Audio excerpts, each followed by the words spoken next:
I know the tone of this is a bit different, but this is me when I had to look at my PS4 that night, seeing that it was definitely corrupted, and there was absolutely nothing I could do about it.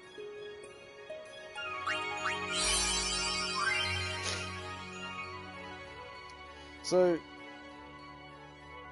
we are gonna sort of chill on this for like, I don't know, 30 seconds. Not really, but longer. Um, so for those that'll probably be catching the VOD, something interesting happened to my PS4 recently. You know, I was abusing it, as you typically do, leaving it on for days at a time, and the thing effectively just went one night, you know what? Fuck you. Controllers are not going to work. Uh, yeah, this thing, this thing right here it's just it's not going to work, right? So instead of being the smart person at, I don't know, butt fuck in the morning, I instead of going for the thing that I know has worked, which is grabbing my keyboard, plugging it in, and using that, because for some reason when my PS4 essentially seizes up, it it doesn't respond to uh, anything that remote controls it remotely, right? Anything that is using what's the word? Like Bluetooth, essentially, like the controllers do. Even Wi-Fi signals effectively at some points get air gapped out, right? So the only option I'm left with is plugging in a controller that works with, like, specifically with the analogs, like system. Essentially, like you have to plug it in to actually function for it to function, I should say. Um, because and you think, oh well, I'll just do that with my Bluetooth controller. No, because what happens is it doesn't recognize the device. Even when it's plugged in, it doesn't properly recognize the device. So your only option then is, yeah, like literally a controller that you can plug in, or getting a keyboard, right? A keyboard that is like USB, plugging it in, and there is a certain button that you can press. I think it's print screen or whatever, and it will bring up that's essentially the PS button, right? So you press the PS button, and you can bring up the quick menu. From there, you can navigate to the power button. So what did my dumbass do? Instead, I hit the power button on my PS4, which, if you have anything turned on under like power saving options, basically anything that allows your PS4 to slip into rest mode, it will slip into rest mode when you press the power button.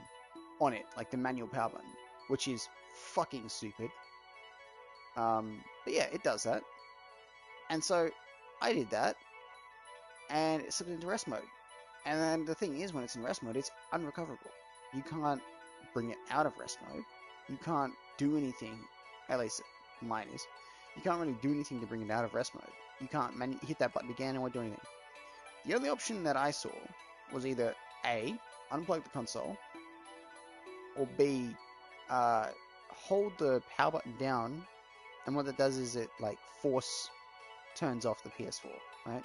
So I thought, well, if I pull out the cord, I'm just gonna fuck myself worse, right? Nothing good can come from that. It's probably gonna definitely like lead to a corruption, right?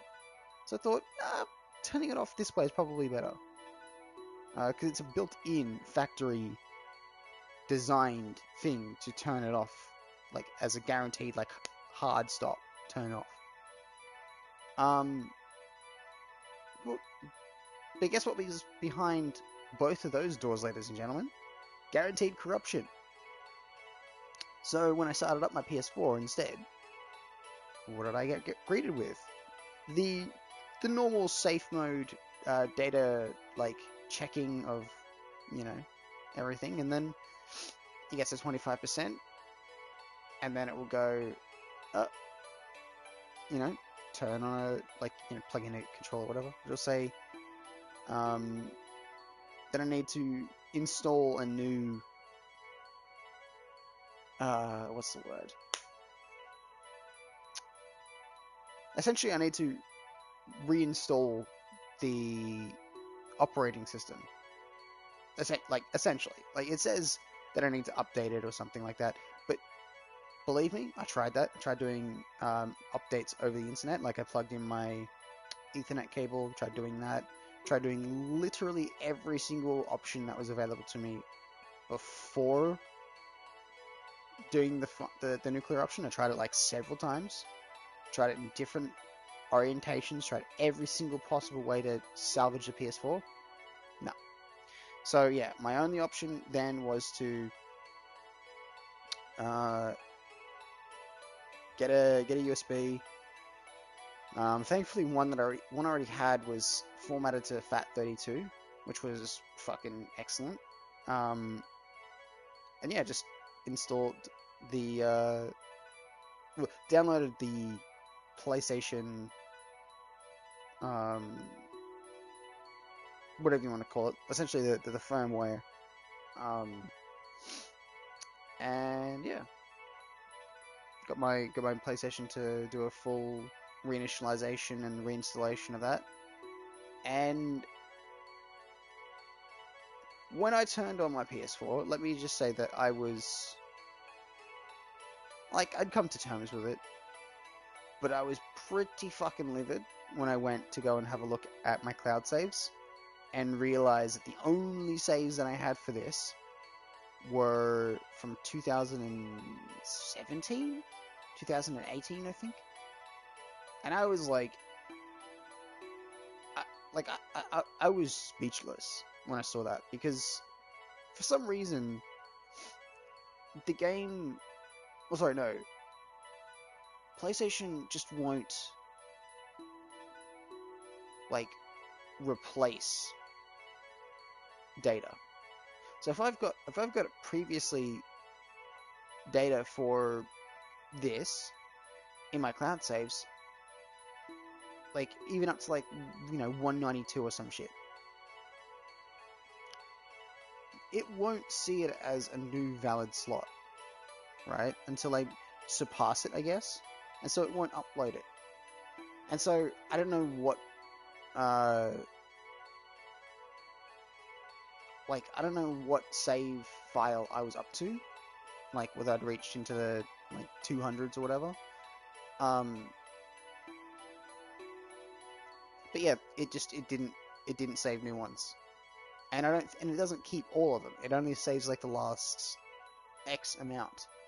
So yeah, no, it didn't add new ones. And I was really fucking infuriated by it, because I set it to auto update, not auto update, automatically upload my save files just in case. Yeah, it didn't do that. Really didn't do that, and I was pissed. So here we are.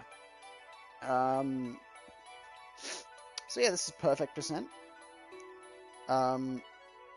In a way, it allows me to, in a way, I'm kind of glad that I get to do this, because it means that I get to redesign the category to sort of fit my preferences of what I would like to see from it. Because, to be fair, when I first started this, it was from a save file in which I had grinded on a bit. And when I say grinded on, I mean, I'd done this opening area, and I was at the ship, right? So I hadn't really done a lot, if that makes any sense. I was still very, very, very, very early days. But at the same time, I was still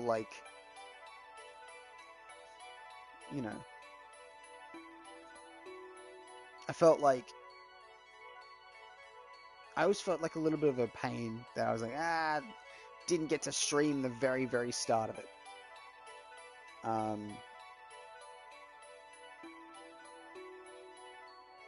Let me just check one thing. Sorry.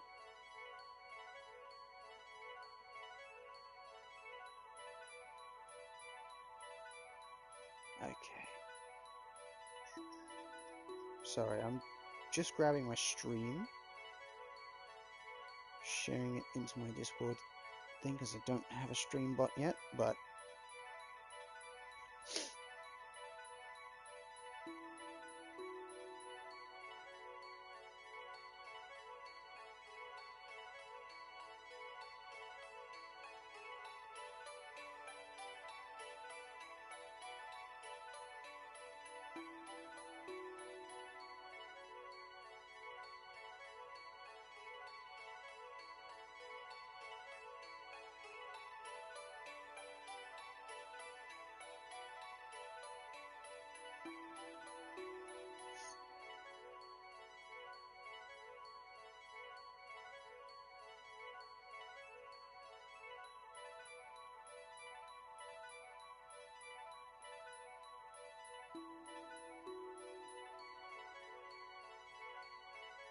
alright.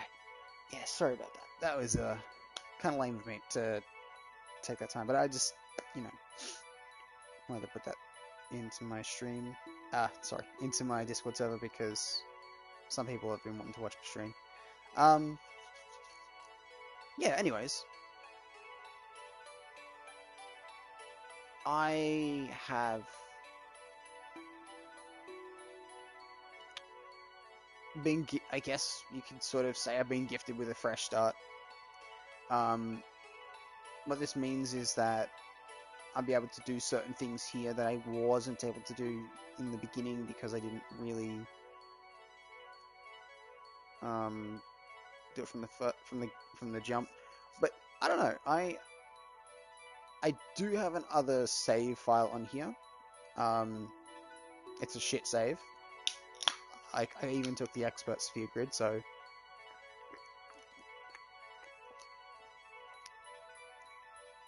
like my initial thoughts. Excuse me. My initial thoughts for this was, oh, you know, it's an old save, but maybe I can make it work, right? Maybe if I can use it, I can jury rig it and be like, you know. No, it uses the expert sphere grid, which I do not like. I think it's just a waste of time. Like, expert sphere grid is if you're not playing, like if you're doing a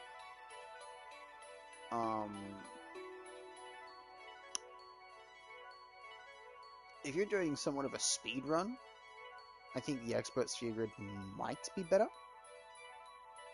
I don't know. I haven't really checked the speed running community out for this game yet.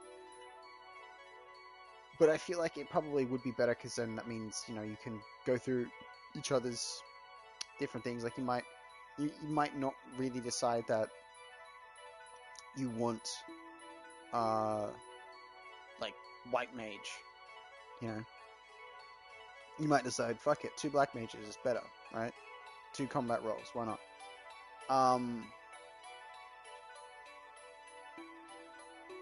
But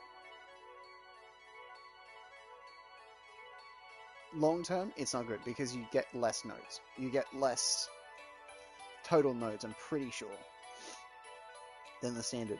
So it's for me, it's just completely pointless to take expert. And that one had it, so it was that. Plus, you know, for where I was at, I was like 200 hours in under that save, but I was nowhere, dude. Compared to what I was on my last stream, like, if you go back and you look at my last stream and look at where I left off, my god. You compare that to the time that I had in this other one, no. Like, it is a stark difference. Like, my characters didn't even have, you know, all their level potential yet. Rather, they hadn't been maxed on their sphere grid at that point in time, which is crazy. But yeah, I still didn't have. I think I still didn't have one of the celestial weapons completed. Or had something incomplete. Yeah, it was just a bad place to start.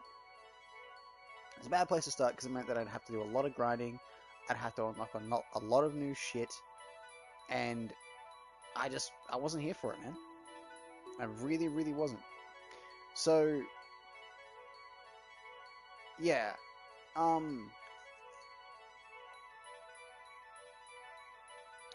don't know.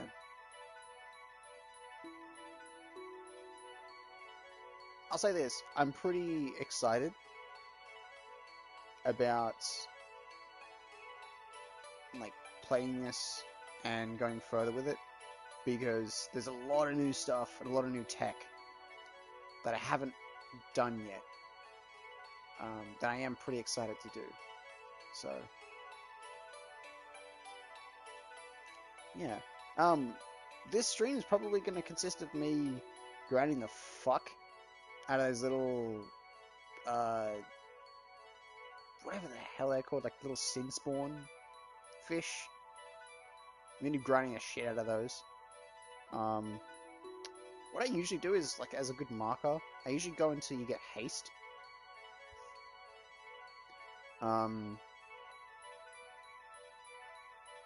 Yeah. I don't know. I mean, I'll definitely go for a fair while, but...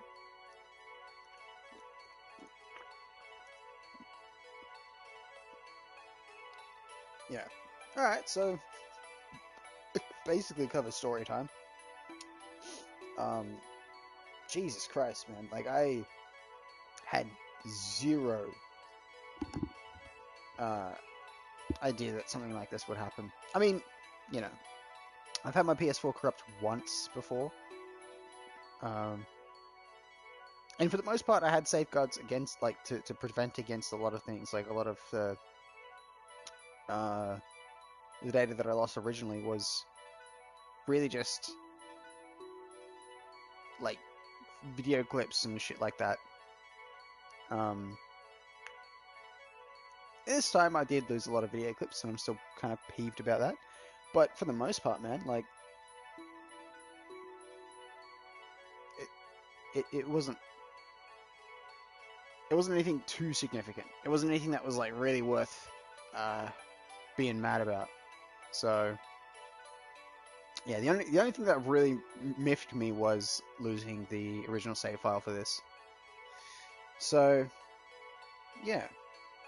Alright, let me just bring the stream up on my phone.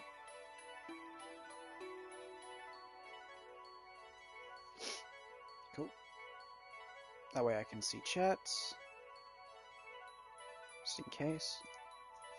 Alright. Let's jump into it.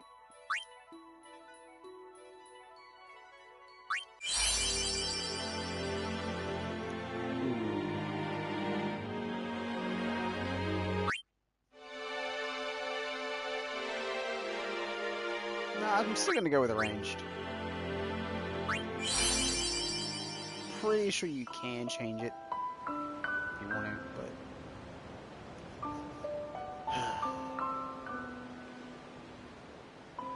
yeah, a moment of lamentation for my old fucking save files, man. Jesus.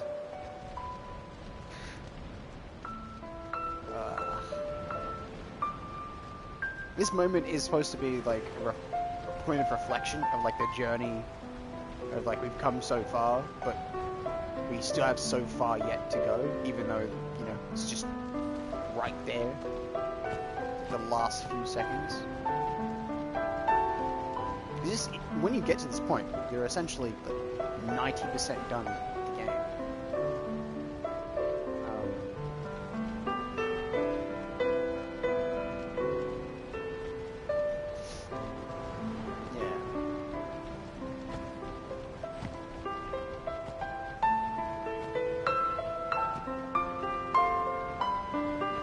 Looking at every one of those fireflies and being like, that's all my old items, man. That's all my XP. There is one saving grace, and that's that I don't have to get any more of those fucking Albed primes. I can just yoink them from a previous save file, because I'm That way I can see everything in our bed straight off the bat. I don't have to worry about them. Because I'm terrible with that shit. If I have to constantly think about it in the background of my head, I'm just like, I know I'm gonna slip up with that. Or I become overly cautious. Listen to my story. This may be our last chance.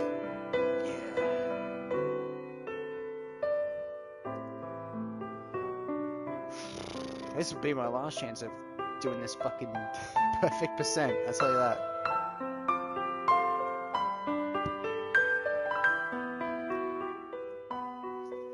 Whenever we do this, at some point, I'll definitely do I've always wanted to do like a no sphere grid challenge. Or maybe like a one hit KO kind of thing. But yeah, I don't know.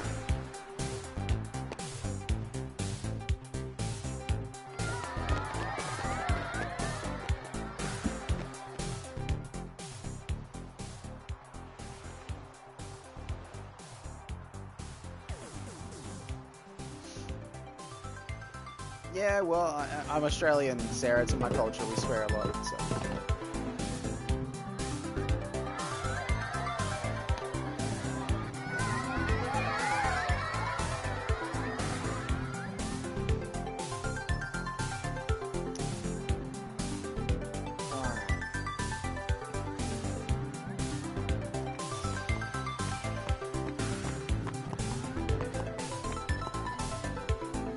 Can you sign this? No prob.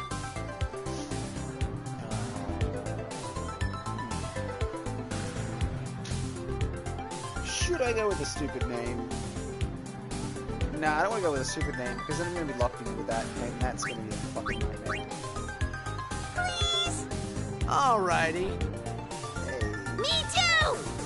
Take it easy.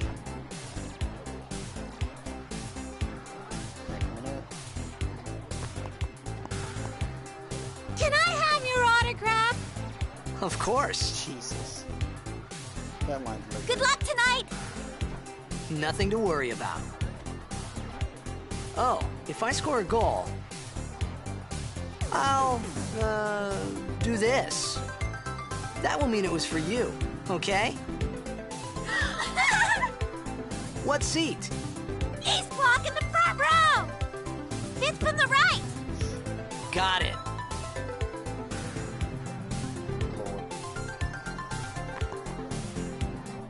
Well, gotta go. Cheer for me. 2, 3... Well, Teach us how to blitz! he's like 16. Hey, I got a game to play. 16, 17? Then So it kinda teach fits, us right? after! Maybe tonight, well, You can't tonight. So I'm pretty sure I mean tomorrow. the journey throughout the Promise? game in real time, Promise. like rather in world time, takes a year and a half, 2 years. Basically, by the end of the game, he's like 18. Because time actually does pass in world. Which is interesting. A lot of games tend to not do that. They tend to be like, oh yeah, no, it just all happened within a weekend.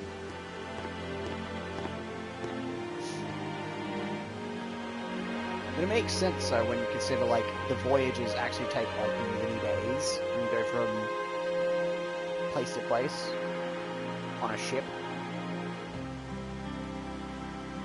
There's the old man. I was in a coffee shop running away from home when I heard the news. Our hero, checked, gone, vanished into thin air. My dad must have been his biggest fan. I knew how sad he'd be. Heck, we all were that day. Zanar, I says to myself, what are you thinking? I went running straight back home. We sat up talking about Jack all night. My dad and I never talked so much. Whoa, didn't mean to reminisce, folks. Anyway, 10 years later, the Jack Memorial Cup tournament is today. It The two constantly teams that throws won me off through to the when I hear that voice because, I mean, that's clearly Orin's voice actor. Make way! Make way! Coming through, sorry. Oh, Jesus. Hey! I'm gonna be late. Hey, let go of me.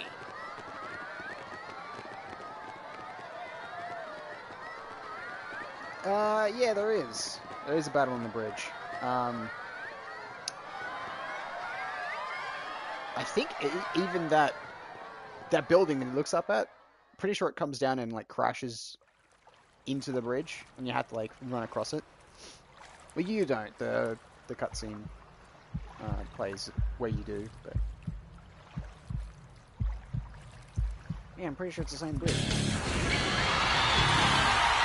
Oh man, I was like, seeing this for the first time.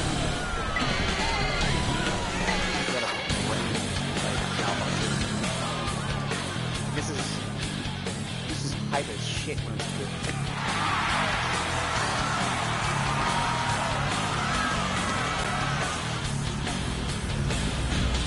This looks cool. Especially on the PS2. Like, that's the crazy part. It looks so good on the PS2. Like, unreasonably good. Like fabric like that. I mean, I know it's a pre-rendered cutscene, but when you don't think about that, you're just like, oh my god, it's so crazy.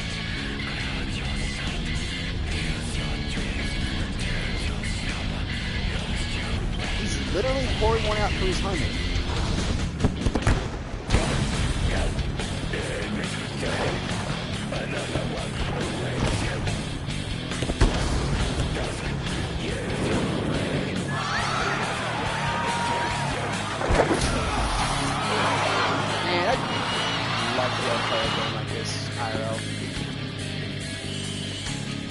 Kind of reminds me of like, it's a game called Shinty. It's sort of like a version of soccer. Well, yeah, sort of like, imagine a more combative version of hockey, where you're able to like hit people with your sticks and shit.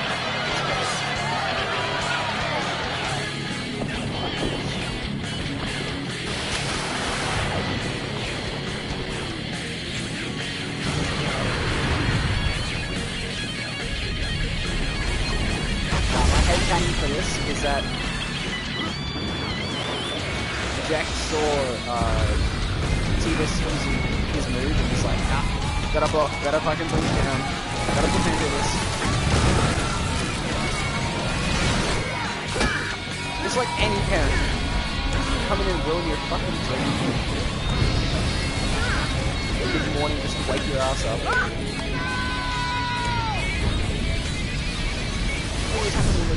Always happens when he gets to the good bit. Always.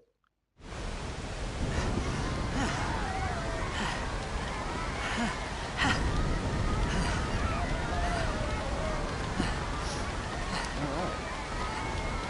Let's get this shit show on the road.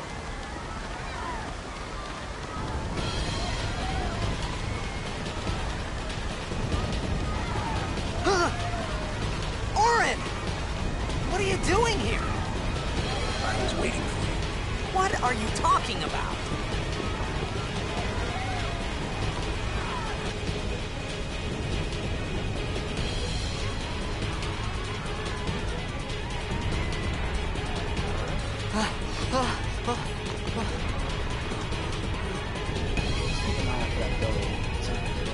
I'm sure it's the same building. Huh?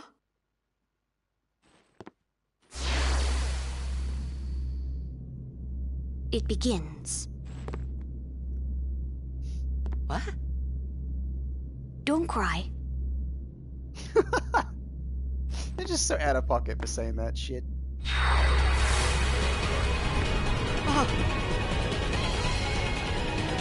Like, I get it's supposed to be your child, but like, What the? and he probably got told that by Jack. Like, he cries a lot, Hey, so wait! make sure he doesn't cry. But fucking hell, dude. Hey, not the this least way. helpful bit of advice ever. Look.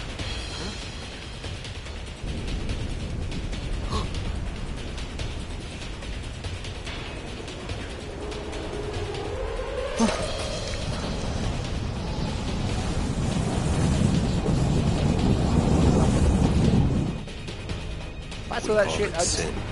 assume it was like aliens or something. Sin? Just coming to yank our water.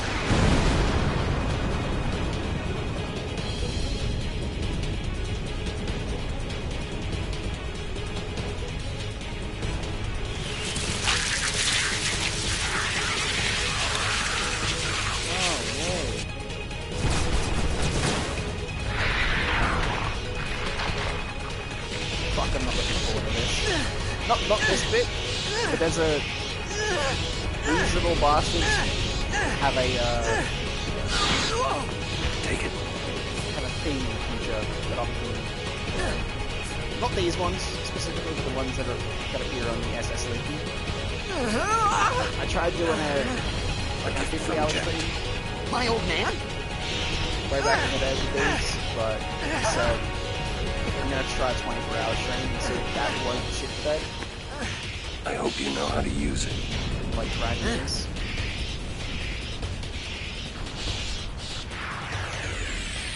No, I mean, it's funny that you mention that. These ones don't matter. We cut through. If you look at his stance, Tidus' stance, that's the same stance as the Paladin stance in Final Fantasy 14. Like the way that he holds the sword, like in the idle stance, not the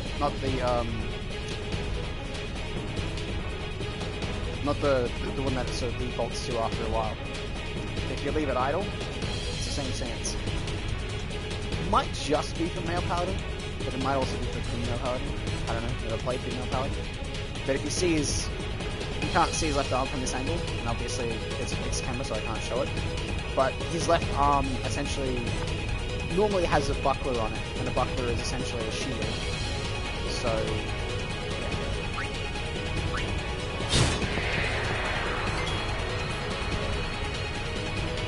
yeah, see, like, that left arm, it's... I guess in this game it's more of like a stabilization, like keeping your left arm out like that, sort of help to stabilize him while your weight's primarily on your back right foot. But in later parts, you'll see that he has a buckler there, which acts as a shield. There it is. Actually, yeah.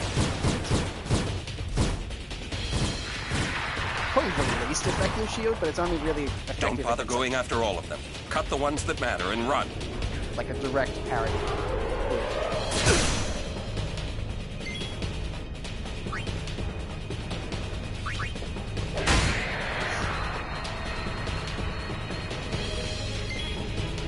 See? That's why you don't hit that.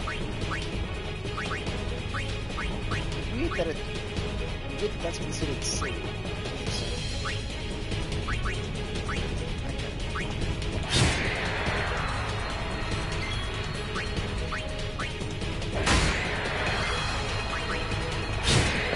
I think it's meant to sort of throw you off.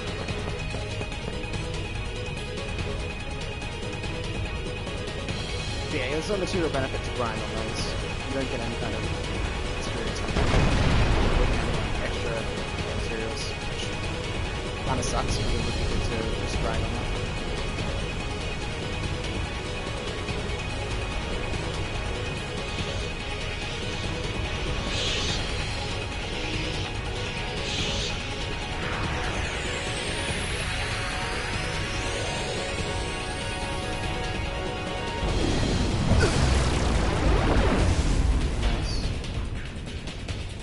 Get out of my town!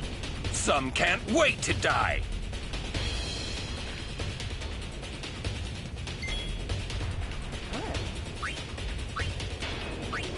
Oh, I'm gonna suck at this because I haven't done this in a hot minute. But let's see. Wait, what? Oh my god, wow. Okay, so it does not like it when you try to do the D-pad keys too quickly.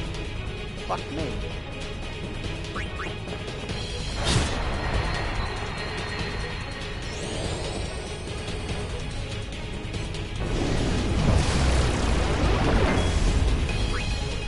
Let's go green now, shall we? There we go.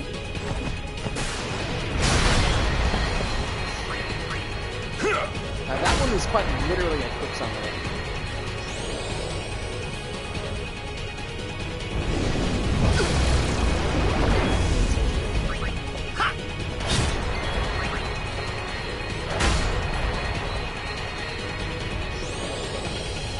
It's very difficult to die in this fight.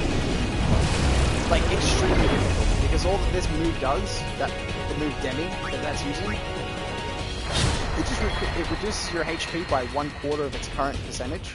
Well, not current percentage, current amount. So, it'll only do, like, I think it's rounded down, or rounded up, I'm not sure.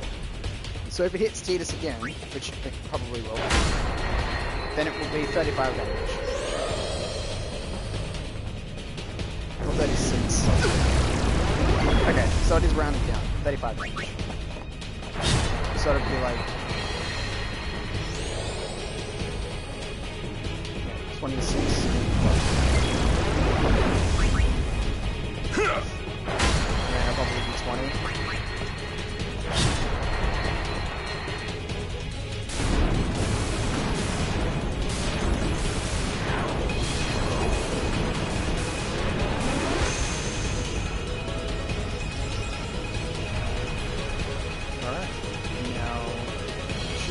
Screw up the head, so I don't need to use any questions or anything like that.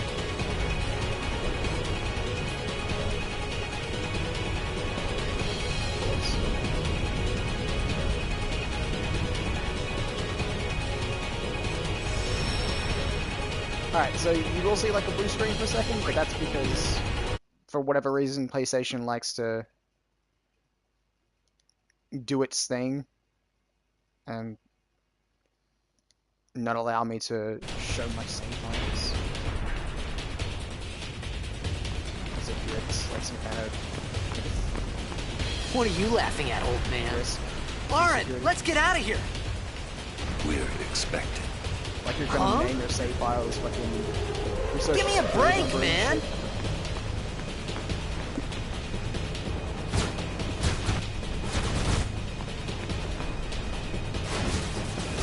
Also, yeah, when you get a save sphere, you don't even have to save, but when you activate one, it gives you full HP and everything, so it's like...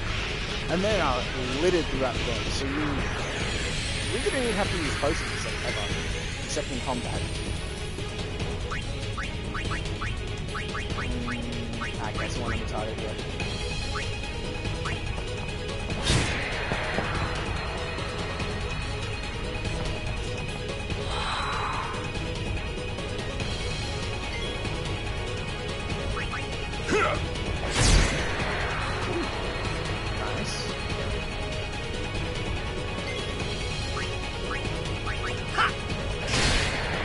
Wonder actually.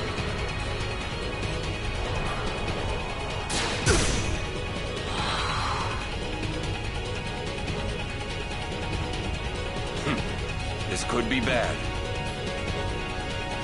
That! Knock it down. What? Trust me, you'll see. Yeah, so you can use health potions. I actually advise people to use them. Like, you should use health potions in 14. Like, it's smarter to use them than to not.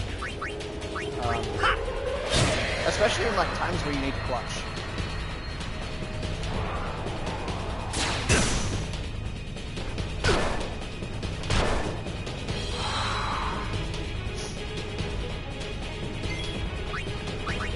Like, it's very minimal HP gain, but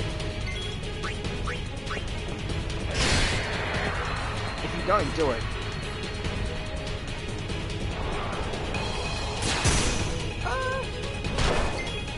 I wouldn't say that.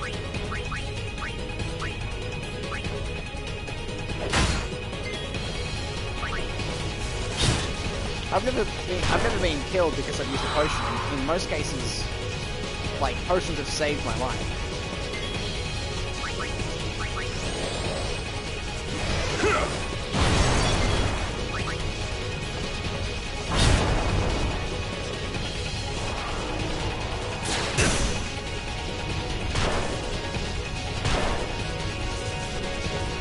And you can even get better potions too.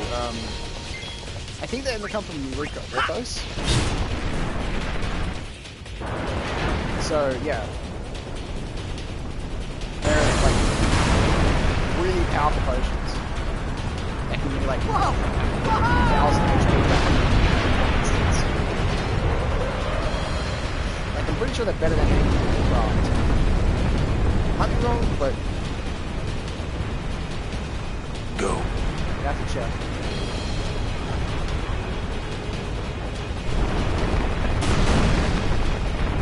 There are like super nice potions, and I usually have those on hand at least, because an extra couple thousand HP when you really fucking need it, then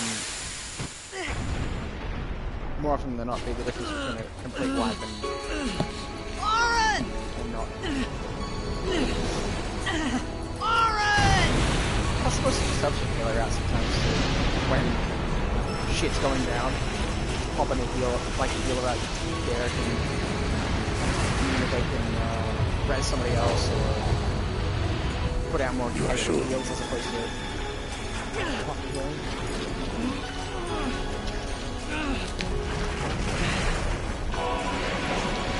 This is it.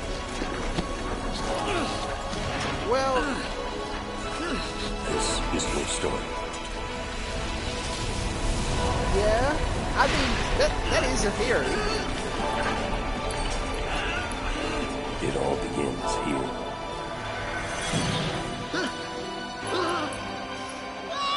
I mean, he quite literally does see like a white light and is transported to another world. So I mean, maybe that is it. Maybe he does just die there. That's the secret real ending. Hey. Alrighty. Hey! Time for the fun to begin. My old man? Oh, I'm getting a tattoo of this. That symbol there.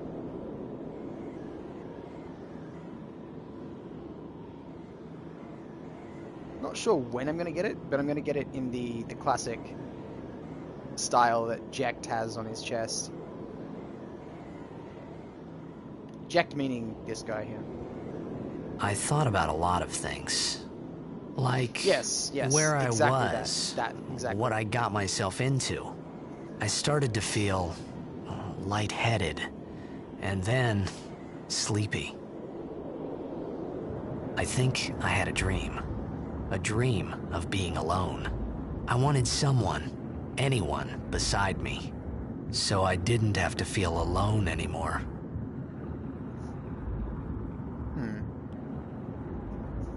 Interesting way to put it. Also, why does Sin bring us to Baj Temple, of all places? Something I've always wondered. I know there's got to be an answer out here somewhere, but like, bringing us to Baj Temple is a strange. Because that's where this Anybody starting there? zone is. If you haven't. Oren! If you haven't played in a long time, it's Hey! a temple that you can revisit later on in the game using the airship, and it's where you get the hidden Aeon. But yeah, it's just weird because Sin is, oh my god, spoiling a 20-year-old game. Sin is like your father essentially. Your father being Tidus's father. Shit. Okay.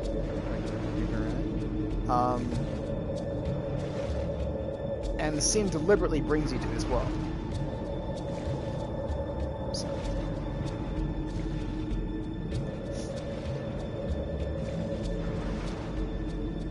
Oh, you never beat it? Okay.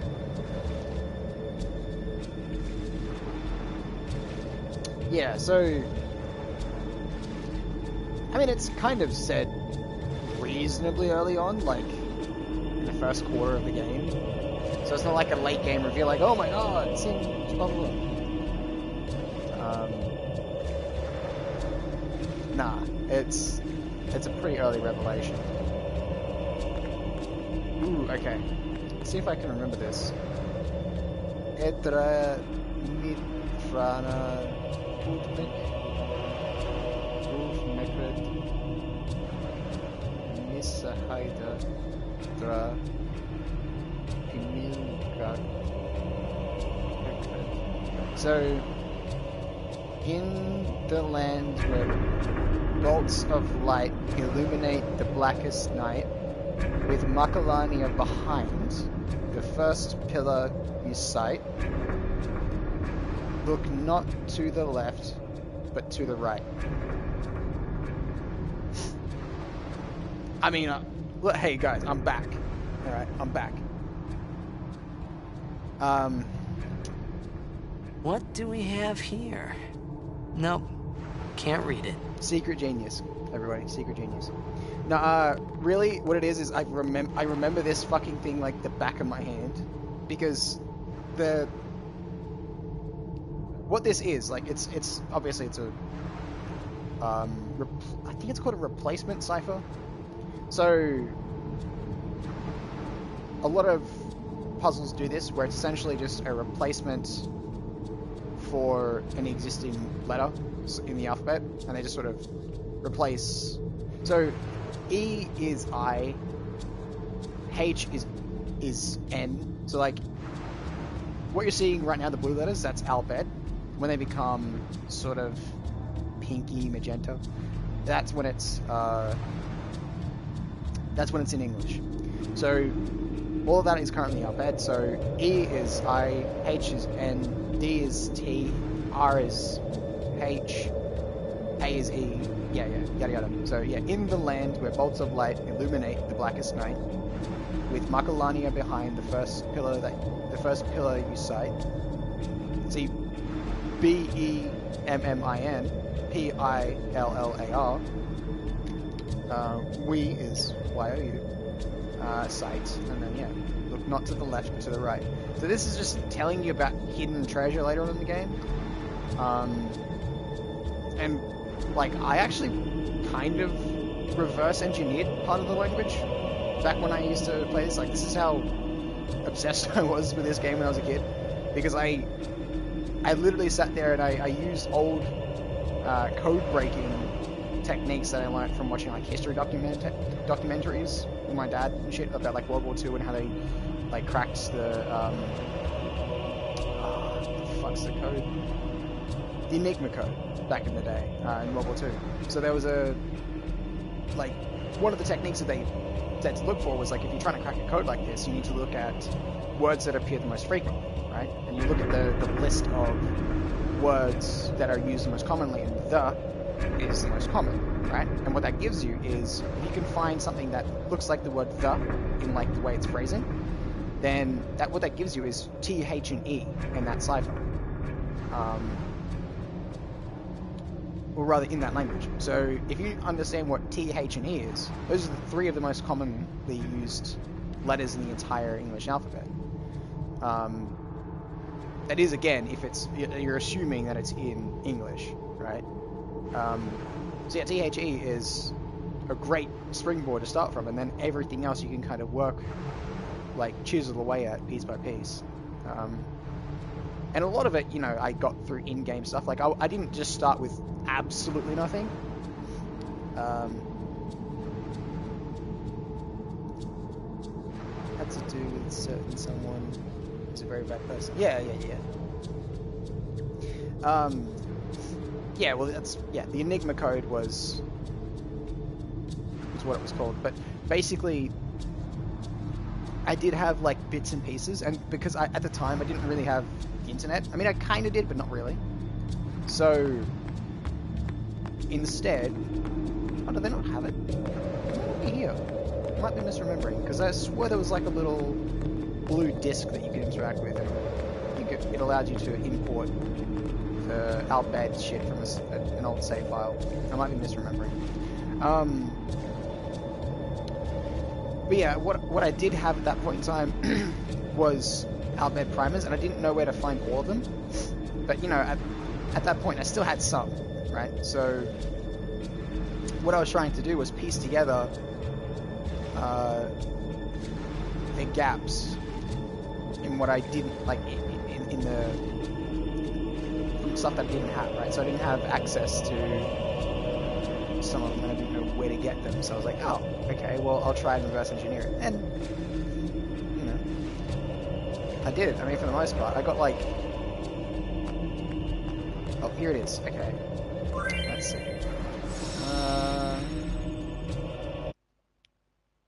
Alright. I'm gonna pull from this one.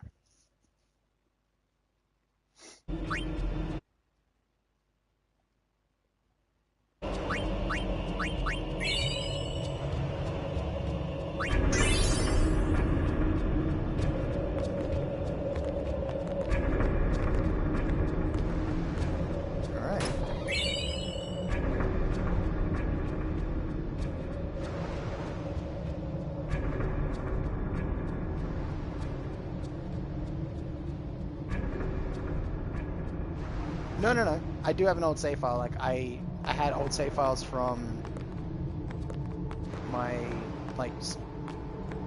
from a playthrough that I did many years ago. But it's not a good save file.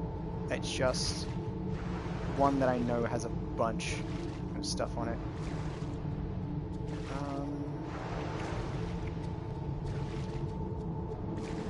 Wait, is it?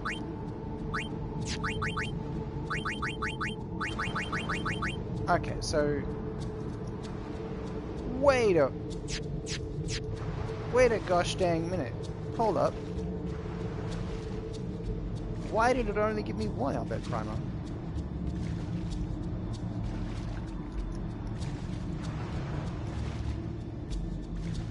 I have way more than one on that save file. What the fuck? Hold on.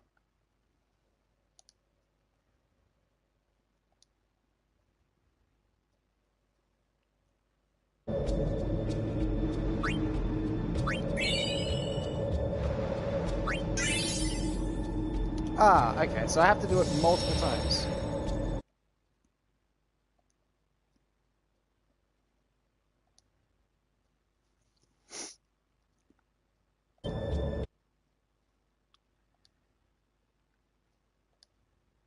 Weird. Yeah, sorry about this. You're gonna see a blue screen for a second here and there.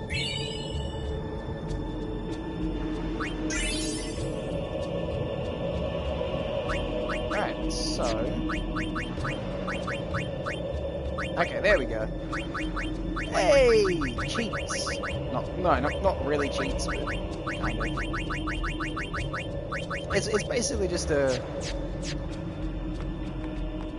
Did you play this game previously? If yes, here you go. Have some shit that you won't have access. Like, I don't know. It's I wouldn't say a New Game Plus feature, because this game sorely lacks New Game Plus, which fucking sucks. If they do a remake of it, that's one thing that I would love for them to add.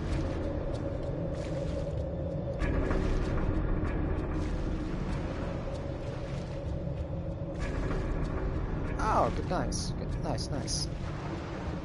Which dungeon?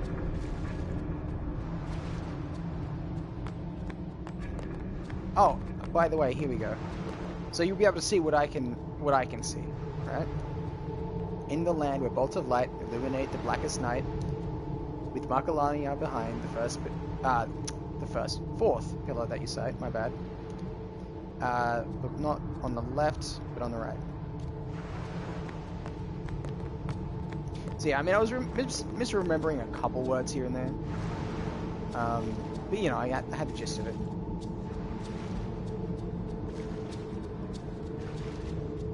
First, fourth, you know, easy to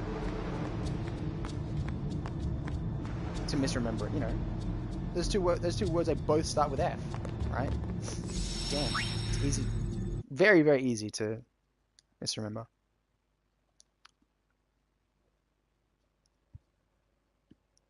Making a save. Oh, here we go.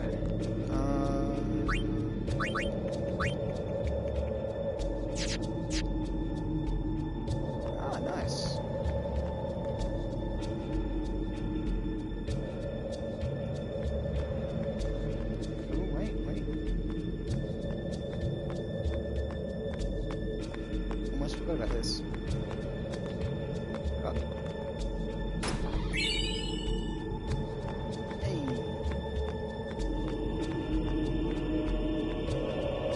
I'm really glad that I don't have to go back and get all of the Albed primers.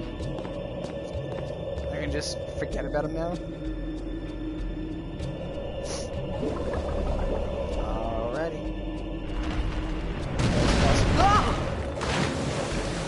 I wouldn't really classify this as a boss. It's just hit it like 5 times and swim away, basically.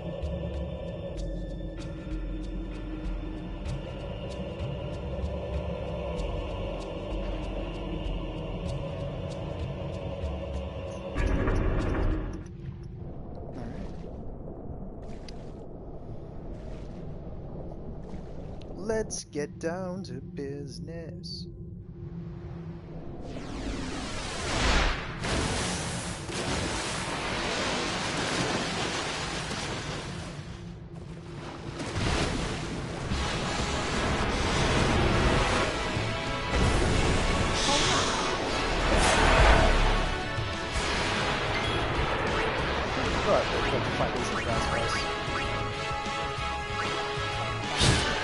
Oh yeah, that's this game's version of the Sahagin, by the way. So you're probably used to the big fish people looking guys from 14. Oh.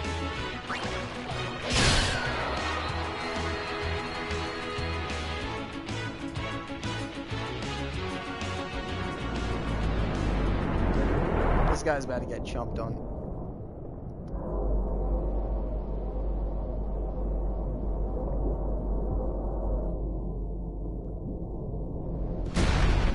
Oh, Holman's the switch, the first one. Alright. It's a good dungeon. Like,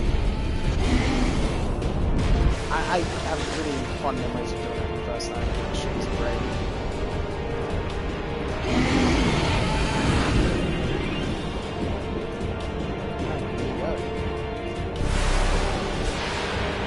Also, I need to get a new mixer, and obviously a capture card and all that kind of shit, so that way I can control my individual sound elements. But yeah, you can't really change the volume of the in-game sound, which kinda sucks.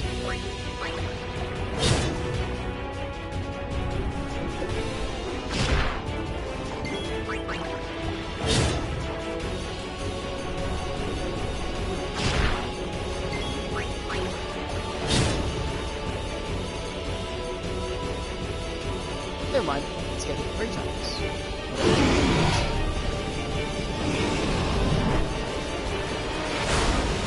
But yeah, you can do this part of the game essentially comatose and still beat it.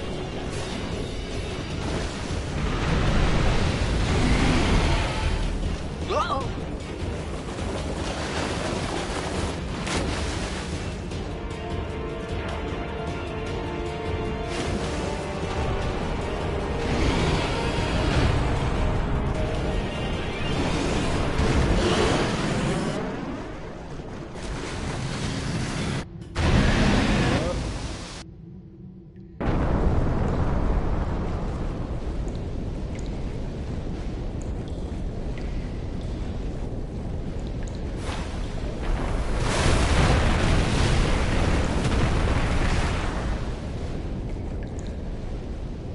I had made it out of the frying pan and into the freezer.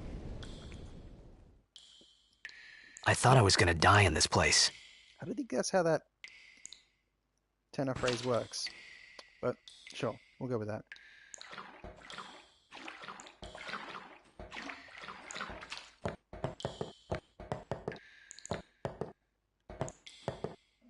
Why did the sound effects sound weird?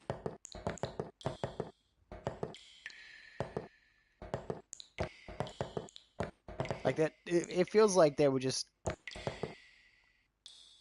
like they're meant to play for like an extra second, but they just like get cut off mid play. It's weird. It doesn't sound like that anywhere else from memory. Ah, great, flashbangs.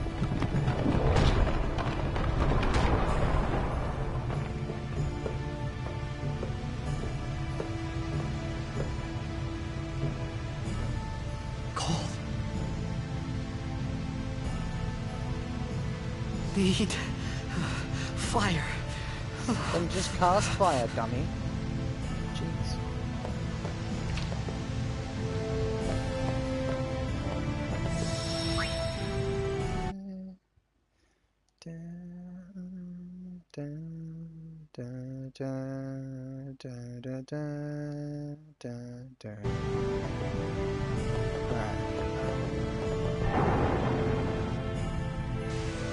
Let's see what we got.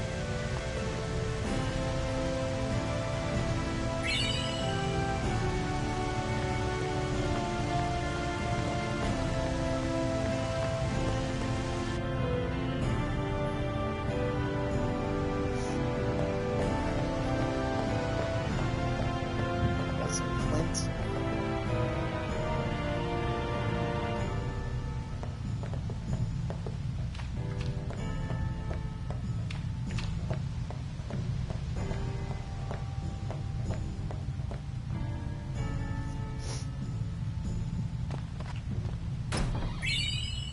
Look at that cheeky fucking game design, right?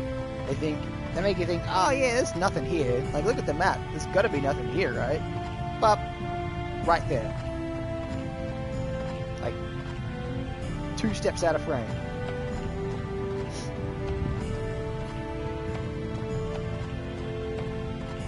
Cheeky bastards.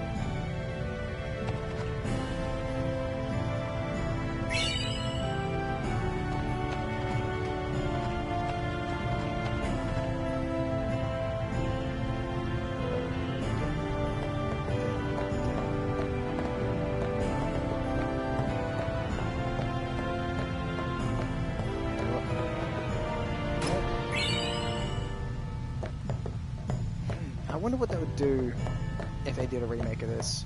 How they'd handle the fixed camera aspect of it. Because, like, you wouldn't be able to do shit like that anymore, right? Which is a cool little thing for people that paid attention or just like to check everything. You know, like the people that play Doom or Wolfenstein and press spacebar on every single fucking wall section. Yeah, I don't know.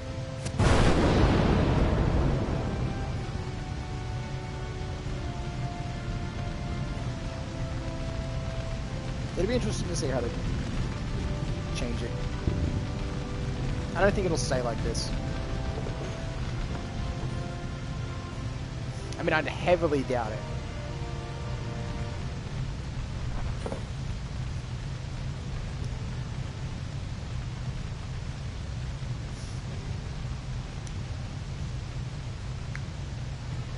And yeah, geometry will obviously be changing. I need food. So they design, I guess, in 15 quotes maps to be. What do you want? Yeah, here we go. Important dialogue. It was a bad call. Your team lost because of you. Jesus. You came to say that? It's been 10 years. I thought you'd be crying. Who? Me? Yeah, right. It's so cool. You but cried. Oh my god. He brings up crying more than Titus's father does, and he brings it up in pretty much every single conversation he ever has with a kid.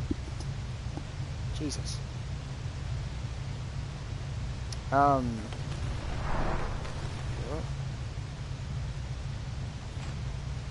There's an enemy. An enemy. Hey, wait! Little Don't go out on me! Finding Nemo reference right there. Nah, just hold on. I'll get more wood.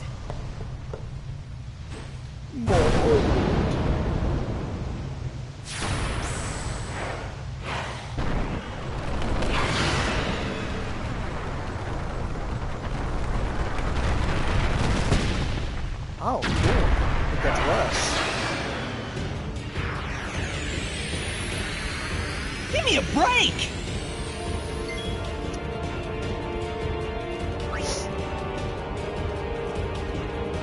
Yeah.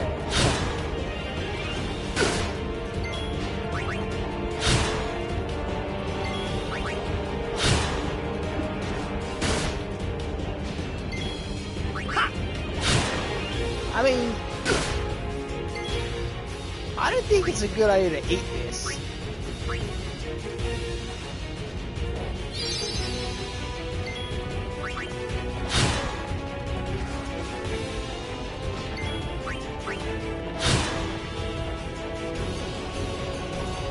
I definitely wouldn't try it.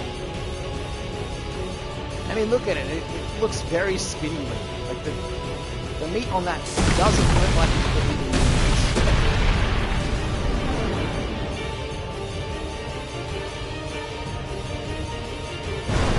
Plus, I think it'd be tantamount to eating like seared flesh in Final Fantasy 14, like eating meal. Which, nah, I'm good. I'm good. You can keep your people meat. People bread, what do you call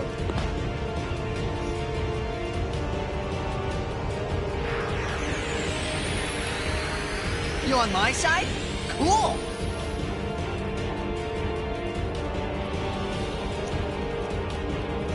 You might want to hold your horses on that, because she's like 14?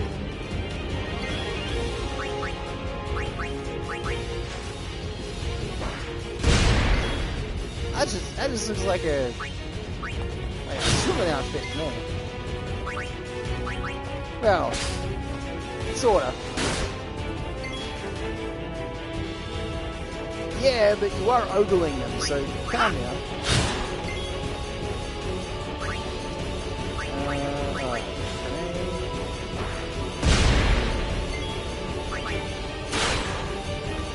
That's why we don't attack with them.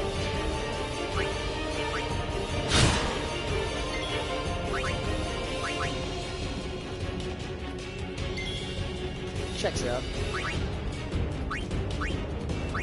Yeah, just in case you get crit.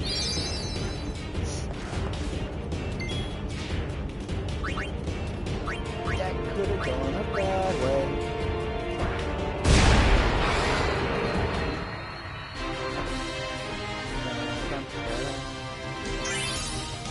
Oh, would you look at that? Oh my god, hey, look at that, I got Tree Fitty.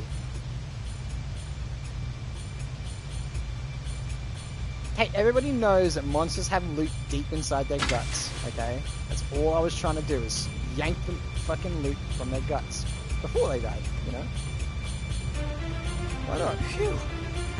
That was close.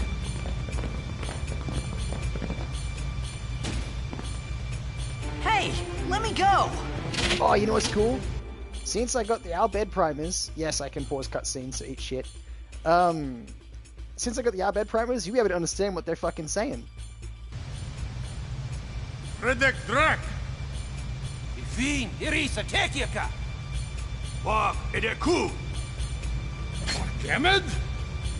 Fed! Tribadek Risa! Ralmia, Drakisha Tate. Ifun Petit, Fapuneket Fedrik!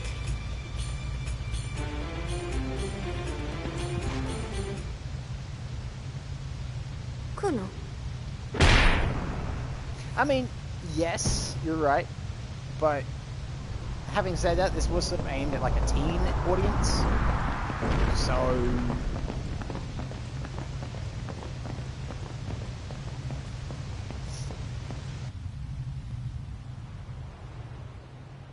that's why there's very minimal blood. In fact, I don't recall there really being any blood at all in this game, which is kind of weird, considering like the stabbings and shootings and shit. Yep. I mean, they objectify the men too, so I mean it kind of evens out. Kid, Daja! Hey, that hurts! Musujek, Rain? Whoa. Okay. I mean, you'll see it. There's plenty of like slow pan ups in the guys. Canis! Keep watching my streams to find out. Right, whatever. Shameful plug.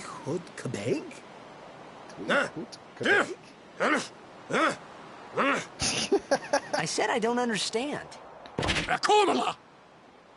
Fed! He said you can stay if you make yourself useful. You understand me? Jesus. All right, I'll work. It's beaten like a fucking red-headed stepchild. Yes, I'm afraid of the sea. Случает!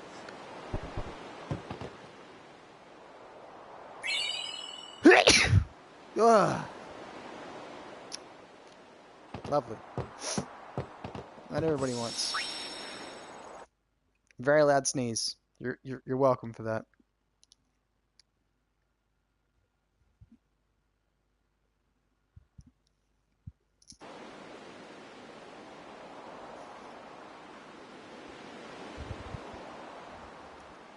Would you have different dialogue before interacting with that person? Or the language if you got the alphabet first?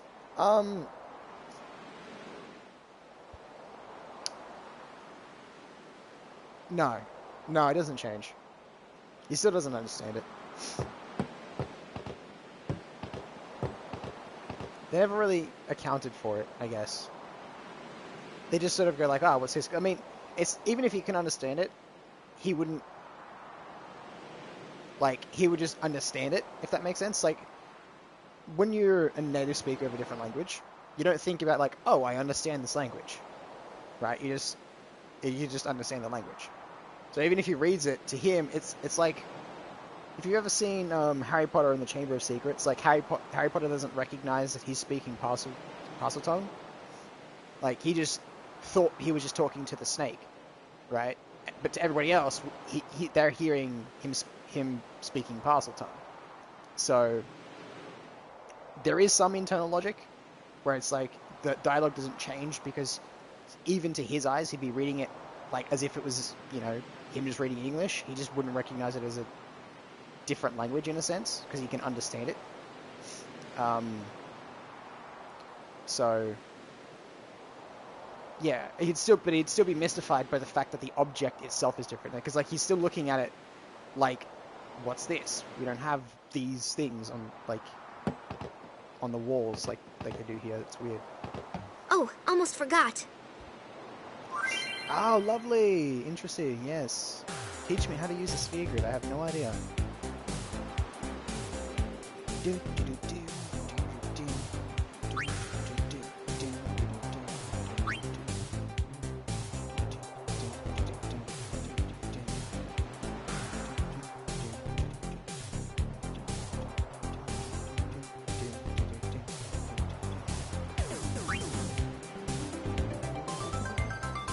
There's the prelude, by the way.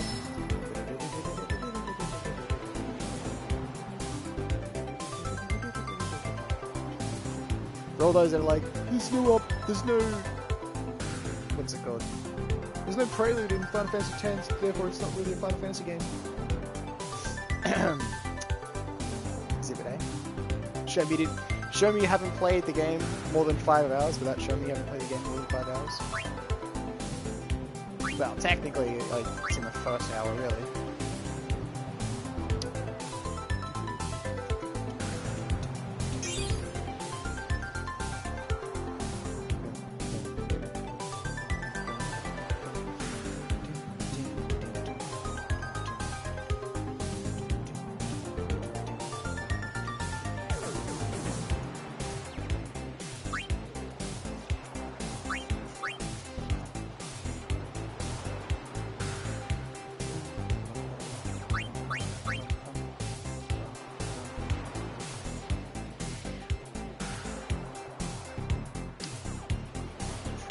By the way, I'm not reading this because, like, it's all stuff that I know and y'all don't, like, if you have questions about it, you can just ask me, because there's some things that this does explain, but doesn't explain it perfectly. And I've invested countless hours into learning the secret of this game, so well, not learning it, but playing this game and picking up little bits about the history grid. I mean, it does explain a lot just from the get-go, but there's some niche pockets that it doesn't quite, you know, Yeah, if you ever needed to know the scale of this game and how deep and complex the progression system is, there it is. It's actually not really complex. It's just a lot.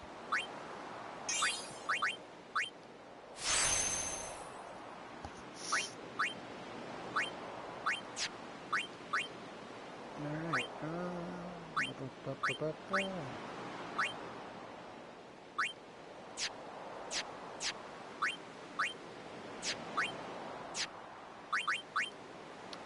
Do I have... I do not have a map yet. Fuck. Oh, yeah. I'll be doing the Rising event at some point. After stream. We found some ancient ruins right beneath us. It's not active now, but there should still be some power left. We're gonna go down there and activate it. And then we should be able to salvage the big prize. Mm-hmm. Okay, let's get to work. Roger. You fucking maniac. It'd be funny if she's just like, there's a ledge to get down. You didn't have to do that.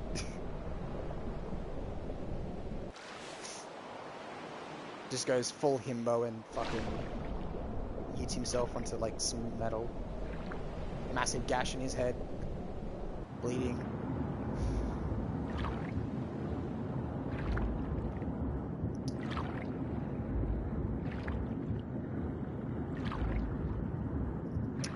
Oh, come on, man. Where are the little fishies at?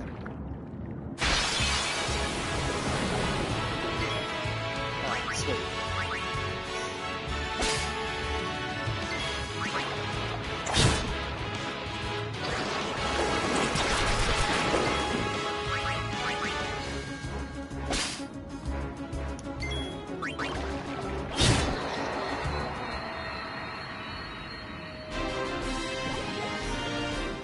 Oh yeah, by the way, get used to this being the new norm for like a while, because my aim is to progress until we unlock, let's see, 1, 2, 3, 4, 5, 6, 7, 8, 9, 10, 11. It's not how piranha work. Yeah, well.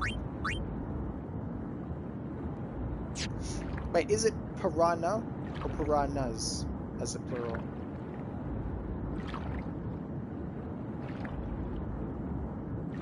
Like cactus and cacti.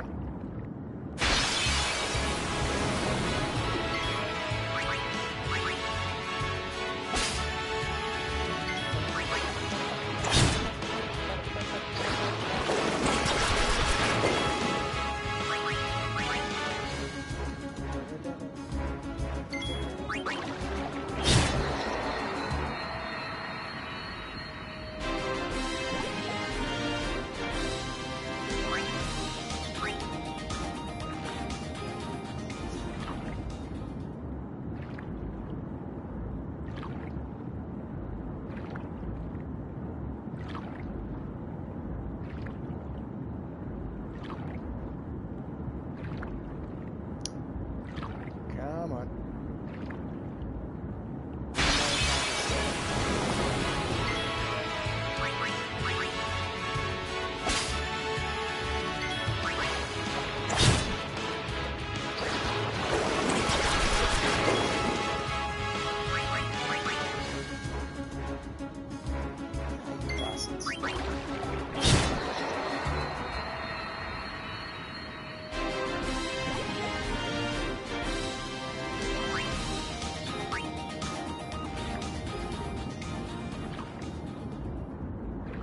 Yeah, we're gonna be here for a while.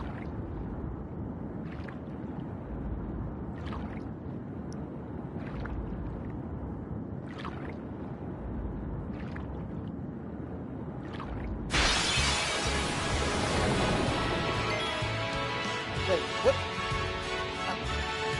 What is use your phrasing yet? I'm sorry, you stole a grenade of one of item. Huh? Oh, off of one of them. My bad. Yeah, I mean, obviously they carry grenades. What else is wrong? Now it's explaining how deadly they are. Oh, I'm fucking stupid. Oh, that was dumb, dude. I didn't let him have a turn, because that's something that the game doesn't explain. Is if you want to earn experience with any given character, they need to have at least one valid turn. Right, one valid turn meaning that they either guarded or attacked or did something. So, right, like doing that, and then special use. There we go. Yeah, tactical compliance. Yeah, exactly.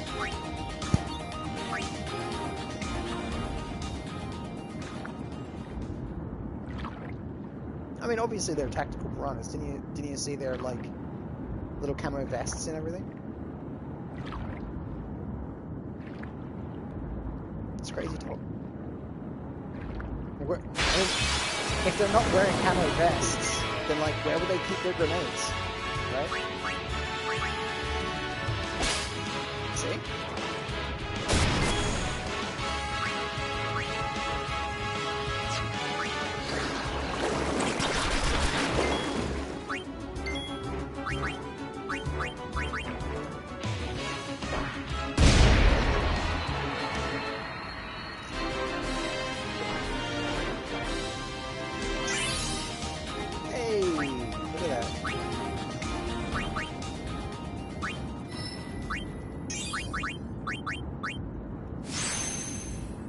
Bada bing, bada boom.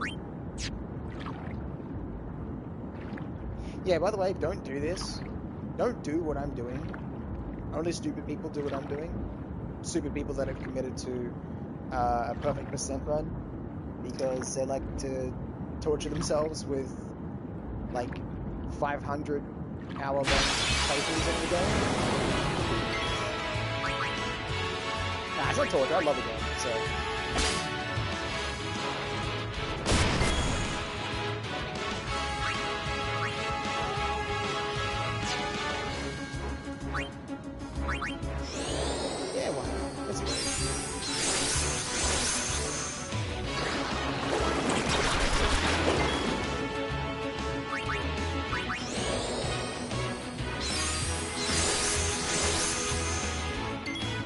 Stack that buff 5 times, by the way.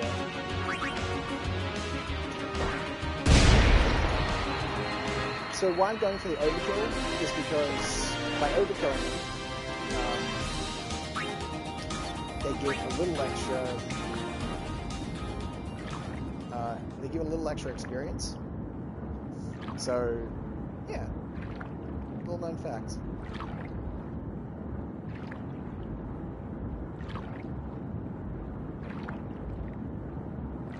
And by a little, like, it ain't much at all. But what it means is I can level up a bit faster. So, counters means overall faster grinding. Ooh, 2 grenades. Nice.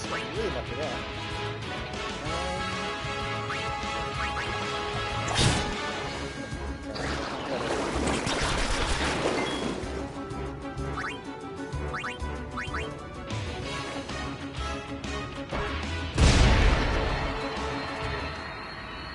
Oh, also, there's like a really cool potion thing that you can do in this. So if you have any potions, you can get like, I don't think it has a cap on it, but you can go up to this guy up here, and he'll just give you potions endlessly. Each time you come back up. Ship. We'll go as soon as you're ready. speak to this dude. If you're near death, really near death, use this. So yeah, you can keep coming back to him, and he'll just keep giving you potions. I just needed to go lick the thingy there.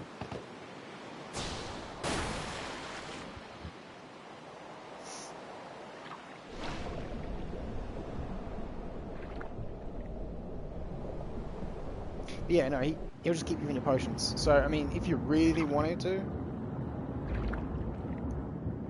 Yeah, lick the thingy. You don't lick the thingy every now and again? That's terrible. That's a shame. It's a real shame. Yeah, so if you want to make a little extra money... Oh, look at that. You go up to that guy and he'll give you some potions. And you can... that would have been bad. You can sell them when you get to like the next merchant. Like a little extra cash. Like, it ain't anything crazy. So, I wouldn't say it's worth your time doing it. Like, it's really not a lot of money. But, you know, I will be doing it. Just to have the extra money. Because potions, to me, are usually pretty worthless in this game, because it's just, I don't use them. I very rarely ever use them. Because I'm usually so high in terms of level that I never have to use them anyways.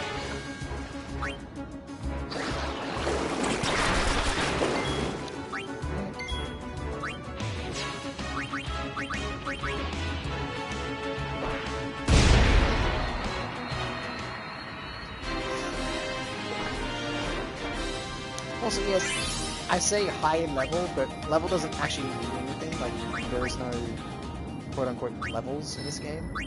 I mean, there is sphere levels, but that's just like... Those are just points that allow you to move forward and backwards on this sphere grid. Like, that's all it is. It's not actually like an... It's not a real level or anything like that.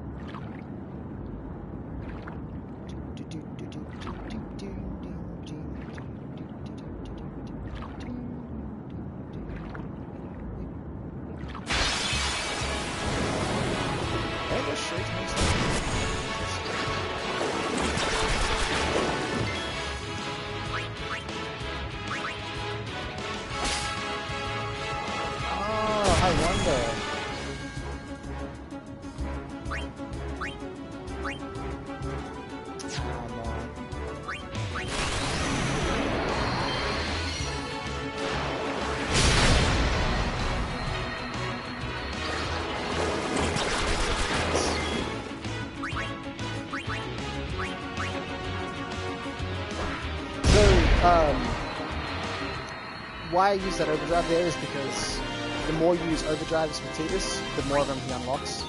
So he has 4 in total, and I think Blitz Ace you unlock once you've done your overdrive 100 times total? Something like that. It's a high number.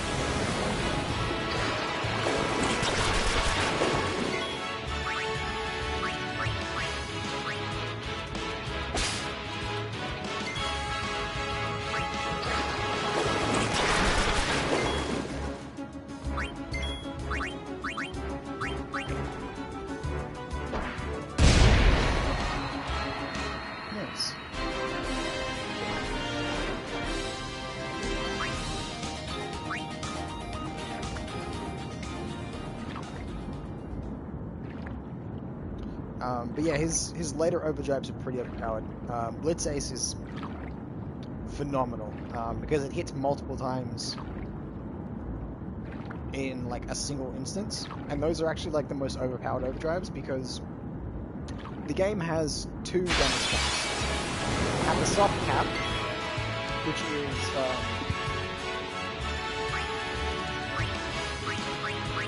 which is 9,999. And then have the hard cap, which is 99,999. So it's just basically an extra 9, right? Well, an extra 19,000. Yeah, you can't hit in a single damage instance. You can't hit more than that, aside from stuff that like bypasses damage altogether. So like instant kill mechanics and shit. Unless you're the Dark Aeons, in which case they can hit for fucking any amount of damage that they want because they're insane. But yeah, unlike the rest of us mortals, you know, we have to stick to just 99,999. But what you can do is you can eventually get your stats to a ridiculously high number, to where you can hit 99,999 damage with every single hit. And then if you have an ability that allows you to hit multiple times in a single instance, like in a single turn, that's where the real damage is. So Blitz Ace and then Waka later on, who has attack wheels. Like, yeah, the amount of damage you can do with just those two overdrives is phenomenal.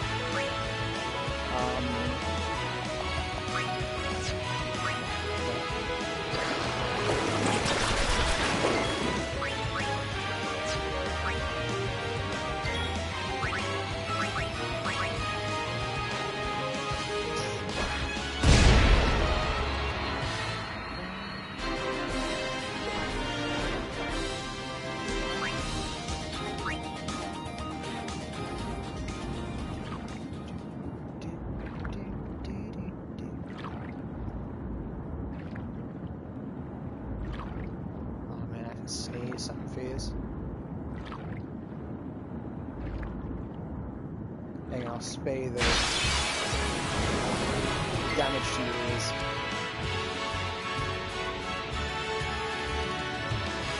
Oh, there we go.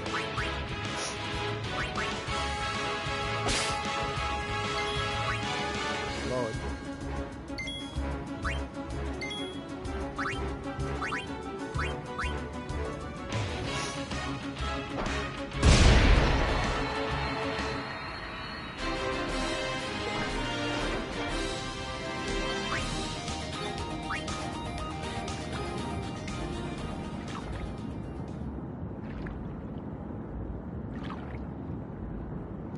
There's like no reason to grind this area. This is like a very bad place to grind, but for me a perfect percent playthrough doesn't skip the idea of extremely overpowered at every turn. So,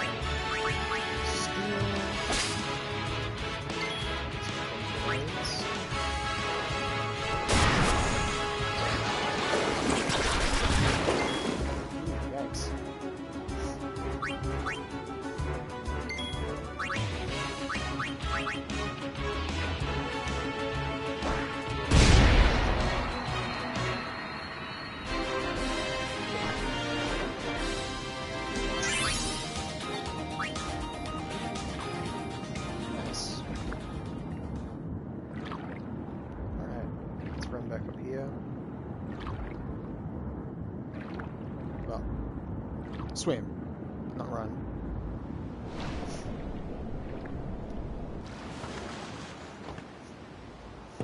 We'll go as soon as you're ready. See, ready, watch. More potions.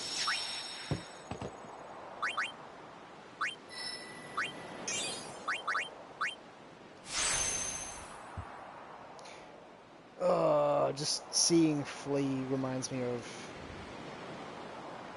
Ugh.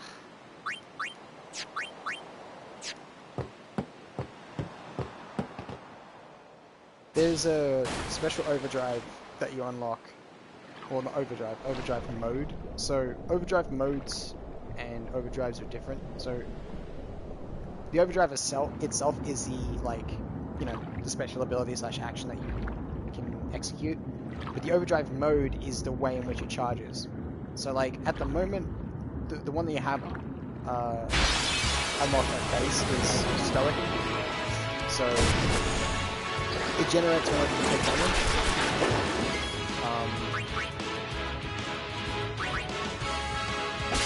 But usually the best one that you want is Comrade, because Comrade charges when other party members take damage, which is more typical.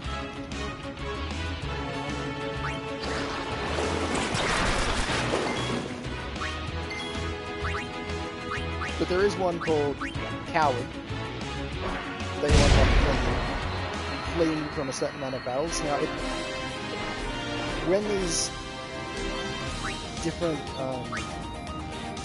modes are unlocked, they vary from character to character. So some characters unlock them earlier than others, and in a way, they're kind of like character dependent based on what kind of character they are. So like Oren, for example, to get Coward for him, he has to complete, I think, like 1,000 or 1,200 battles total, which is a fucking lot. Like, most people never, ever see that on regular characters, like, where it's, you know, fleet from 300 battles or whatever.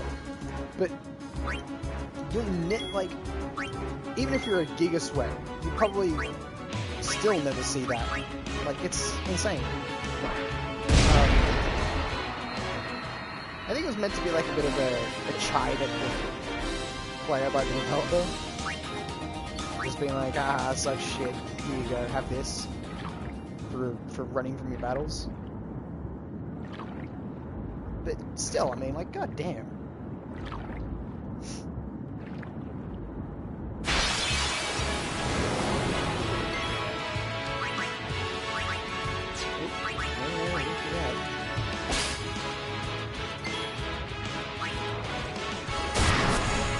But yeah, as part of the programs, it entails me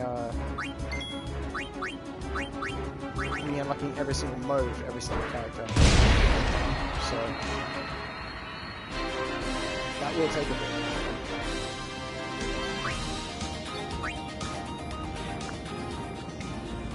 Because some of them are pretty obscure. So like Rook, for example, is obtained by negating a status effect, like by using Null Shock, Null Burst, and Null Frost. So yeah, it's a really weird one. I mean, yeah, Tactician, I believe, is I think that's for healing statuses or some shit. Yeah. Then you got Daredevil, which is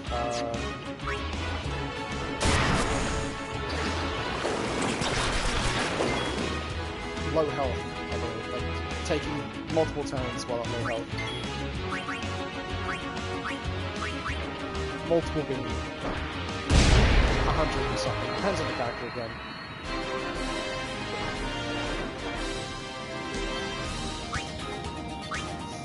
And I say character dependent because, like, in a more literal sense, because it depends on their character. Like I said, like, Orin is the least cowardly of the group. Like, he's the kind of, like, even in the first meeting, which is very much stand and fight. And the others are against him, so it makes sense that he's the last one to get the coward overdrive mode, so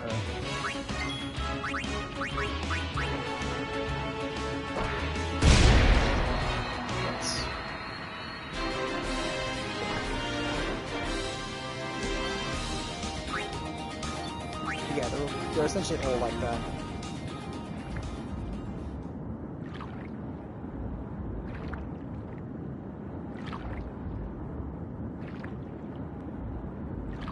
Kind of. It's kind of hard to judge how much of a rook someone is.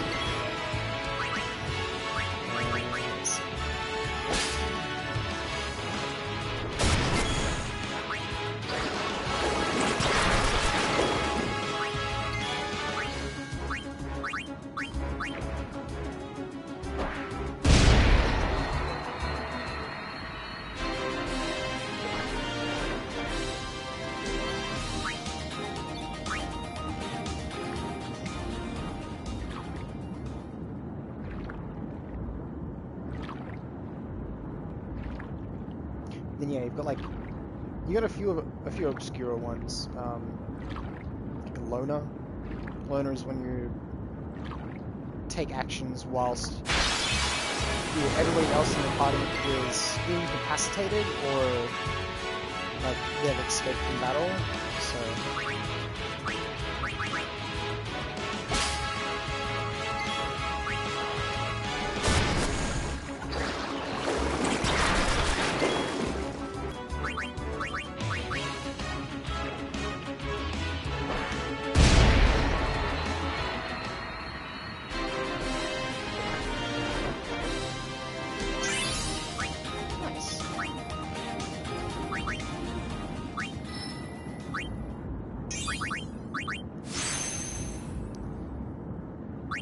So we have accuracy,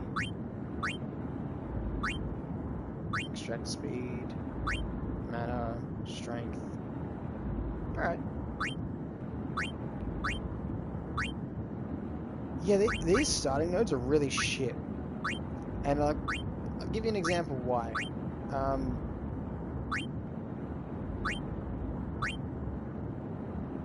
Look at that.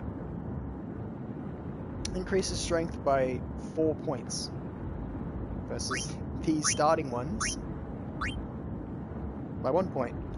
The reason why is because like a +1 to strength at this early in the game for Tidus isn't going to break enemy encounters. It's not going to make them so they're ridiculously like trivial. I mean, they pretty much already are trivial. Like, if you're experienced, you're absolutely never gonna have a problem with this.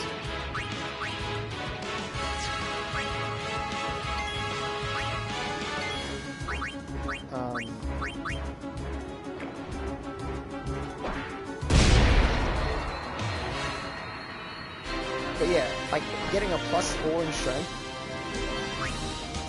Like right now would mean that I'd be overkilling those enemies like right now with just my basic attack.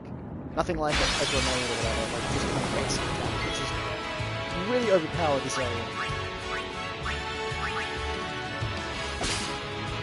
Because how that scales later on is wild.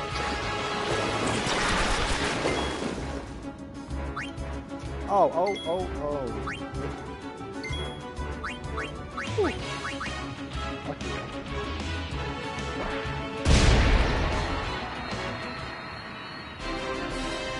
Jesus.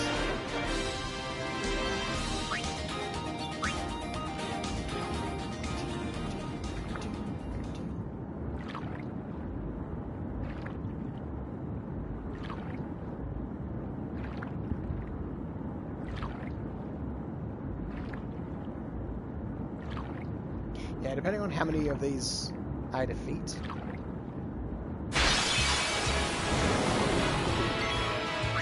I would say that I'll be done this section of grinding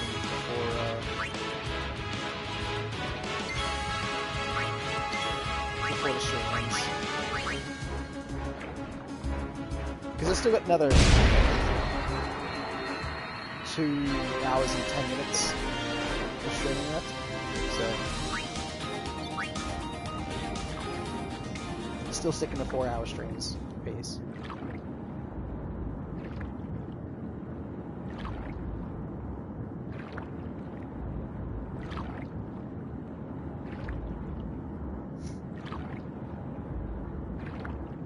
Yeah, man. I don't know. In a way, it's good that PS4 Corrupted, and I have to stop from here again.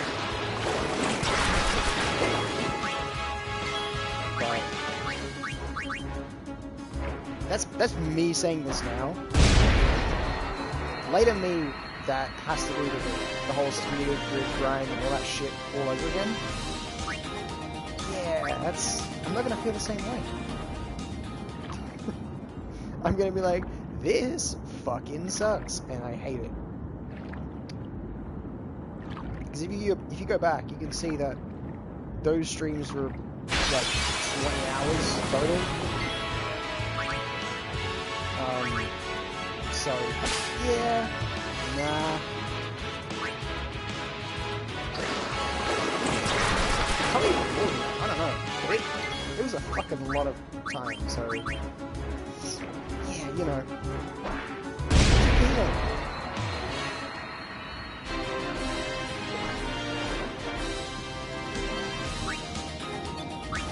There are ways that I can optimize, for sure. I just, it's just a very lengthy process.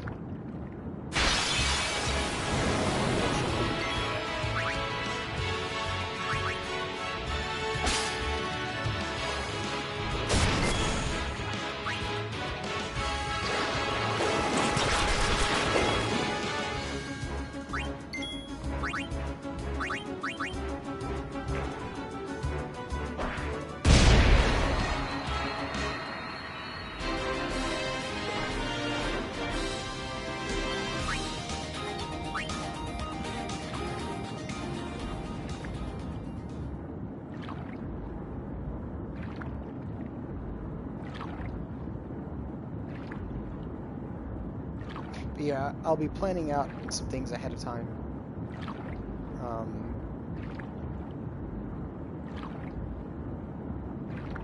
Because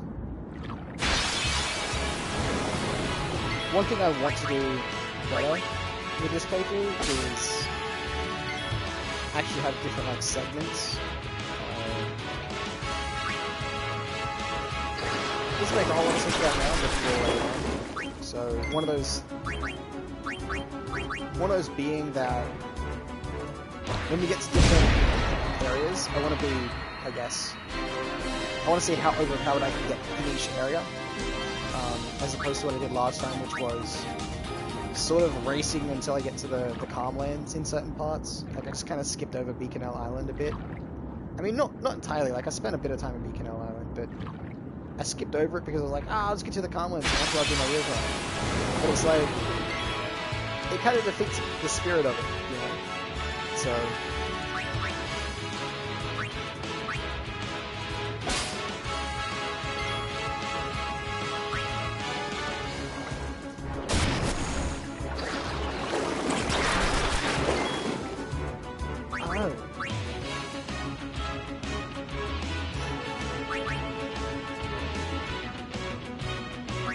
Whoops.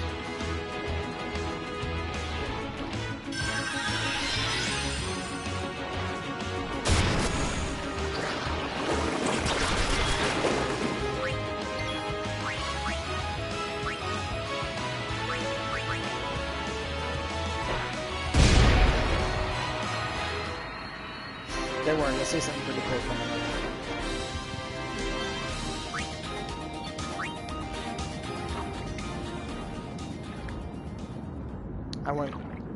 I won't not use that mix, because mixes are pretty cool. It's actually, I'd say it's the most overpowered ability in the entire game. Like Zen Mato from We'll go as soon as you're ready. Busted beyond belief, but that's because it's an instant kill. Like, of course, an instant kill mechanic is going to be extremely overpowered, but Mix allows you to do some shit that is, I'd say, even more broken, like Defy Death and like Trio of Quad 9, if I'm not mistaken, allows you to like make sure that you perpetually do 9,999 damage with each hit, which is how most like no sphere grid runs are even done in the first place.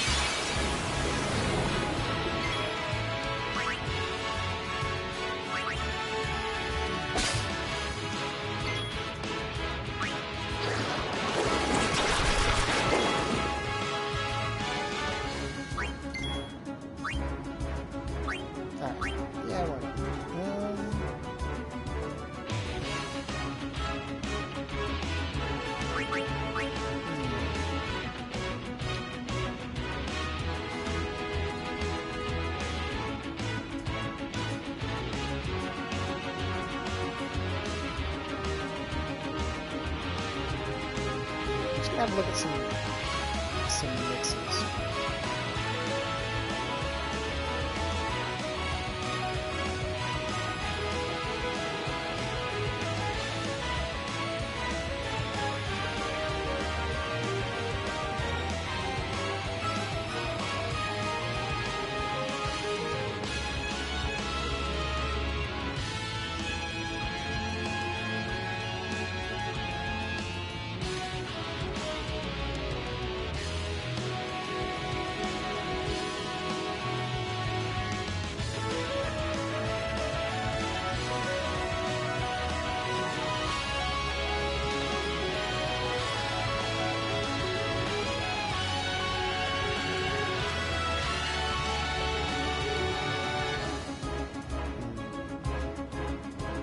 Alright, I'll just do something simple.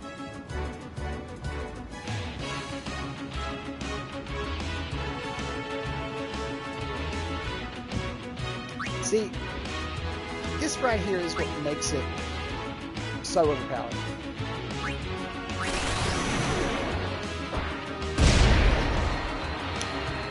Weird.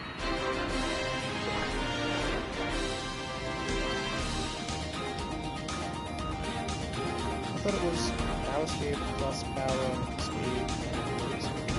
Huh.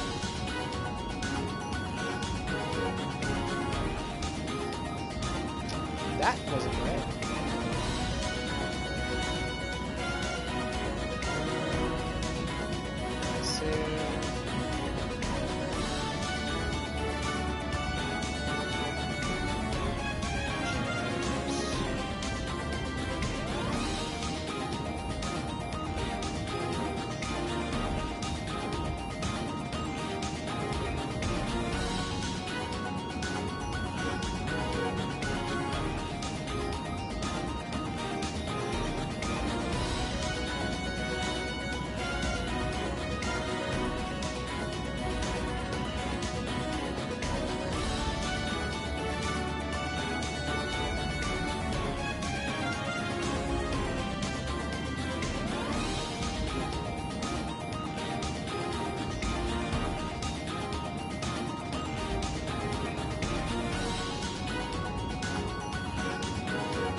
Sorry, I just had to check something for a second. I thought that it was 2 power spheres, but it wasn't 2 power spheres for some reason.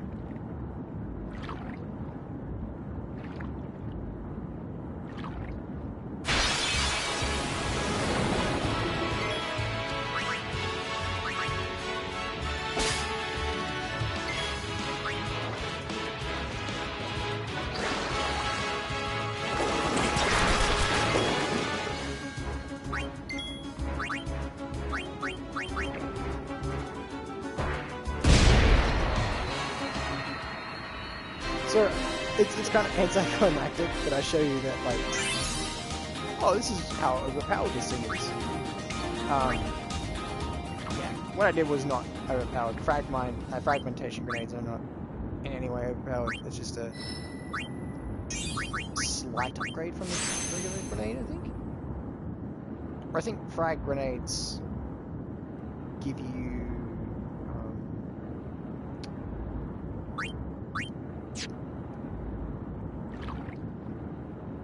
pretty sure frag grenades give you, like, gives the enemy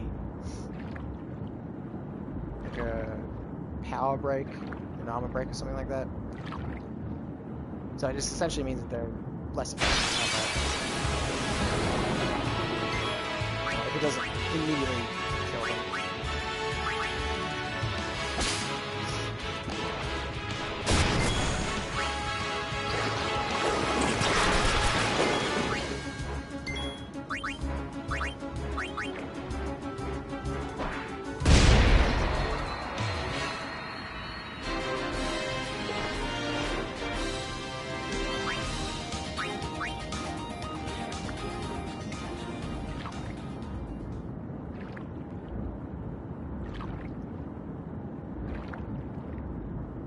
So I'll be, at some point, I talked about it a while ago, but I'll be working on an app.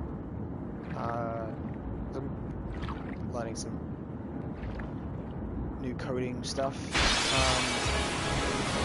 We're working on an app for this game that essentially tells you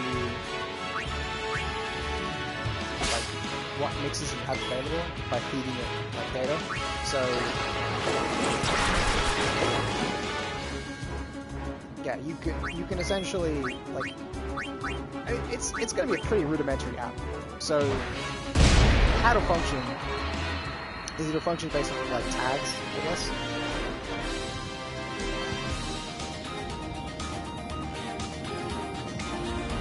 Streams buffering a lot. Weird.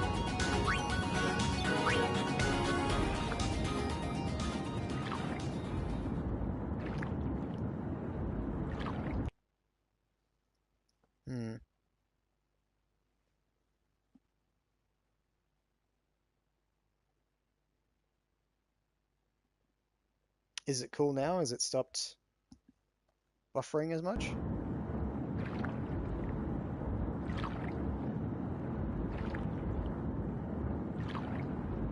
Might have just been a bit of a weird lag spike.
Yeah, I'm seeing it buffering a bit on my end again.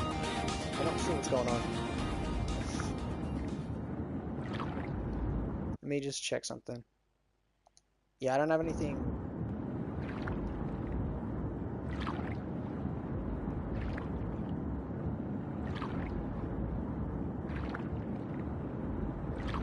I don't have anything downloaded or anything like that. It's weird.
Everybody's going.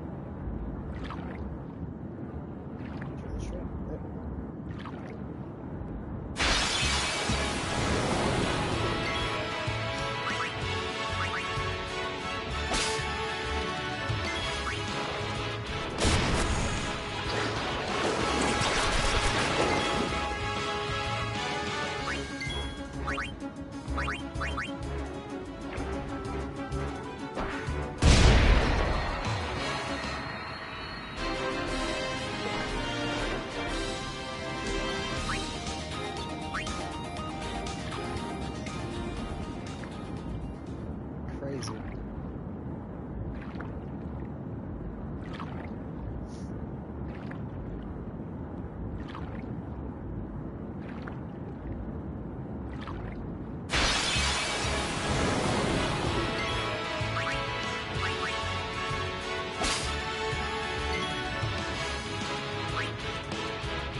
yeah, so just taking a second little break. So I will be working on making an app. Oh.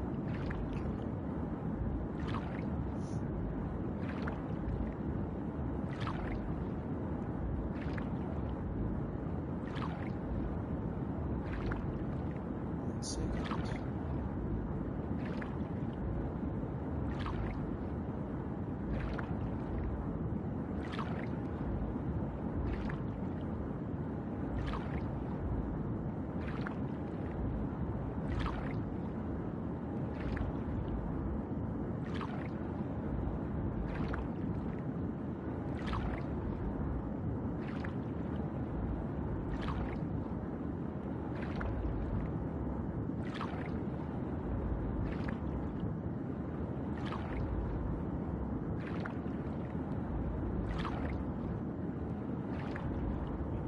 Just try and double check something really quick.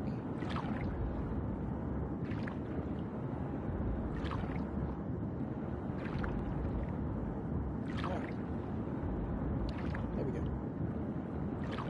Sorry about too bad my phone was being a bit weird.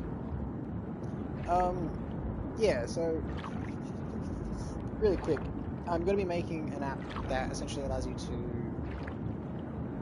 find mixes from inputting what, let's say, ingredients you have available to you. And so what it does, like, I mean, it's a very, very simple thing. It's going to take a lot of, I wouldn't say a lot of coding, but it's going to essentially need a lot of,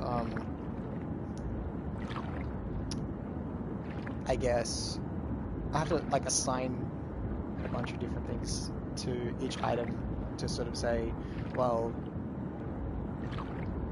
like AS values, and each value, like each item will have a value that sort of ranks it between, well, I'm not sure what number, like numerical value I'll give it. Basically, X meaning like the lowest and Y meaning the highest, and or rather X meaning the most common and Y meaning the least common, like the rarest of those items. And so, like, for example, potion will be very low, right? They're very common, very easy to obtain. But something like a pendulum, I'd probably put it like pretty high, or dark matter, right? Because, and I'd probably rank dark matter above pendulum because while dark matter has more sources to obtain it than pendulums do, you get less of it per instance, and you also get them less frequently than pendulums. Because you can bribe for pendulums, I think. No, you can bribe a couple of things for pendulums, but you can't bribe everything for pendulums. So basically, yeah, it's a very tedious. Pendulums are a little bit more tedious to obtain, but dark matter is also more like tedious in ways where it's like you need 99 of it for it to actually be useful. And it takes a while to get 99. So, yeah. Essentially, they'll be ranked in terms of rarity, and why they'll be ranked in terms of rarity is because when you're looking at mixes, you want to find the cheapest possible solution to make X mix, right? But this will also tell you like what mixes are available to you with these items. So it's like if you've ever seen one of those apps where it allows you to take a photo of your cupboard in the pantry, and it'll show, and like it knows like, oh, that's like a can of chili, and that's rigatoni or whatever. Like it'll tell you what you can make out of the items that are in your pantry. Whereas and this will essentially do the same thing, right? It'll tell you exactly like what mixes are available to you, but it'll also show you like the cheapest possible versions of those mixes, right? Which I haven't seen an app that can do that yet. So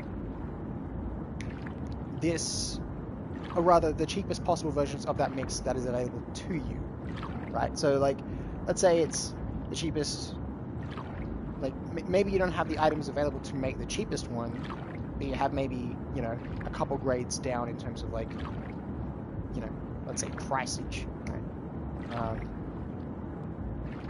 Yeah. And what I mean by cheapest is I don't necessarily, like, in terms of, I don't necessarily mean by that by like in terms of gil investment. I mean that more or less by time investment, because some things are very easy to obtain with just the right, like getting a shitload of gil. Like you can get a lot of gil very quickly, and obtain a lot of things. But if you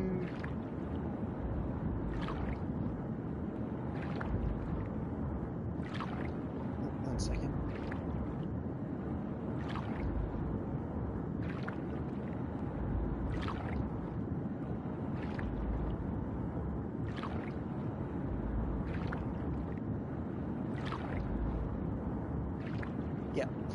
Sorry. Yeah, you can get a lot of gil, and with a lot of gil you can gain a lot of things very quickly, but that doesn't necessarily mean that the thing is, like, it can still be hard to obtain a lot of gil and all that, like, it factors into that, but like I said, dark matter is harder to obtain because it's a 12.5% drop chance, and you know, you have to overkill to get 2 of it at a time. So it's, yeah, like there are a lot of things out there, and then yeah, like it depends on your the availability of some things. Like some things you can only get from very specific monsters. So yeah, those monsters are like, some of those monsters are very hard to fight. Or I wouldn't say hard to fight, but they're hard to fight unless, like, if you don't have the right setup, if you don't have the right gear going into it, it can be a bit of a slog. And just going in there to grind for the materials to use in another fight, it's like, eh.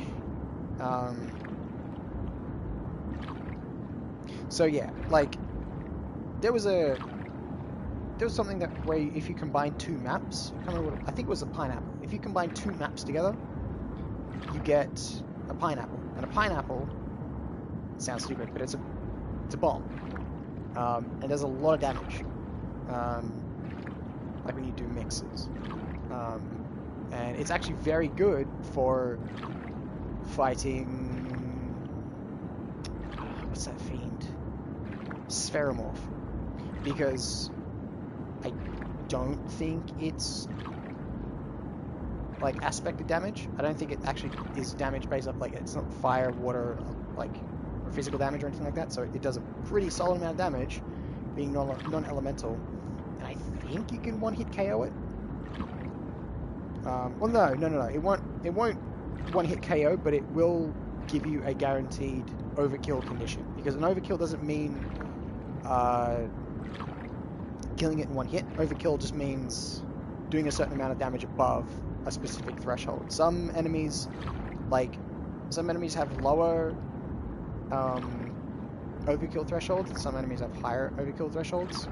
So it'd be like, sometimes it's higher than their actual max health they need to do in a single hit, and sometimes it's like, sometimes it's just lower, right? It's just like, yeah, you gotta, if you hit them for like 80% of their max health, it'll count as an overkill. It depends. It varies between fiends.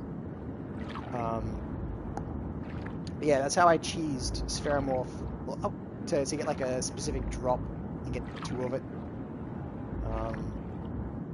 So yeah, I think that was for a level 2 key sphere. It might have been level 3.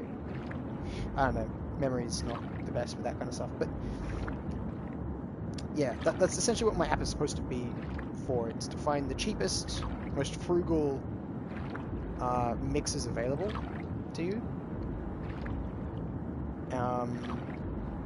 and push those. And I'll probably add like a feature later on that sort of allows you to deselect some mixes that you might not ever want to use.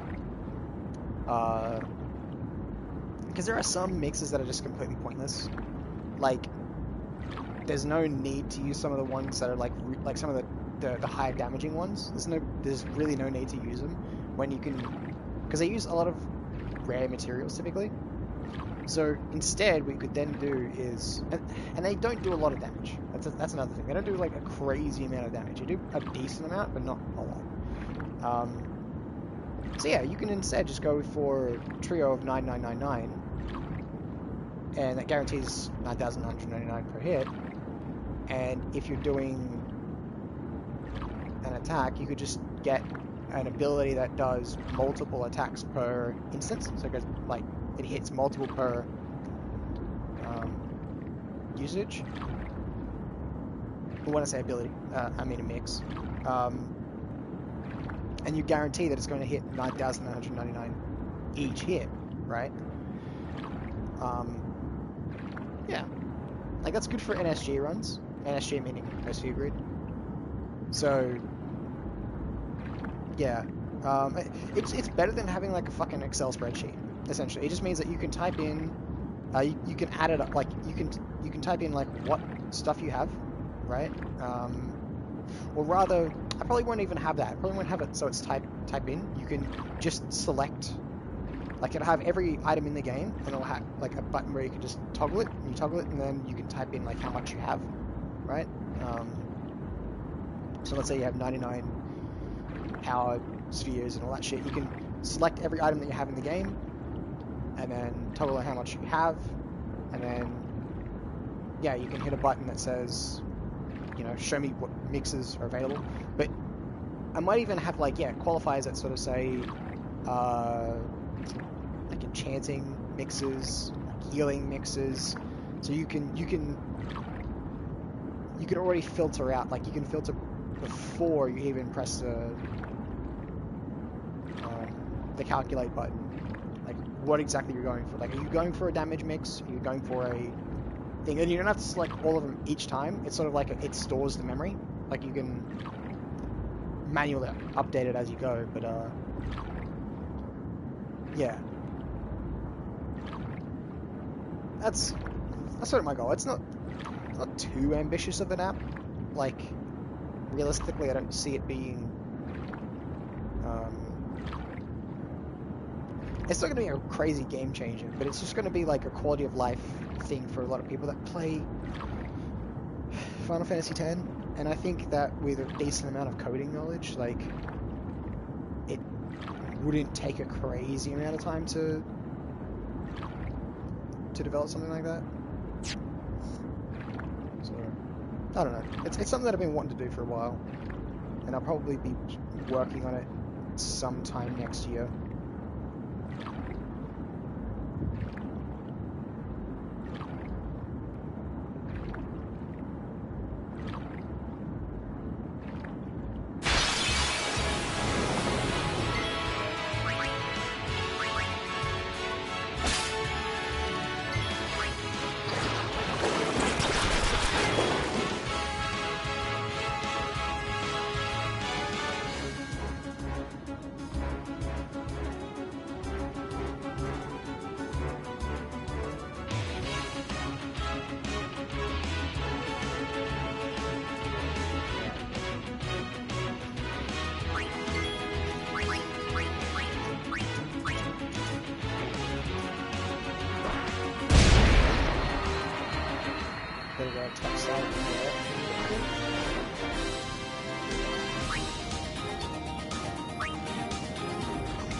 Oh, okay.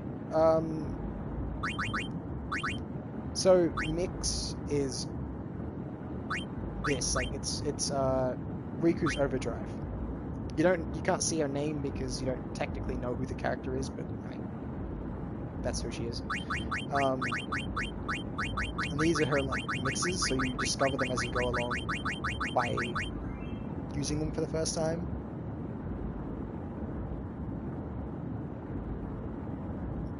So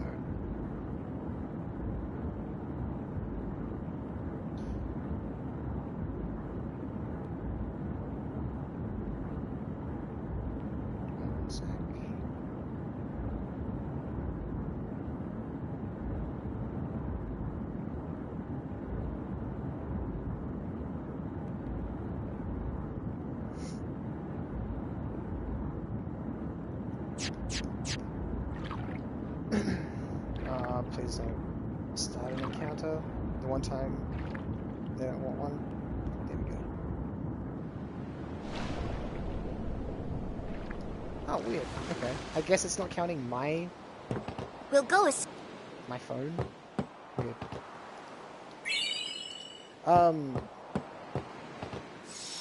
Yeah, I mean it is nerd speak, absolutely. Like, it won't make a lot of sense right now, but maybe later it will. When you see that there's a lot more mixes that you can well, not that you can unlock, but more that become available to you.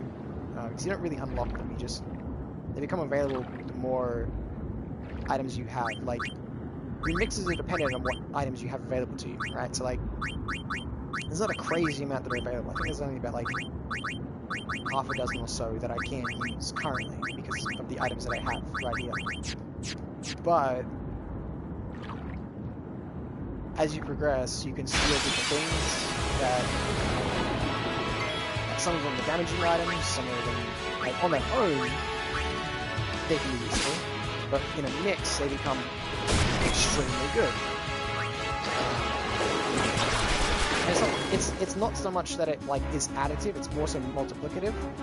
So, for example, Trio of 9999. Actually, Hyper Mighty G. Hyper Mighty G is a better example. Hyper Mighty G means Hyper Mighty God. And Hyper Mighty God is extremely useful because it gives you, like, auto life. So when you die, you get resurrected, which is insane. And it applies it to all three party members, like, all the time. It gives you, as well, a bunch of, like, resistances and shit, like cheer +5 and all that. It's extremely useful, but it comes from using items that on their own are not so special. So, but combining them in a mix together, it makes one of the most overpowered mixes in the entire game. And in fact, it's, like, instrumental in defeating some of the later bosses in the game. Like, I'd say necessary in a lot of cases. So, having a tool on hand, like the app that I'm suggesting, that allows you to find the cheapest possible way to make a mix like that, is really useful. At least in my opinion. Like, as someone who's played this a lot, it's very useful because it means that you don't necessarily have to be looking at, like, Excel spreadsheets and scrolling down and finding it and all that shit, because most of this information is out there, but it's not really aggregated in a way that is,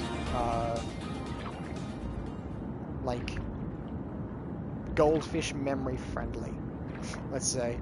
Like, to someone like myself, who remembers a lot of this sort of stuff, I still don't necessarily remember, like, every single mix, because there's literally thousands and thousands of different combinations that you can make.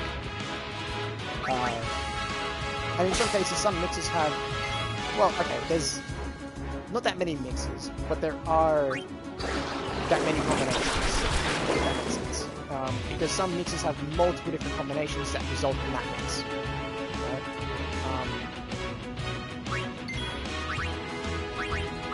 So, yeah.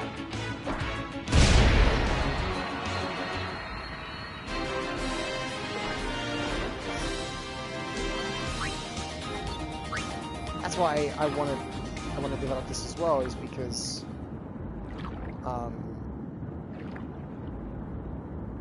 for people that are playing through the game, like, and haven't done, like, a bunch of no sphere grid runs and stuff like that, and that, like, know a crazy amount of the tech, it'd be useful for them because they can look at it and go, oh, I didn't know that this really early game idea to create this really powerful mix. Like, yeah, I didn't know that combining two maps together creates pineapple bomb. You know, like,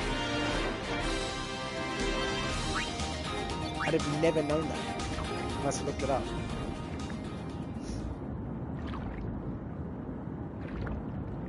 So having this at your fingertips is essentially just a little shortcut to being able to find who useful mixes every occasion.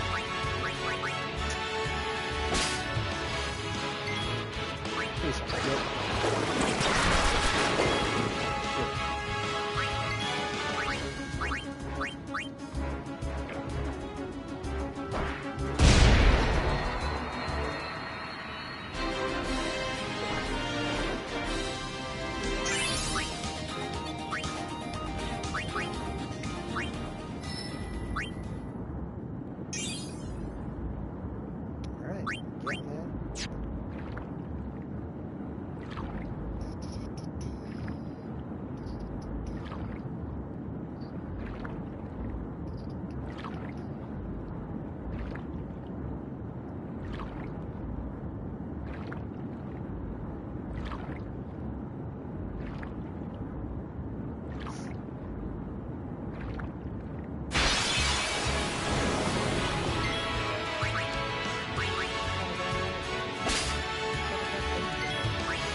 Potions, but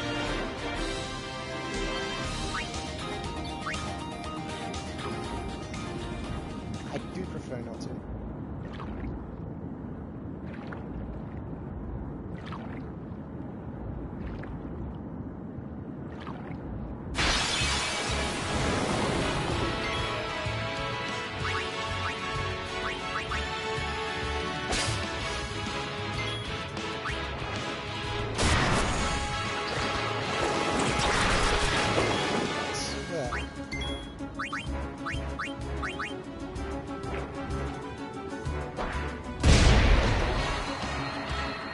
I hope you unlock comrades soon.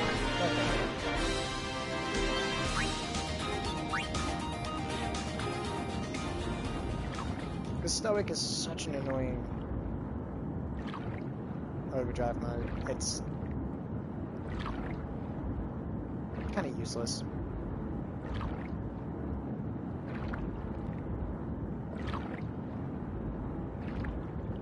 Like, it's alright in couple circumstances, but as soon as you get a better one, you just better moving on to that.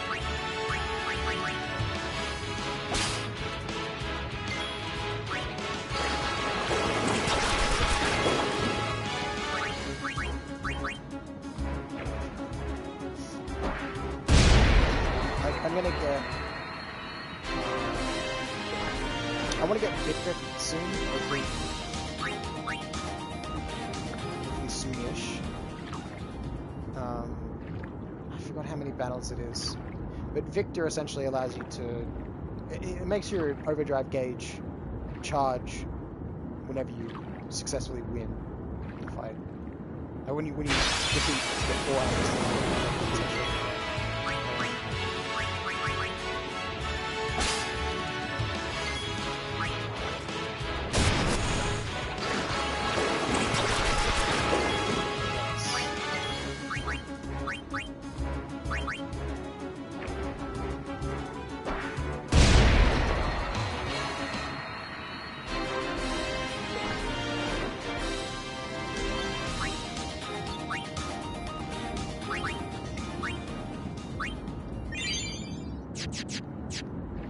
I think what I'll do is I'll do a net gain on potions, so I'll keep fighting until I use 2 potions worth, and then I'll keep first. That guy uses 3 potions every single time, so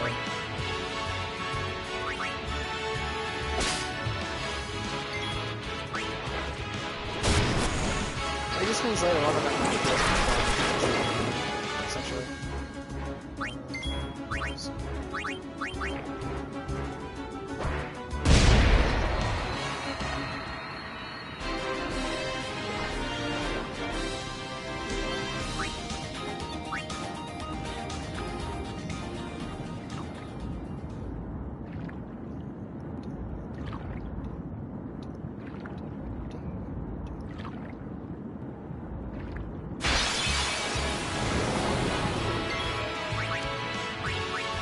a lot of these too.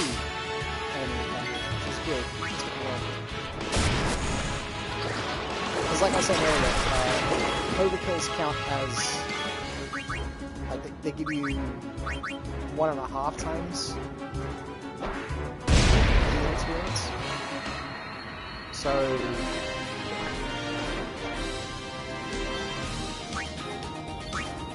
yeah, but it rounds up.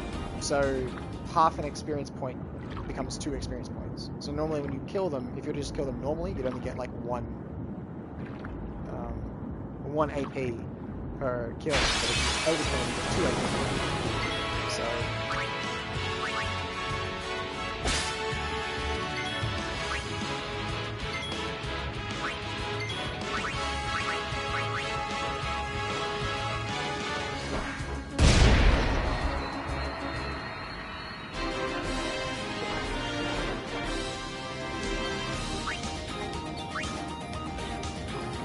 yeah, 2 AP is... That's 2 AP per enemy. So I'd be getting 4... I get 4 AP on the encounters with 2 enemies, and 2 AP on the encounters with 1 enemy.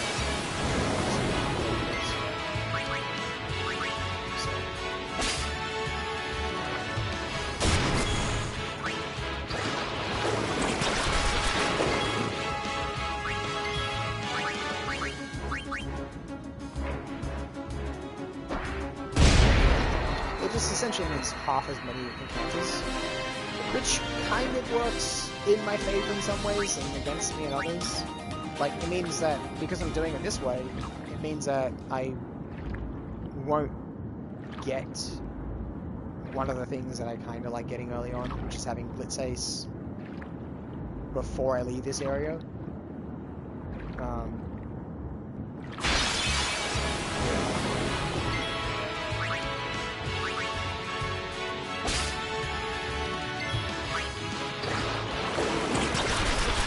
Having Blitz Ace this early on is a bit busted.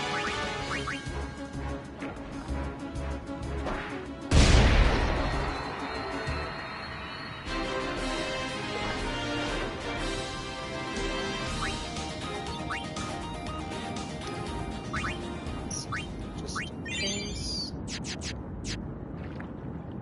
So yeah, after she gets like critically low, I'll have to take her topside. Heal her up.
I mean, this is like the least exciting part. This is...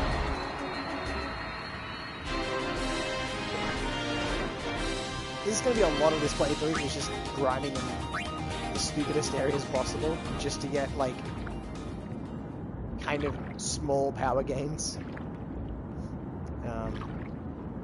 Well, I mean, there is a couple areas where it becomes pretty fucking exponential. Like, having my sphere, like, so... There is a term that I use called, like, so this, actually, I'll go back a bit. This is the sphere grid, right? This whole thing here, this is the sphere grid. This whole big, massive, gigantic, enormous, any other word for big, thing. This is the sphere grid. So, but there is a term that I tend to use. I don't really know if it's sort of part of the nomenclature for most people, but it's called a sphere path. So for Tidus, his sphere path is going along here, and then along here, and then up here, through here, around, going through here, picking up these, getting this, going around through here, around here. Like, you've got these lock nodes, but just forget these lock nodes. You go around here, and then getting to here. This is what I call his sphere path, right? It ends at quick hit, right? So what I typically do is I like to get to here on each character. Well, not this specific node, but I get to, like, for the black mage, hers is flare. For the white mage, hers is where is it? It's right down here.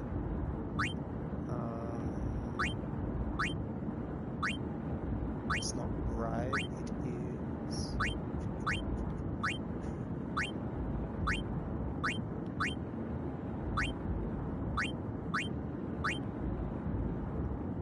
It's somewhere here. Yeah, holy. Holy is her final, in quotes, thing. Like, that's her sphere path. And what I mean by sphere path is it's kind of like their specialization. So, like, Tidus' specialization is he's sort of like a bit of a time mage mixed with like your quick hitter. So, like, a lot of his abilities that you get are to do with time. So, like, on his sphere path, I should say, really to do with time. And I mean, abilities not necessarily meaning like flee and cheer. I mean more stuff to do with, like, his stuff like this: delay attack, which is it delays the enemy's attack by 3 turns. With like a, you know, it works on most enemies, but some enemies have sort of a resistance to it. And then you have, haste as well, which is also what I'm going for currently. Haste means it speeds you up, or it speeds a party member up, basically, whoever you choose. In fact, you can speed the enemy up, and in some cases, that's actually kind of beneficial, because giving them more turns really quickly can actually be beneficial for certain strategies or certain fights, right? So yeah, he has haste, which is single target, and then he has haste digger, which is multi-target, right? And then you also have quick hit is, without getting too much into the weeds of it, each action that you take has a speed ranking.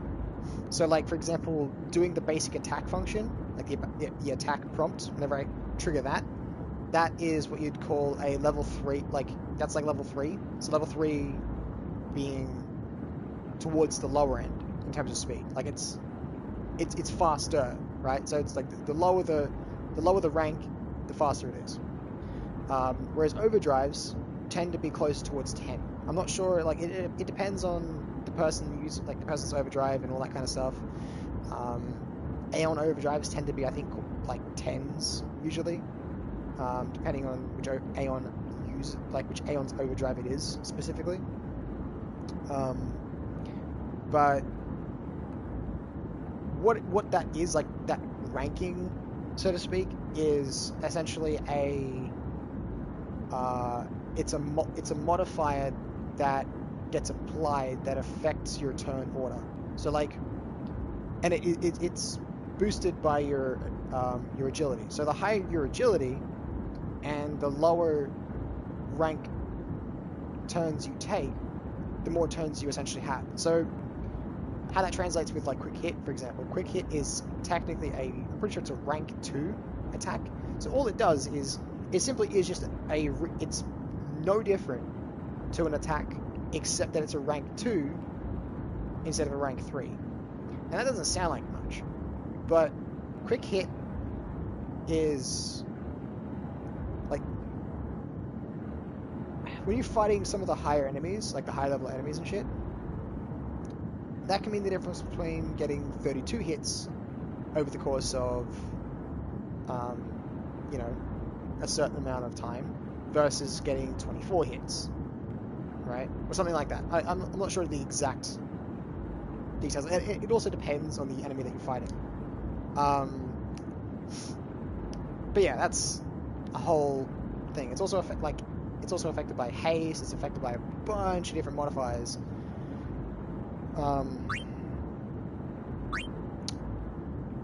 But yeah, so essentially each character bar one has their own specialization on the sphere grid. Waka is your status guy. Orin is your Waka is your enfeebling status guy, and Orin is your debuff sort of tanky kind of hitter. Like he hits a bit. He doesn't have very good agility, but he hits harder than most of your party members in terms of physical attacks. And he also has stuff that lowers their defense, lowers their attack, lowers their magic defense, all that kind of stuff, which is really useful. And you got like a black mage, white mage. You got Riku, who essentially works with, I don't know. I mean, she has stuff like Mug and Steal and Use and stuff, which are very useful for like gaining items and stuff. She's all right offensively, but yeah, she doesn't really specialize in anything like too. I guess most of her stuff is there to enhance her mixes, really. Like it's mainly there to enhance her overdrive capability. Like if you're using Mug, what it means is you can attack the enemy at the same time as stealing from them. That's what Mug is, which it's good, but at the same time, there are some times where you don't want to use Mug because some enemies have a built-in counter thing. So if you use Mug, that counts as an attack on the enemy, and so that if that enemy has a counter on them, then that qualifies as something that they can then counter with. So that means they can attack you back, which is not a good thing in some circumstances. Because sometimes the counter isn't just a simple, it's a simple whack and hit them back. It can sometimes be a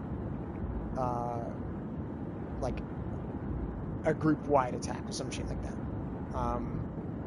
So yeah, it's not always optimal, but it can be useful. And then let's see, Waka, Orin, Riku, Tidus, Yuno, Ulu. Yeah, and then Kimahri. Kimahri doesn't really have a specialization. He's kind of your blank slate, and he starts off right here-ish. Oh wait, no, that's one. Somewhere towards the center. Yeah. It starts around here. But basically what it means is you can, because he's a bit of a blank slate, you can take him down a few different paths. Like you can choose whatever you want for him to go down. And he has pretty good proficiency in a lot of different things. Like you can take him down the mage route really early on, which is pretty useful. But what's also cool is because he's right in the center, you can use these level 1 locks, like the key spheres, to unlock these locks. And for someone like Waka, who starts out here-ish and stuff, he can use a level 1 lock, level 1 key sphere, and then come back and then start doing mage shit as well. So yeah, his sphere grid being Kimahri's sphere grid being in the center is super good because it kind of opens up the potential for everybody else too.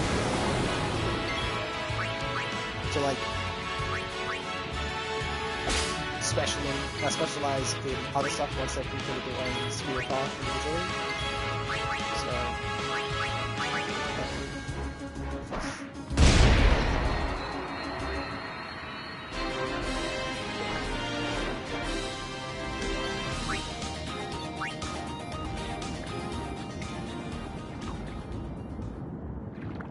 yeah, I typically get to the end of a sphere path. Well, the end of a sphere path, the end of everybody's sphere path. By the time I get about halfway through the game, which is very early.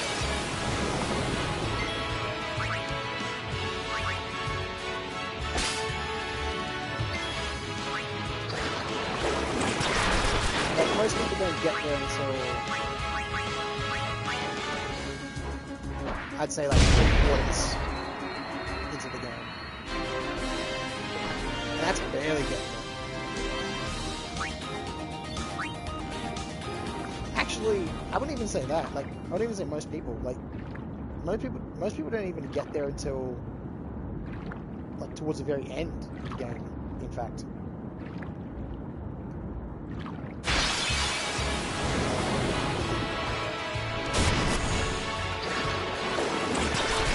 Because the average, like, casual player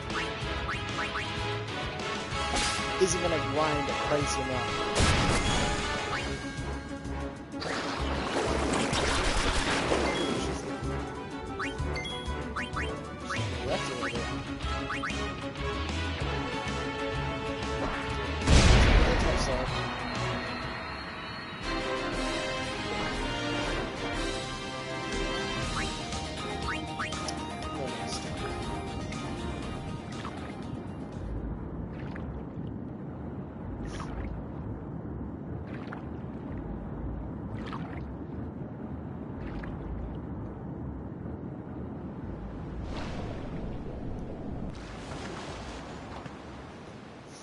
We'll go as soon as you're ready.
Wow, that's not many left. I'd say that by the time I get haste, Riku would have leveled up as well, I think, one time.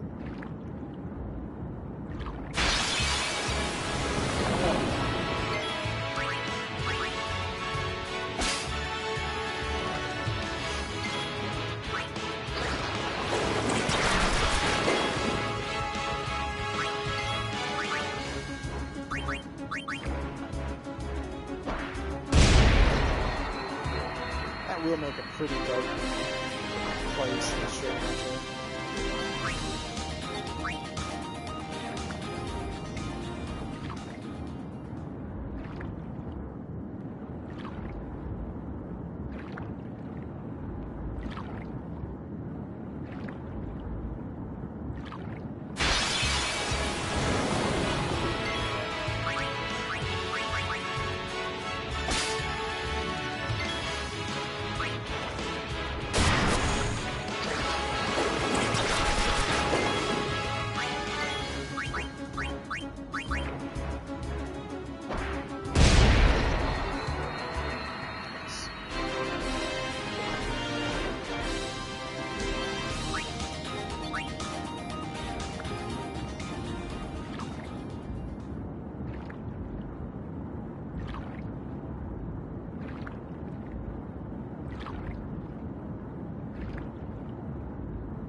getting close to getting victor soon. Surely.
Like 60 or 80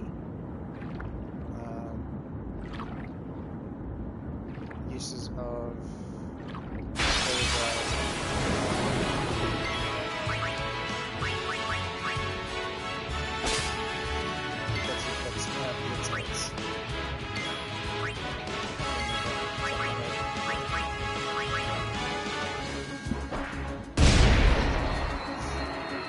we're gonna be here for a while.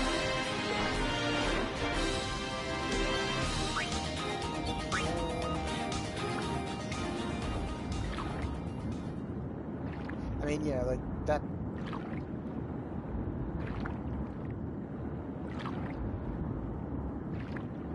I doubt that I'm gonna get it tonight. I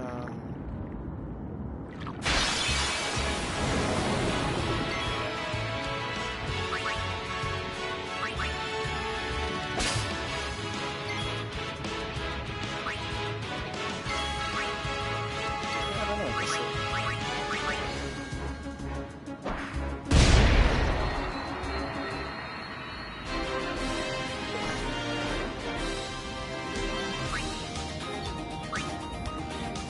I might be able to get energy drinks tonight, at the very least. Or not. If not energy drains, slice and dice for sure.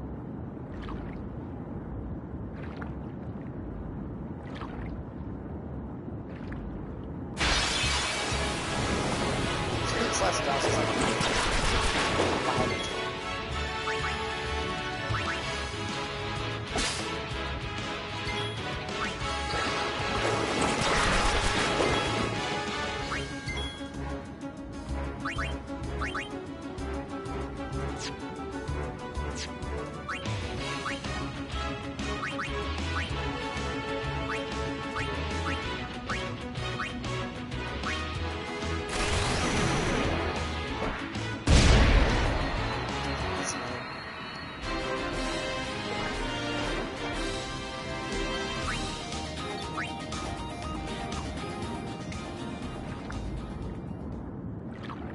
Yeah, that mix table that I looked up online, it's absolutely wrong because it said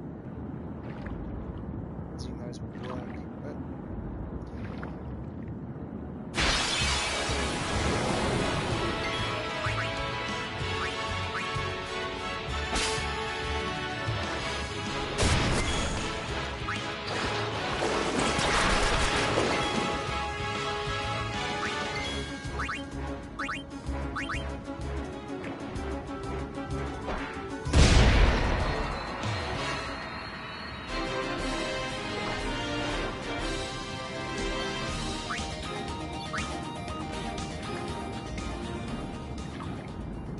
imagine there's like some kind of bug that's like, yeah, no, by the way,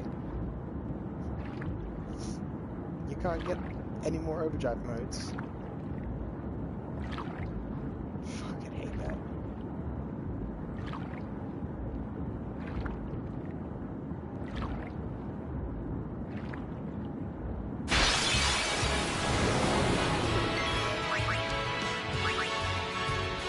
Seriously, if I was stuck on Stoic,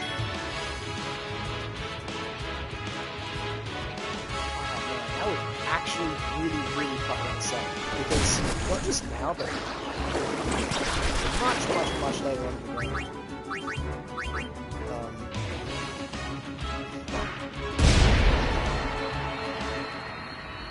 When I'm doing like the Dog Hunger, XP farming and shit. My god, that'd be fucking fun. Trying to use Stoic then, because it's just so many more turns, so much longer.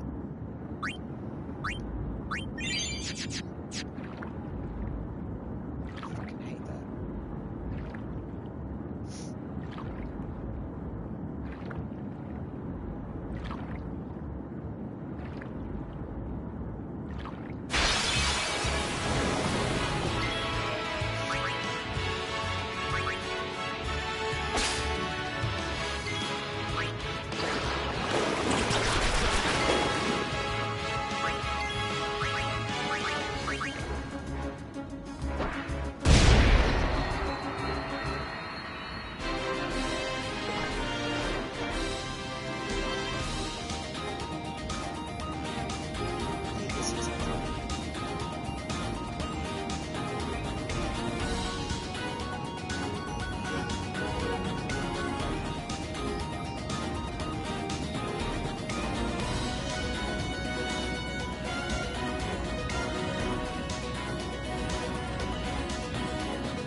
So it's $120. Okay. It's 120 and 140.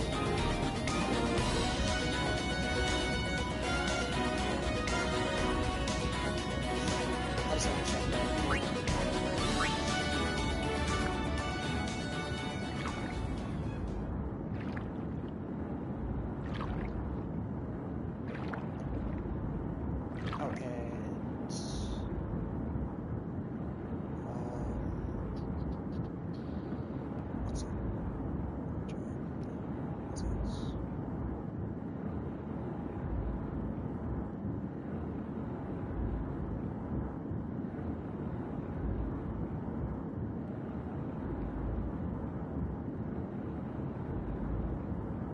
Okay, so it is 80.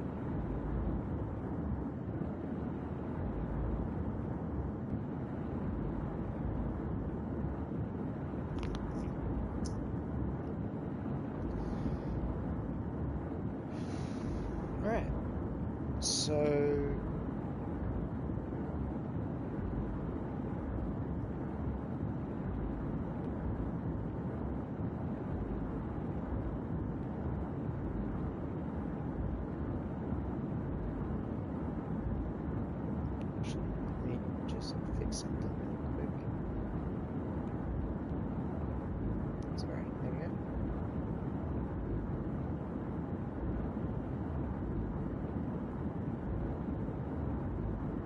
make sure to get up every so often. Yeah, no, I will. That's why I take like some intermittent breaks here and there, just to gauge the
I think I'm about halfway to unlocking Victor. Potatoes. Somewhere in here.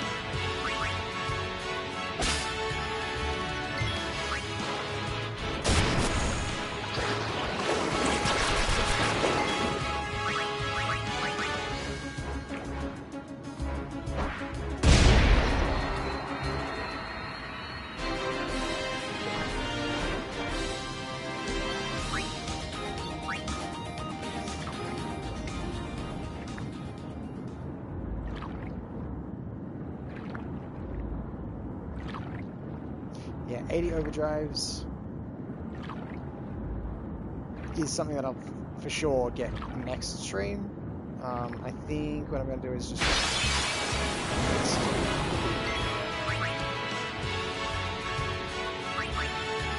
next overdrive, which is it's slicing dice, not energy or anything like that.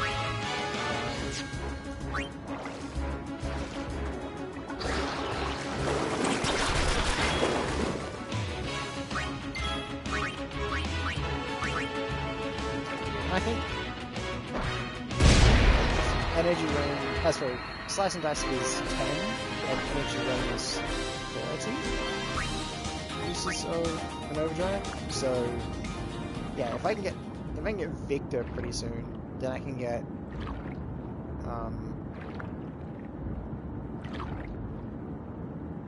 I can get 10 overdrives pretty fast. Because Victor makes your energy, it makes your overdrive charge per battle, as opposed to per win. And the charge rate of that is much more consistent.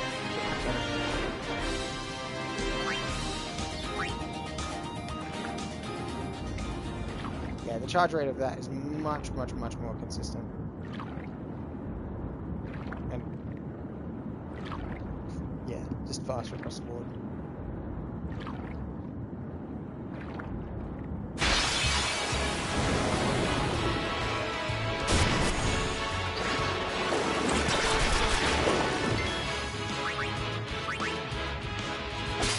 A comrade is good, but if you're doing a lot of battles, Victor is much better.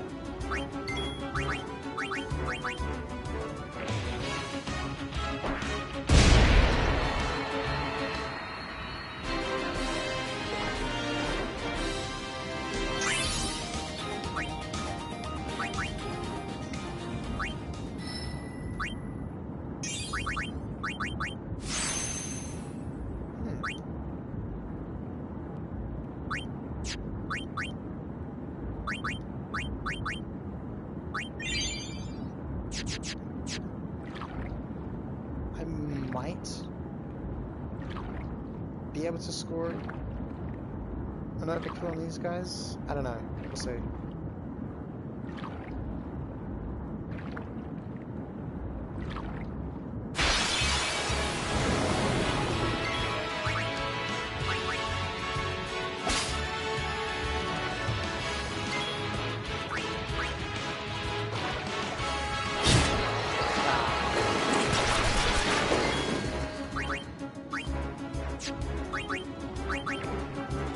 So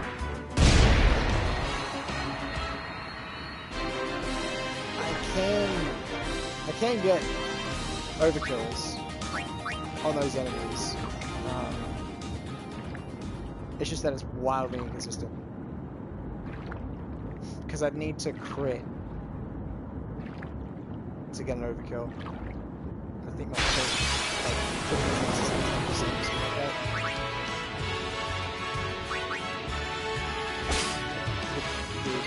Base luck. That's not high.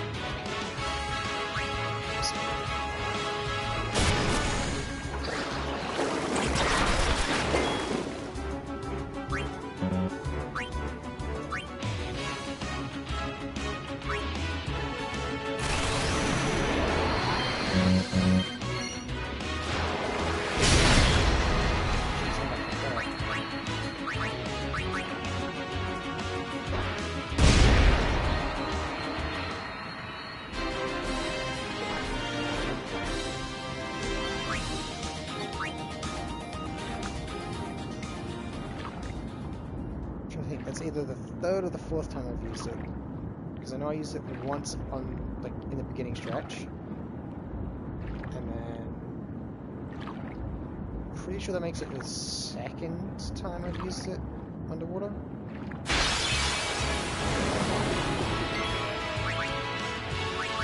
Something like that. So 7 more hits to go.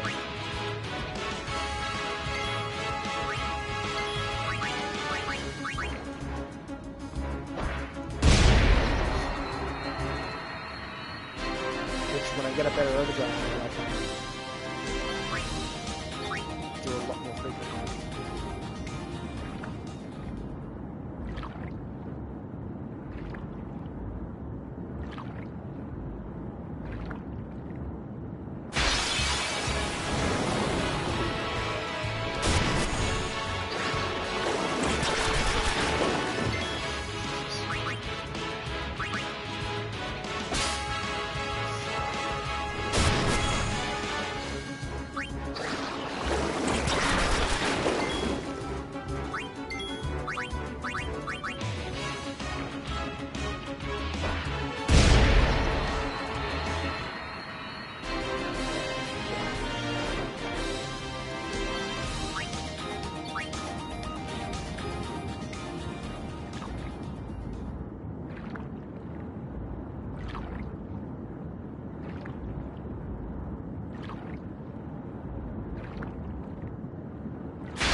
Sorry about that.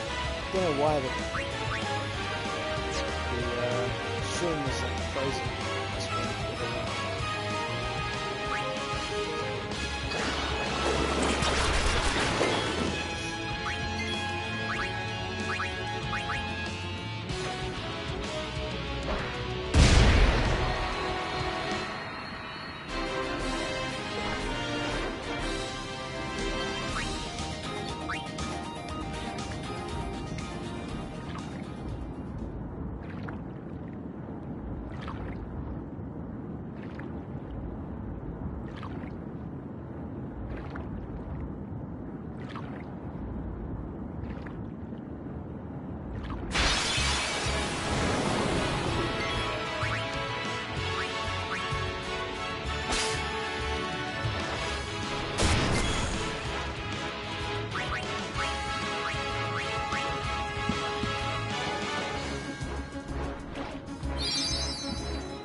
We'll go as soon as you're ready.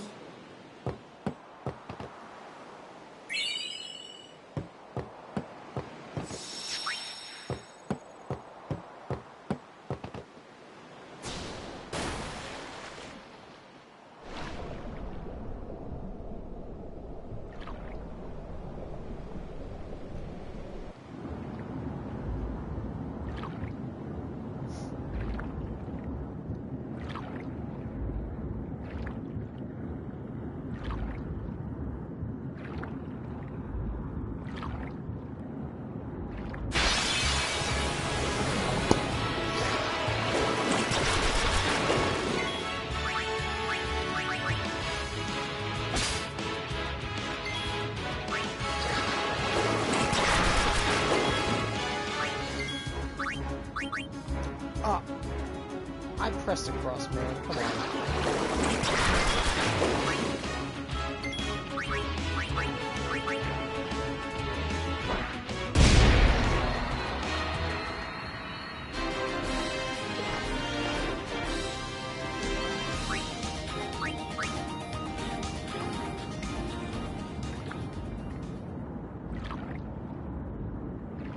Yeah, for sure I have to be getting close to Victor now.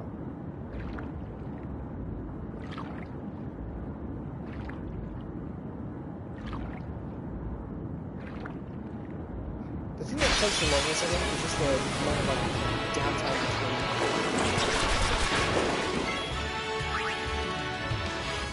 between battles. I just wish that would be faster.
I think the ones that I can get this early are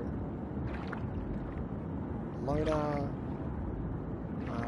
Slayer, Loda.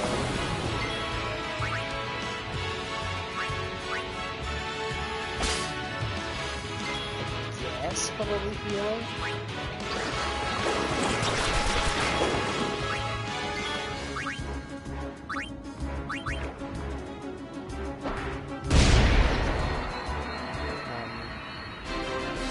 Victor, as well as Coward, Daredevil.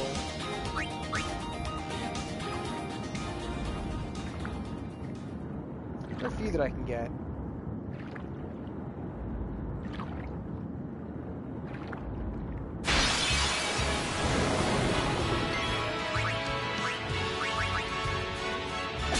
It would just take it. Good old.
is actually going to be getting closer to unlocking Slayer too. Which is cool, I guess. I'm not sure which one charges faster, if it's Slayer or Victor. I imagine it's probably Victor.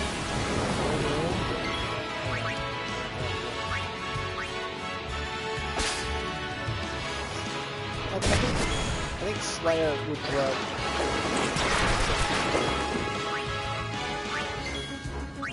I think Slayer would be faster when it's like 2 or more enemies per encounter. But on the single enemy encounters, it would be probably slower than Victor.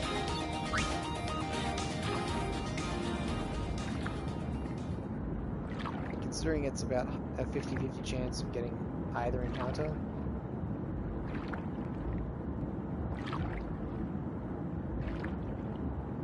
It's kind of probably better just to run the across the board.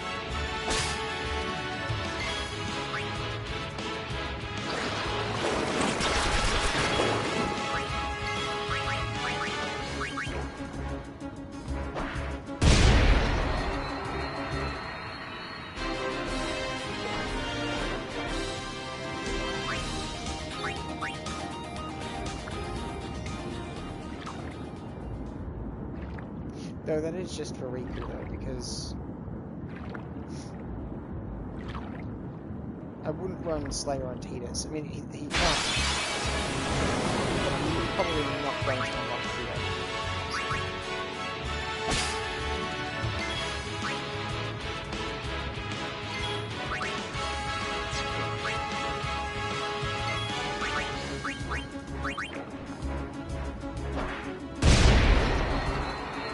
Not for Tidus, anyways. For Riku, for sure. Because she's the one that's doing the majority of the killing.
Quality of life feature I would like to see.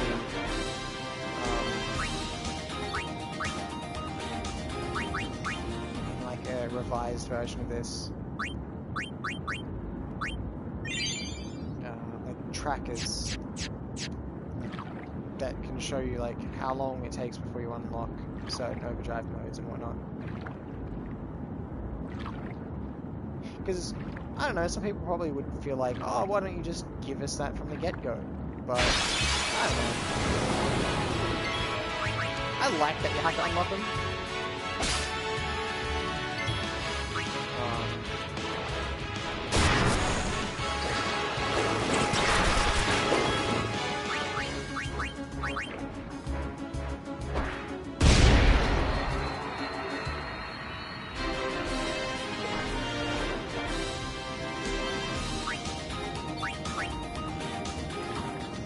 I'm not sure.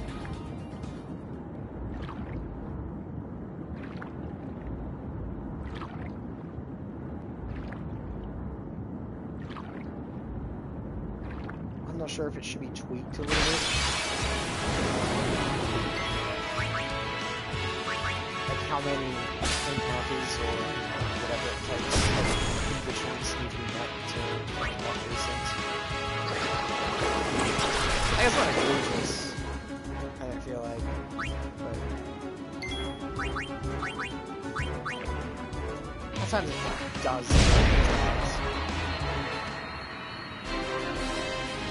Don't get me wrong, like Victor and Comrade, a lot of these like really useful ones who just unlock naturally as you progress.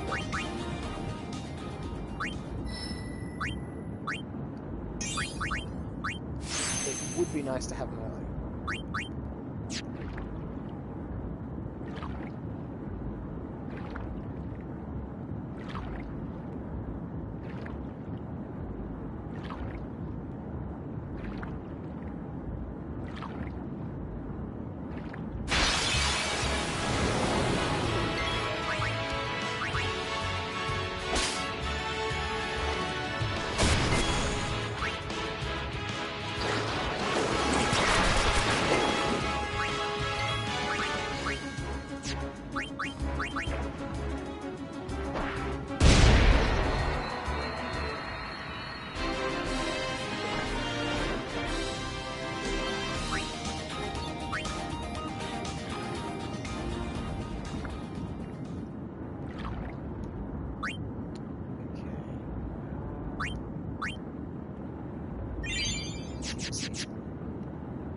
Also, yes, it's Titus, not Titus.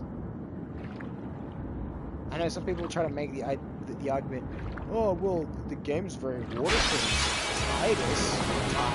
Titus, it makes sense. It's like, yeah, I mean, that's, like, extremely loose-fitting, though.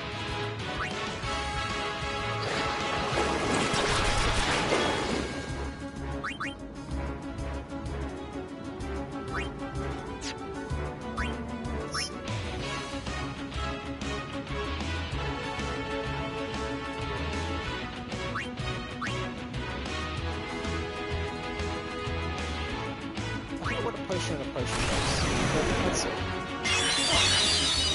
Alright. It's an awesome potion. Never mind.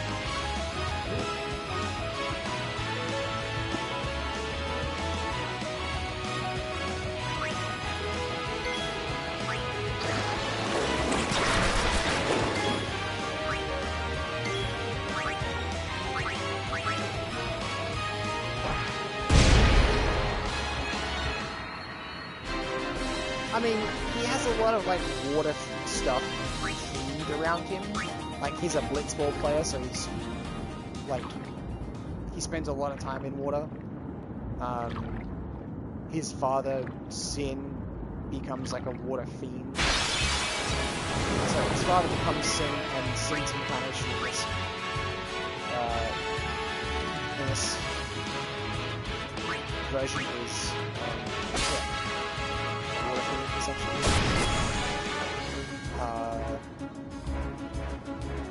the story that when he was a kid, the story he was told when he was a kid was that his father went out fishing one day or something like that in the ocean and just never came back. So like he lives on a boat on the ocean. Like there's a lot of water themes surrounding him, and then Spira as well. Like the game's very aquatic. It's a lot of aquatic themes. So yes, I understand the Titus makes more sense, but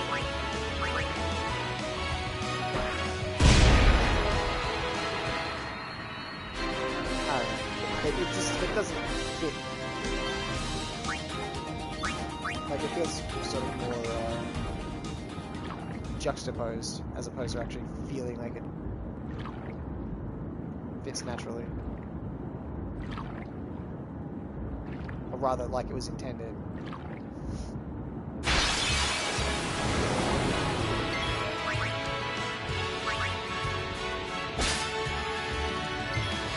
So my god, I cannot wait for the goddamn copies.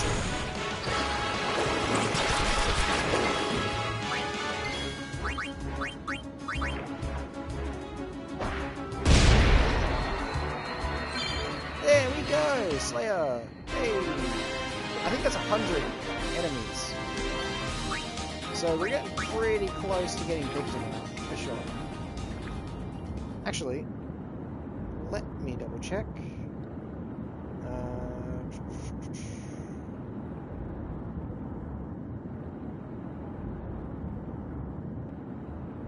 Warrior, comrade, healer, tactician, victim, dancer, avenger, slayer. Okay, so yeah, Rika's, that's 100.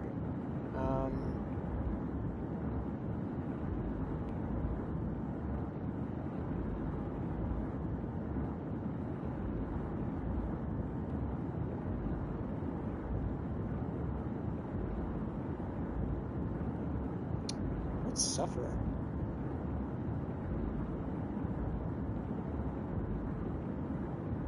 Weird. Chat as well. Characters suffer status ailments. Carries over when a character's turn ends. So I'm guessing.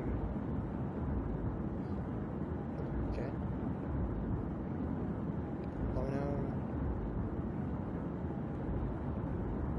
Wow, Titus can get Lona really quick.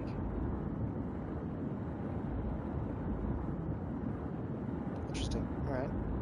Didn't really know that.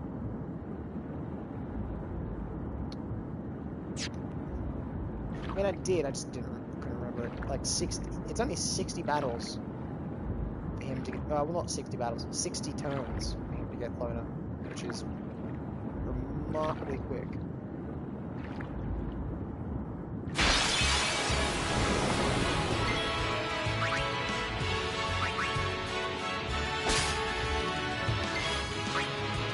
But like I said, it's the guy is like, he's the biggest loner of the group, so it makes sense that he gets loner quickest. Yuna also gets healer quickest because she's, you know, a white mage. She specializes in healing. So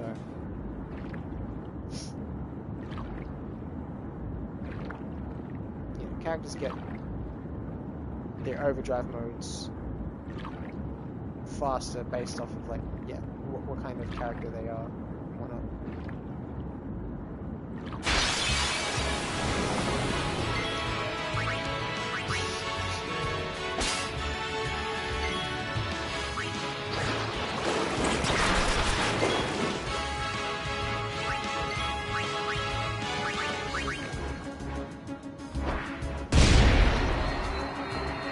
Yeah, sure, it'd be a free roll.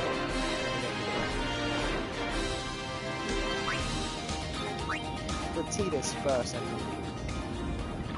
Riku's comes like at 140. Titus is 120.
As for like streaming, I'm thinking of I don't know, like I'm gonna do 4-hour streams. Like that's something that I'm already committed to doing. I'm just not sure whether I'm gonna be streaming every day. I think I might do 5 days on, 2 days off. Which is faster than my original pace, which was originally 3 days on, 4 days off. With, you know, sometimes maybe a 4th stream a week, depending on like what I was gonna do. Like I was maybe gonna do like Final Fantasy 14 streams on like every other Sunday or something like that. But not too sure. But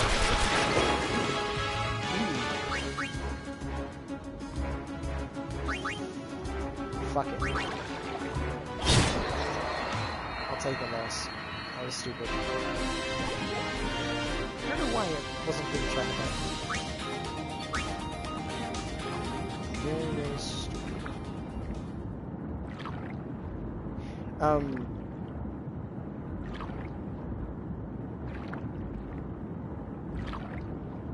What was I saying? Yeah, so I might commit to We'll go as soon as you're ready. 5 streams because I know that, like, I have a lot of ground to catch up on because I've essentially, like, I lost a lot of I lost a lot of progress.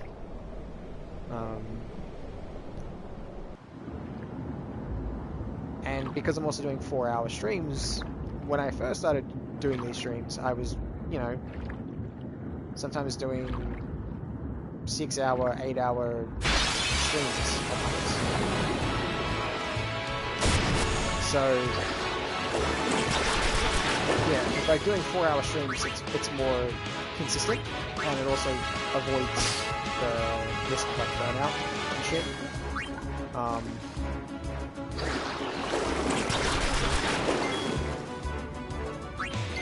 Yeah,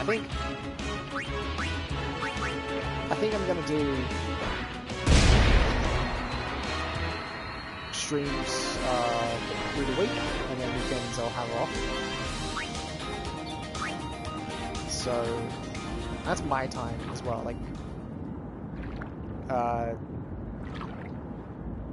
Like Saturday, Sunday Australian time.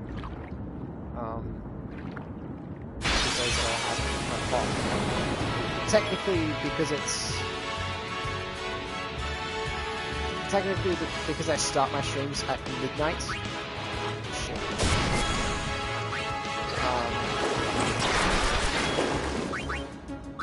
Because I start my streams at midnight, it's technically Saturday for me right now. So, in a way,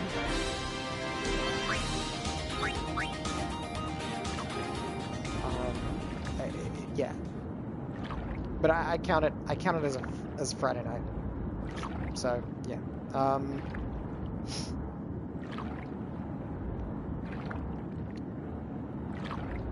Yeah, so I'm thinking Monday, Tuesday, Wednesday, Thursday, Friday doing streams, and then maybe a surprise stream on Sundays, depending.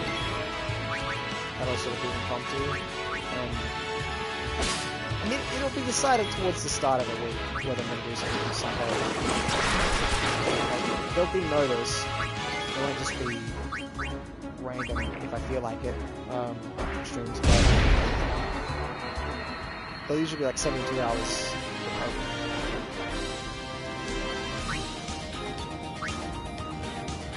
72 hours before the stream that I'll have an idea of what I'm going to be streaming and if I'm going to be streaming that day. But yeah, I don't know. I think sticking to this schedule is a bit better because then that way it means that I'll be doing more consistent things.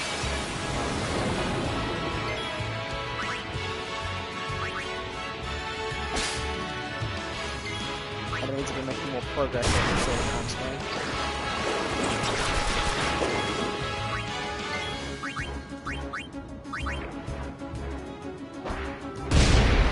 Well, yeah, kinda. Actually, because, like I said, there were times where I was streaming for 6 hours at a time, so... Yeah. But cutting it back to 4 is more sensible. There are some times where I might do, like, a longer stream than usual, but I typically cut it at 4. So.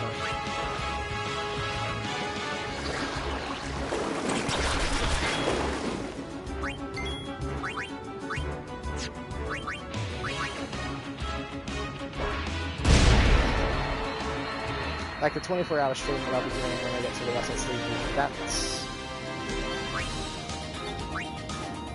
that's not that far off. That's probably, not probably, that is sometime next week.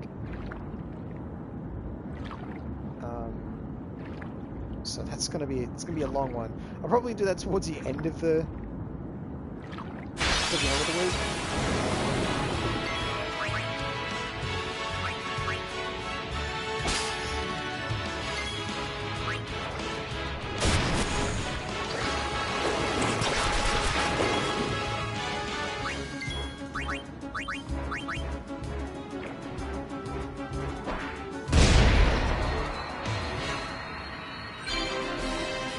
Nice. Alright, now we can do two things at once.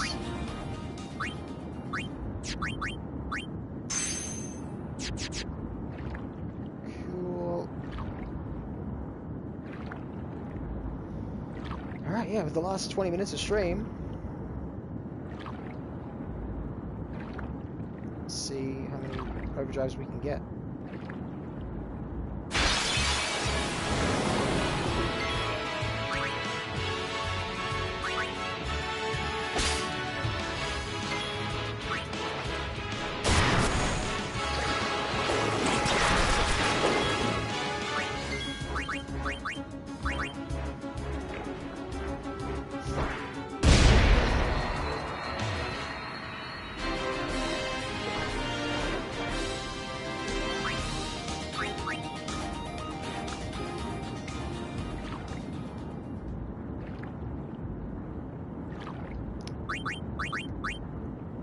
Oh yeah, look at that. That is a much better amount.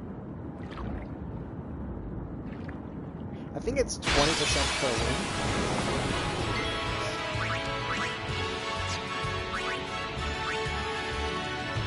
Something like that.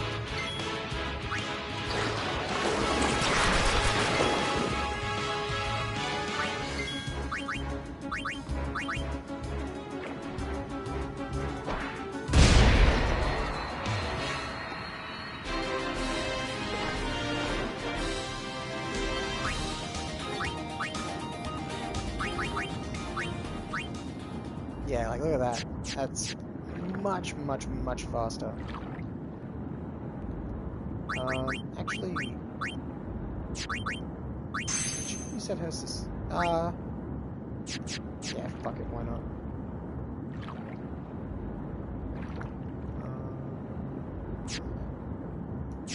Oops.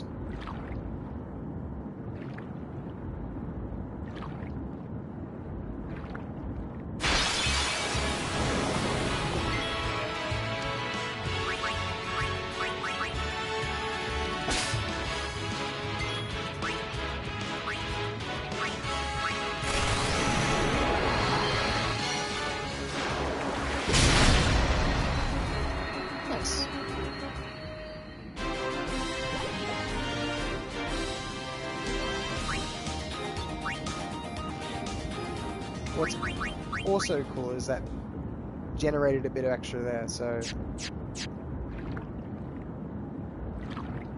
yeah, I'm pretty sure it's every 5 I can do an overdrive, which is pretty awesome.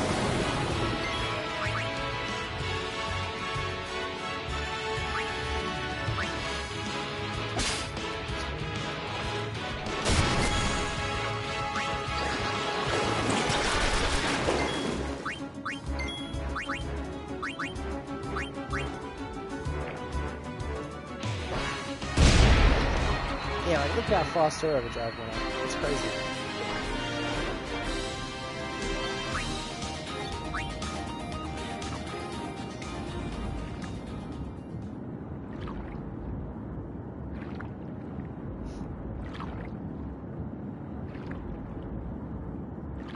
That's why Slayer is better for her actually, because the discharge is much faster with her kind of baseline.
what I'll do is with this, I'll do a ultra potion, and that ultra potion will give me. And it's actually better than using 2 potions individually.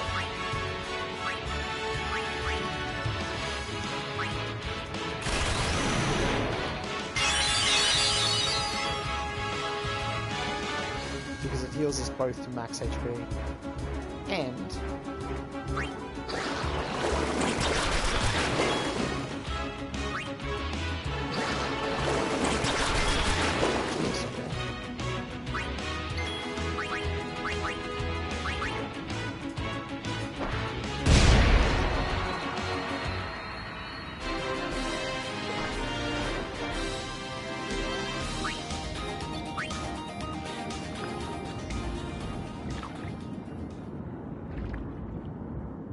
yeah, it heals us both to max HP, which is more efficient than using 2 individual potions.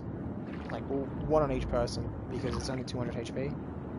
But this way, it heals us both. Like, out of HP.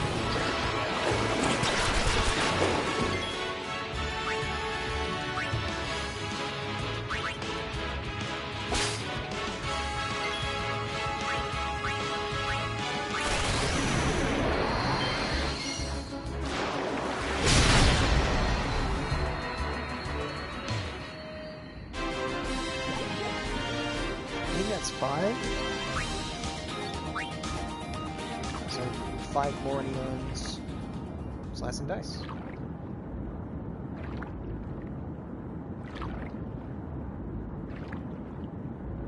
Pretty sure that's 5.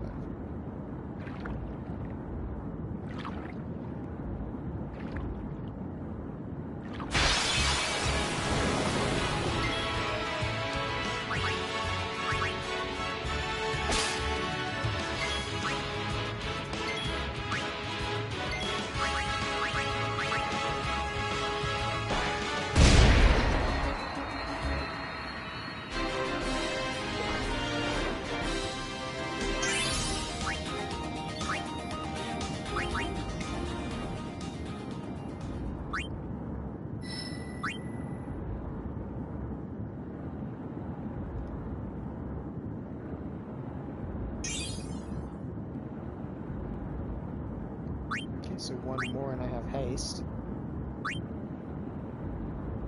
But I think by the time I get Blitzace, I'll probably be able to get to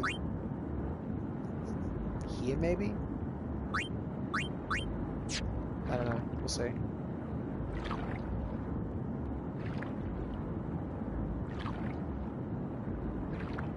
But yeah, Slayer is 20% as well. So in the battles 2 or more enemies, and that's 40%. But Tidus doesn't really have a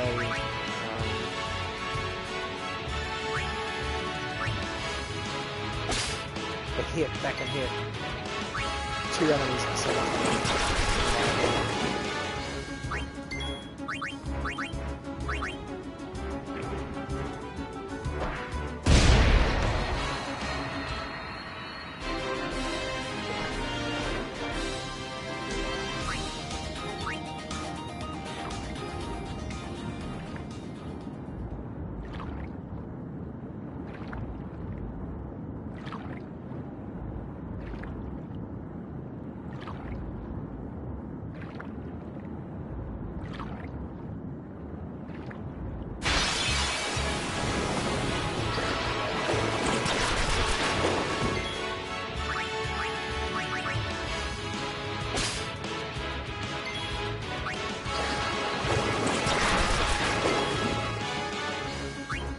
It might go a little over time. Just because I really want to get this overdrive, because I feel like that's a pretty good capstone.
6?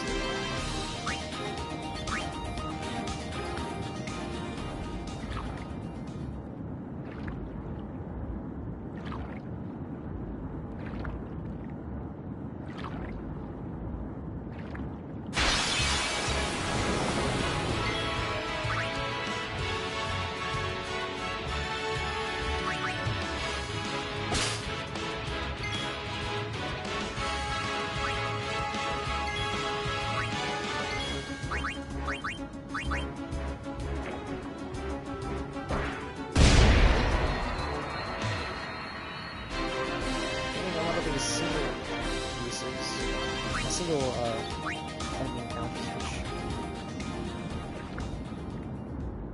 not very spectacular.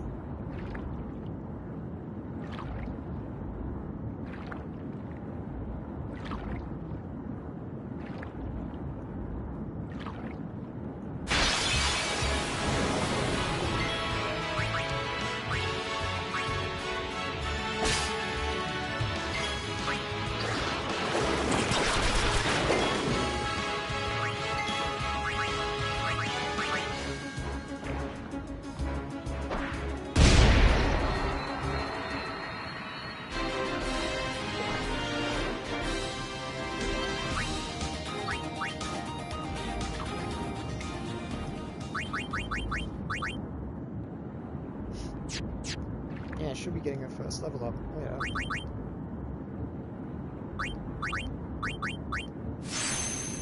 I don't know how I didn't notice that. Well, now she has more health. I won't have to go to the surface as much.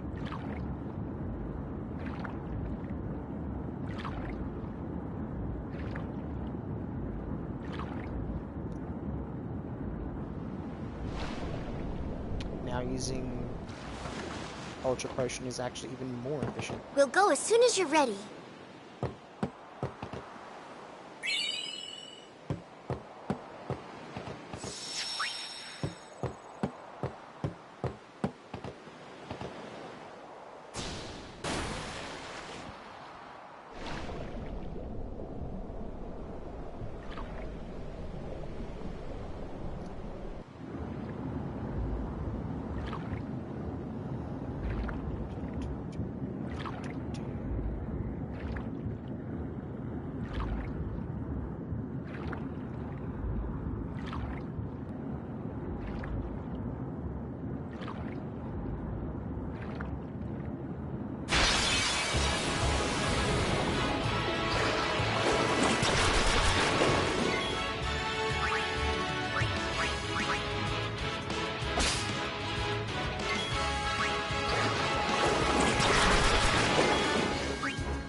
combo finally.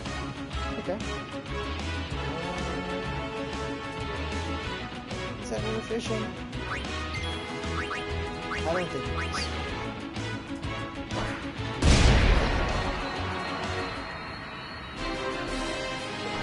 What's with the emoji?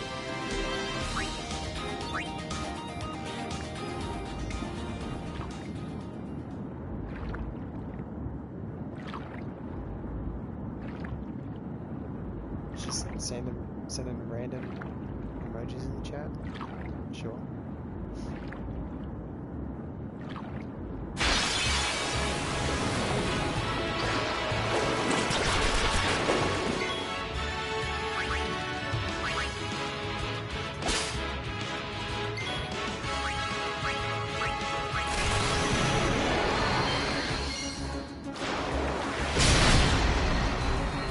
7.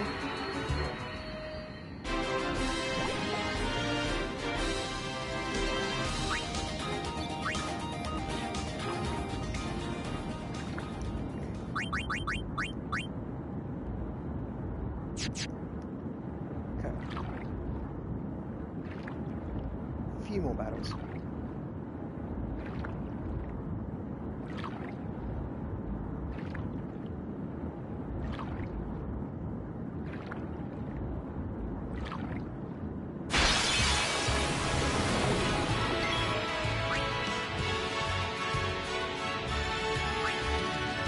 Ah, yeah.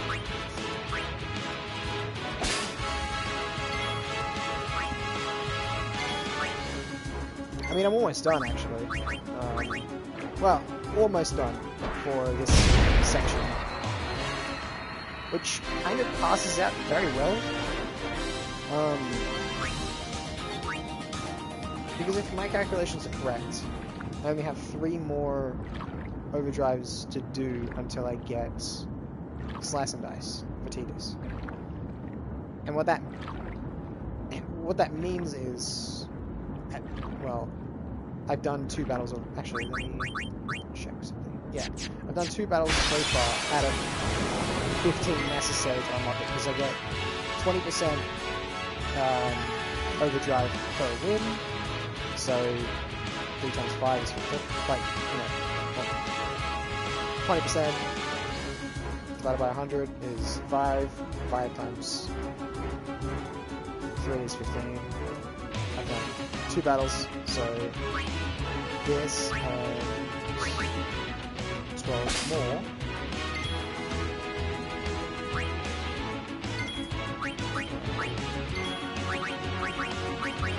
Essentially means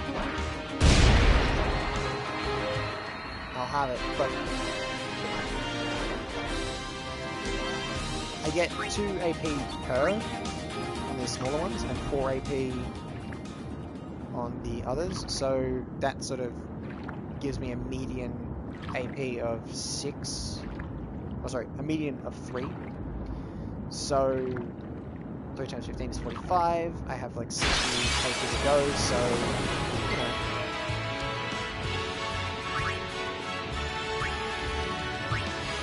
By the time I get the next overdrive, I will have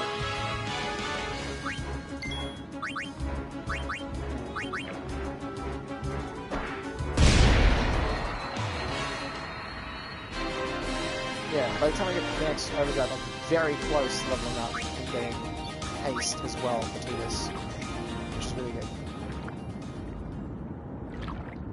As well as I would have leveled up with Riku, and she would have also gotten an extra 200 HP as a result.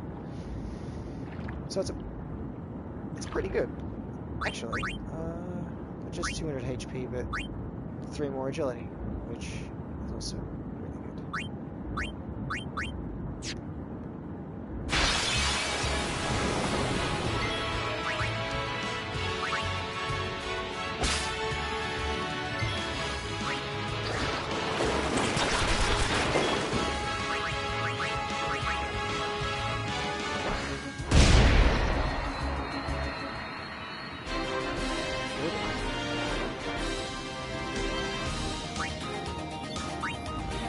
Hold on just a moment.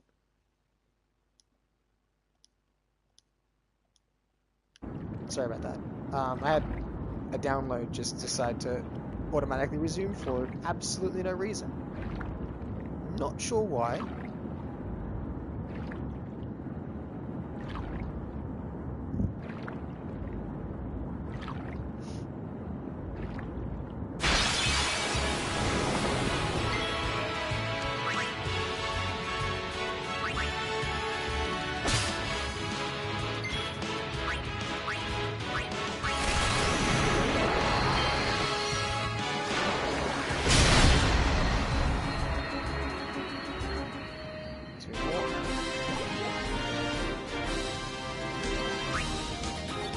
Well, it's between 1 and 2, because I might be forgetting that I used 1 at some point, so I'm not totally sure. We'll see.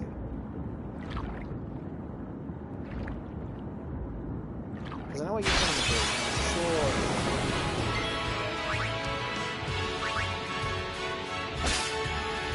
I kind of thought I was going to do something.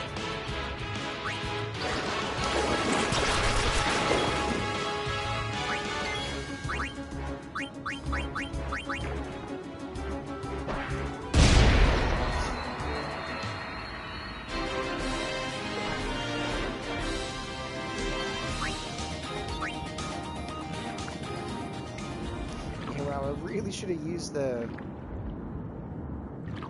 sphere grid for Riku because I completely forgot that she's like right on a HP node. Well, not right on, but right next to her. So, pretty 200 HP for her.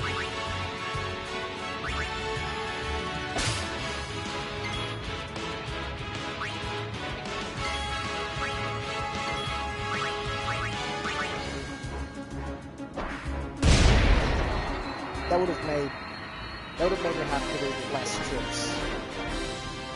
Is what I'm saying. Back and forth, I mean, which is very good. And soon she'll get another HP, which means less trips.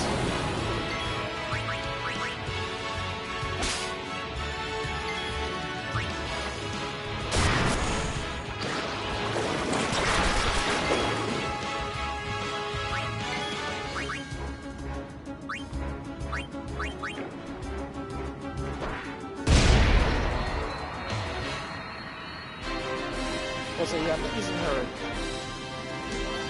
overdrive because I'm saving it.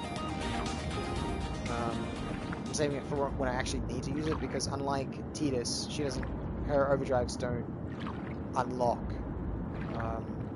the more you use, like the more you use her overdrives. They just unlock by, like I don't unlock, you just discover them, I guess. That's what I was saying.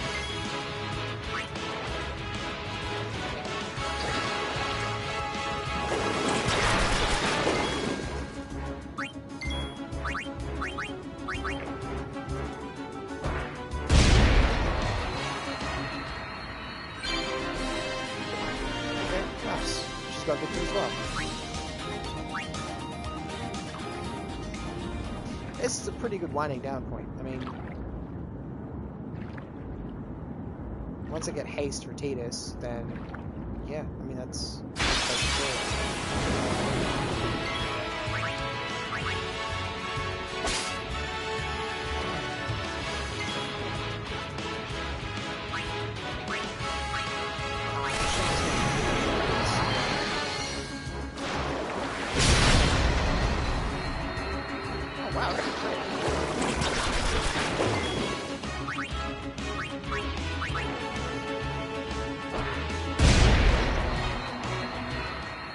So it is just one more.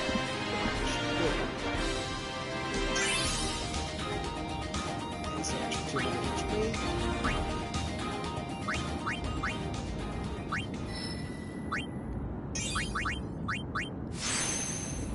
And then extra agility as well. See, like, look at all these. Having this many of these spheres this early is... I mean, it's not broken. Like, they're easy to get. Throughout the game, but having that many this early, most people don't have them this early. Like that many this early. There's not really anything you can spend them on. I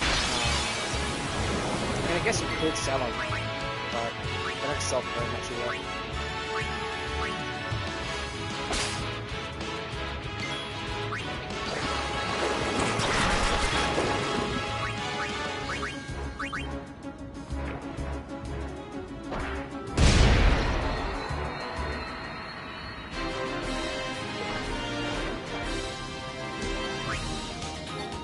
Battles.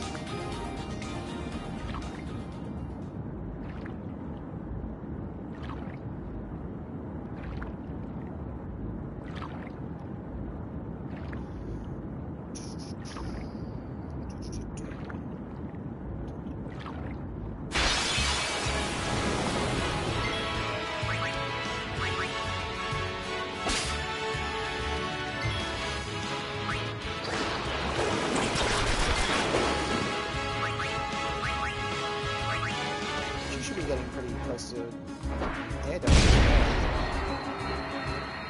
Given how often she's at like yellow HP.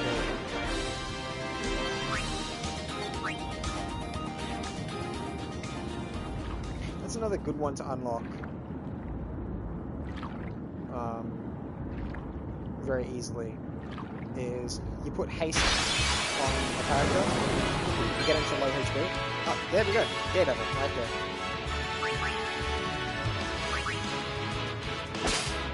Yeah, you put him on low HP. You use haste on him, and then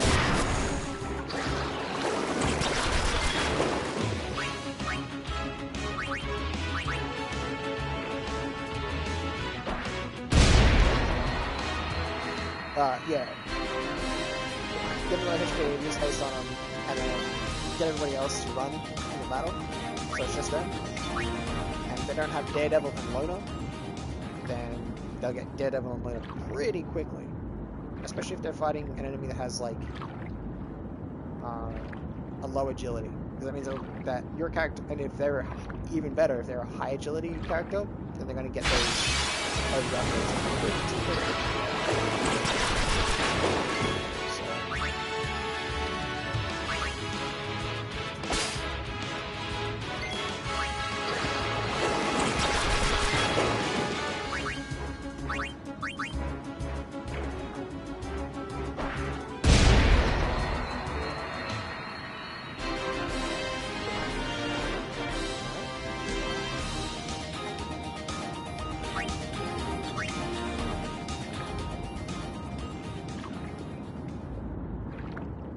Worst case scenario, it's like 13 more battles.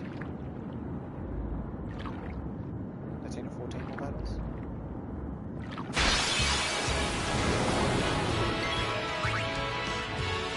Yeah, more of these, right?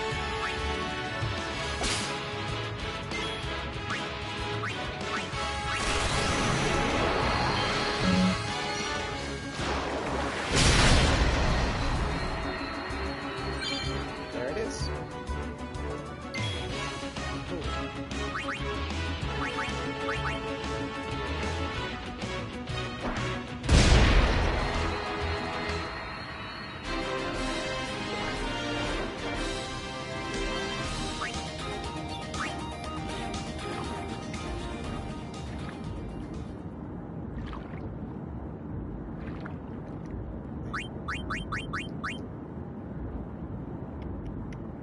Yeah, 12 more battles. So I'd be able to get a couple more overdrives in with Tidus. Between 6 to 12 battles total. Tops.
She getting her ass beat.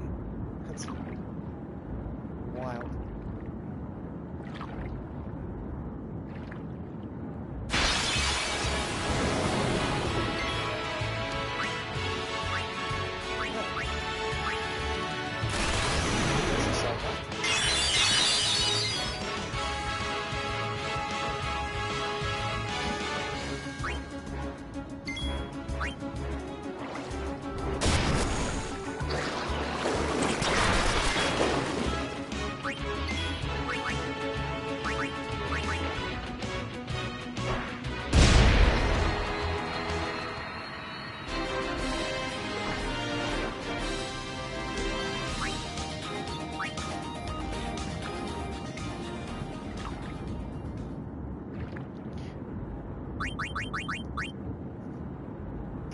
2 MP, yeah. I think haste is 8 MP. So that's like 4 uses of it. Gonna need more MP soon.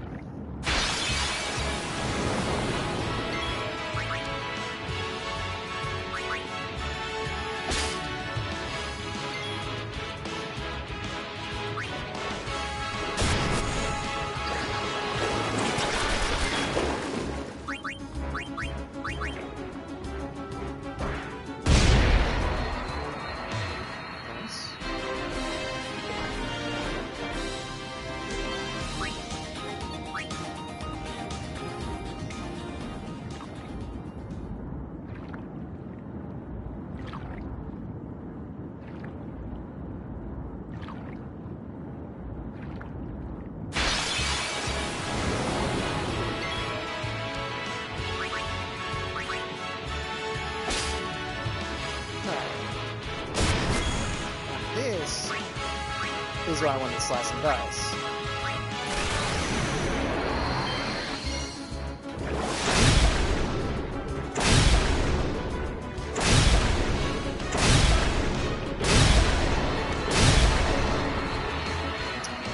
Okay, I guess it... Ooh. Yikes. It's not a guarantee. Right, because it is sort of supposed to split it amongst, like, it's 5 hits, and it gets split amongst 4 enemies. Like, each enemy can be hit between 1 and 4 times.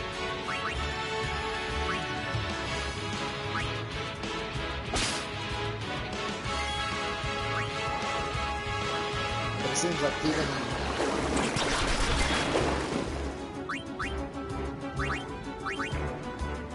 even accounting for 2 hits doesn't quite reach the overkill threshold. Which sucks major balls, but it is what it is.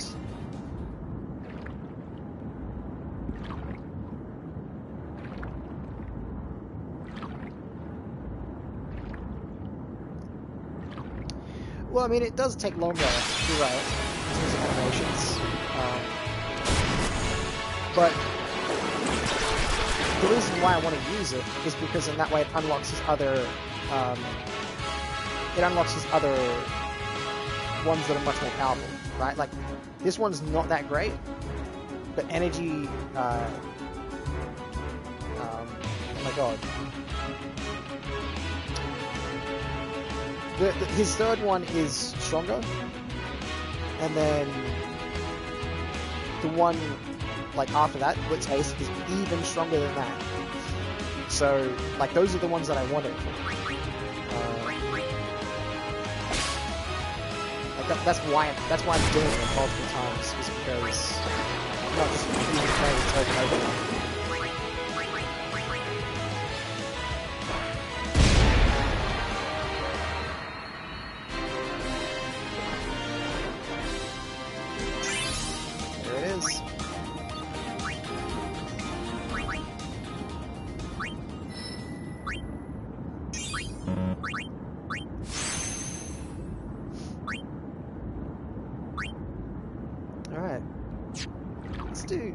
One thing, and I'll show you just how useful haste is, and you'll understand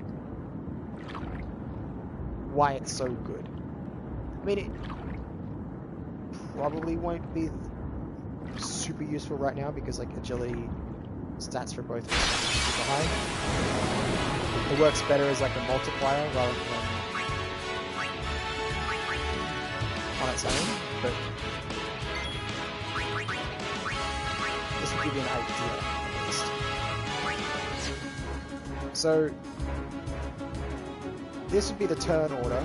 If you look on the right, you can see the scroll. This would be the turn order just as it continues. But, if I was to apply haste here, look at how many more turns you would get as a result. And that's big, like, pretty not great. stats. And she gets hit significantly more, and that's after... Was that an ambush? Yeah, like I get steal. I should have stole from other enemies.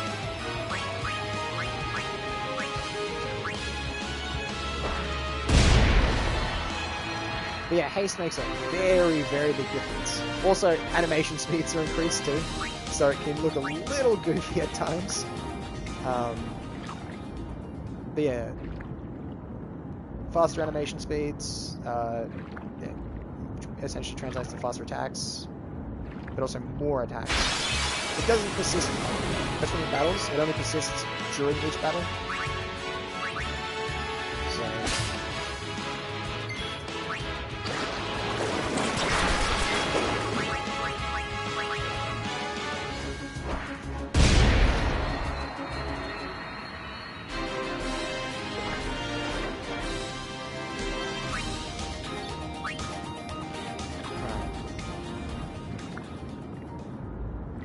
Last one.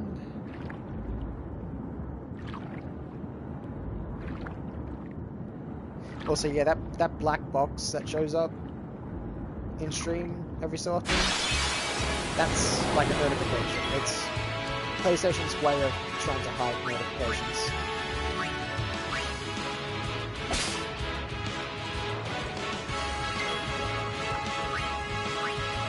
And that's not something I can toggle on and off, it is just like that. You know what? Fuck it. Well.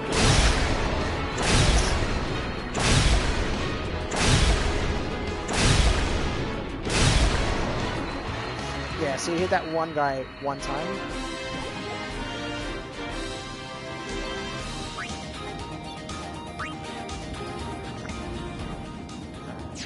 Let's head back to the surface. So, why that one enemy died, like, right away is because it doesn't individually hit the enemies. Like, each hit... We'll go as soon as you're ready. ...doesn't quite count until they've all hit, if that makes sense. So...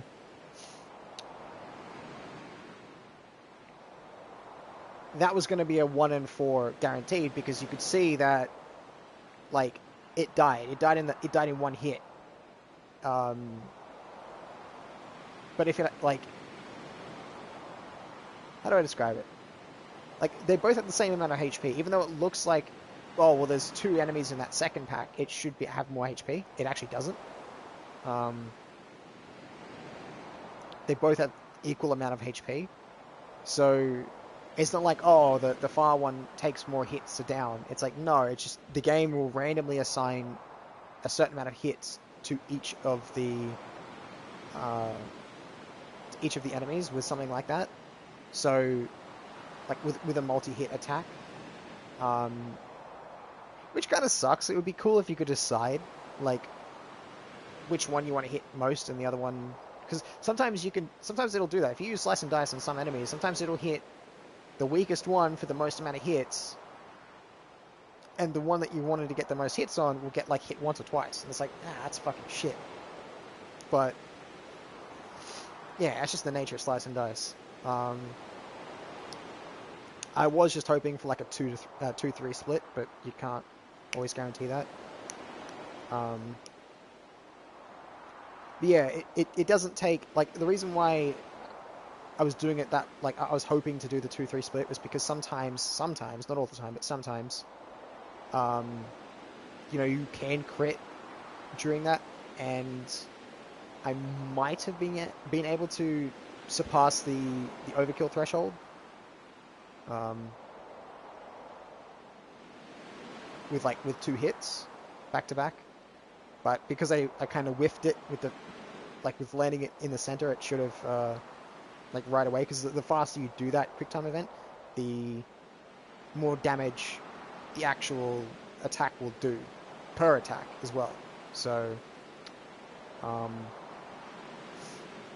yeah, I kind of whiffed it, but it could have possibly been an overkill for both of them. But Like if it was a 2-3 split. But that's just the way it is sometimes. But yeah, like the enemy doesn't quote unquote take damage until it's received its amount of hits. So that's why you can get away with doing something like this. Because when I hit that last enemy, it wasn't that I was hitting it 4 times. It was that I was hitting it for 4 separate. It wasn't like I was hitting it for 4 separate attacks of like 80 something. It's that I was collectively hitting it for 320 something damage, right? But the other one, if the game had assigned it 2 hits, it wouldn't have taken just that 82 hit. It would have taken 2 hits of 82 or something like that, and it would have received 160 something damage. So, yeah, the damage is applied after the hits have taken place, as opposed to during or before, so to speak. Actually, I'll grab one from you. Perfect. But yeah, this is where I'm going to cut it off, because, I mean, it's a pretty good amount of progress. It's a good amount of progress. It's, like, you shouldn't be here this early. Like,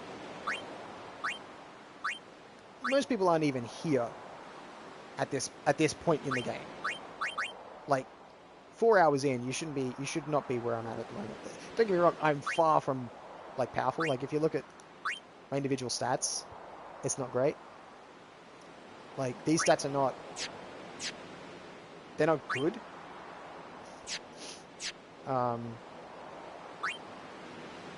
But the amount of XP it takes to get here is just, it's not worth grinding in this area on a normal playthrough. Like, if you're just doing a normal, casual playthrough where you're not trying to become as powerful as possible in each area, then, yeah, like, just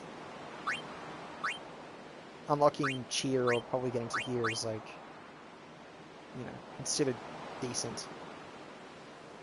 So, but having haste, I would say you want to have haste for the SS Leaky. So the SS Leaky is, so next stream will be devoted to getting Blitz Ace, as well as maybe a couple extra overdrive modes, because if you look at Riku, she started off with Stoic, right? She has 4 extra ones. So she has Comrade, Slayer, Victor, and Daredevil. So, like, that's already a pretty good amount so far. I think I could probably get Healer and Loner. I don't really want to go for Coward here because it's kind of lame. I think I'm going to do a Coward stream, like, much later on down the line. Like, I think that's probably going to be, like, one of the last things in terms of combat that I'm going to obtain. I'm going to get it for all characters on one stream, maybe, because I think Orin takes, like, 12... If he takes 1200, that's going to take a fucking long time to get that. Even with, like, really fast encounters. So... yeah.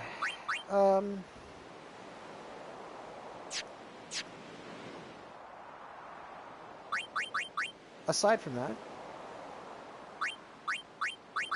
we've got a lot of these, which is nice.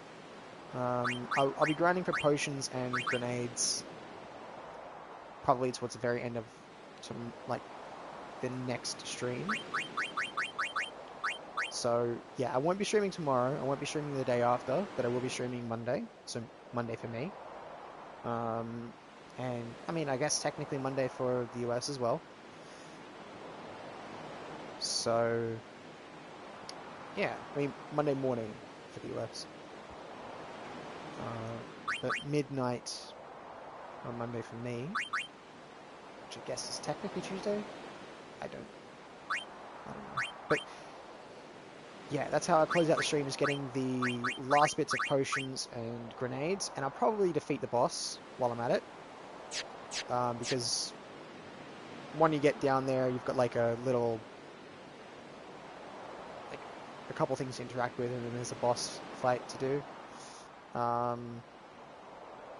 And yeah, I guess that'll begin the next chapter, ready for Besaid. And the Besaid stream will, I don't know, there's not a whole lot to grind there. Like, there's not really a lot to do. I might get Rook for each of the characters there. I think that might be my goal for that stream, is getting Rook for everybody.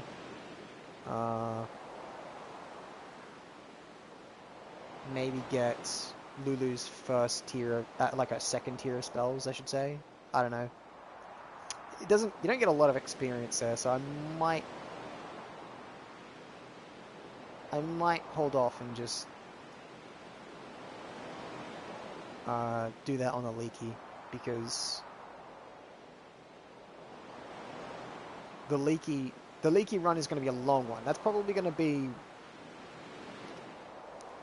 if not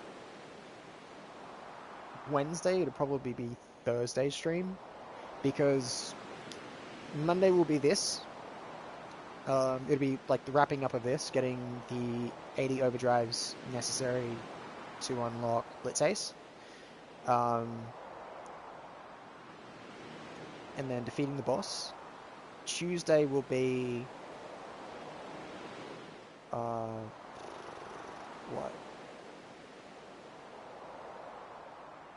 Yeah, Tuesday will be Besaid. Wednesday will probably be a bit more of Besaid. I don't know. I might spend a couple streams on Besaid. It really depends on what I decide to do there, in terms of like grinding and whatnot. But yeah, the 24-hour stream will most likely take place on Thursday, if not Friday. So actually no, I might do the 24-hour stream on Thursday, and that'll be Thursday and Friday stream, right? So yeah, it's kind of like two streams kind of jam-packed into one.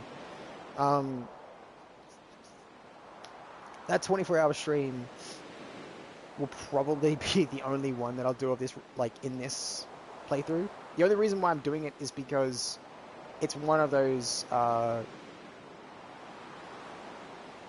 fights where you can do it endlessly, and it's the only, I guess it's kind of the only one of its kind where you can just repeat it endless, like you can just do it endlessly without it stopping, which means I can just spam X on my controller over and over and over and over again, and then I keep getting, like, I keep attacking, and then keep killing enemies, they keep spawning, I keep getting more and more XP over and over. And yeah, the goal is to see how much I can get in 24 hours. Now, I did it once for 50 hours, and the results were very upsetting, because the game decided to crash when I defeated the boss.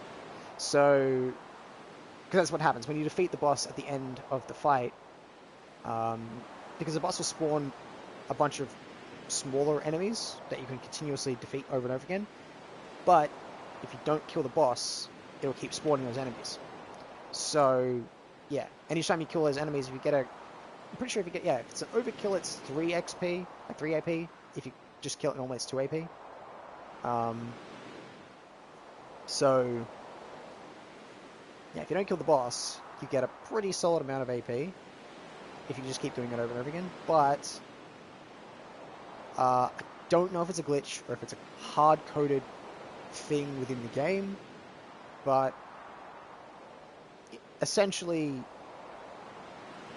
if you keep the fight going for more than a certain period of time, the game will just soft lock, like when you finally complete, in quote, the battle. So you can't do anything. well, not even soft lock. It hard locks it. You can't. Like, the only way to get out of it is by resetting. And if you didn't save, then you're kind of fucked. So, and you can't save mid-fight either. So that's kind of out of the thing too. So, yeah, I'll be trying it out for 24 hours because I think 24 hours is a safe amount. I've seen some people say that they did it for 24 hours and it didn't screw up for them.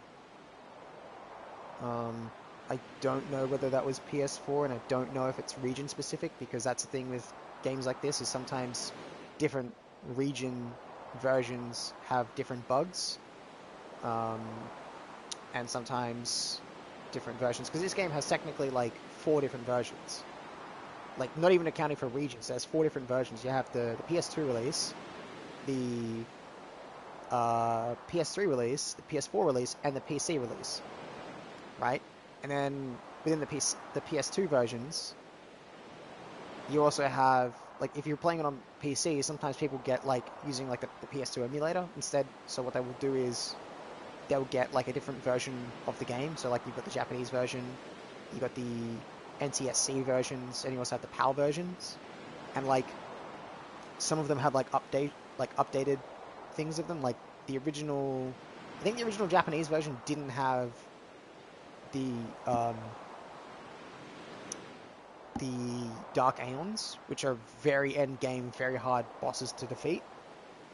But they came out in a later edition of the game, and it's the same thing with, like, the expert sphere grid. They also changed some of the values of some of the things, like quick hit. I'm pretty sure used to be a rank 1 move, but then they bumped it down to rank 2. And then I think in the later releases with quick hit as well, it used to be, I think it only used to be like 8 MP to use it, or 16, but they bumped it up to like 32. So it uses a bit more MP now. Meaning you can't just spam it, because that's what people used to do. They used to spam the shit out of quick hit because it was just better than every other move. Because you could have more moves, and that makes a lot more of a difference in these higher like level boss fights, where these super bosses where every attack essentially matters. So, yeah. Now, I'll do some digging, I'll have a look, and make sure that I'm not going to set myself up for failure again, because that was rough, man. After 50 hours, seeing that,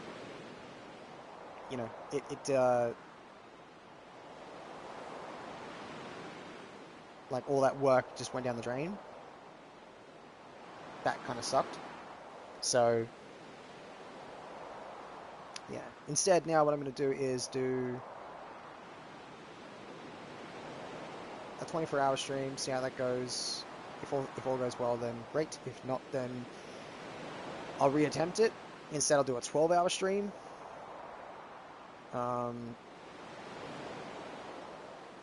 That will be back to back as well. So if it doesn't work for 24 hours, I'll do it that weekend. So, yeah, Thursday stream, and Thursday and Friday stream will be the 24-hour stream, but it'll technically be 28 hours, because I'll be doing this for 24 hours, but I will have, like, an hour of break every 6 hours, just to sort of, get up, have something to eat, like, do whatever I need to do, and then come back. I might stagger those breaks out a little bit, maybe a bit more, maybe 30 minutes every 3 hours, just to make it a bit more frequent, but a lot less downtime, and I'll just sort of sit around and chat.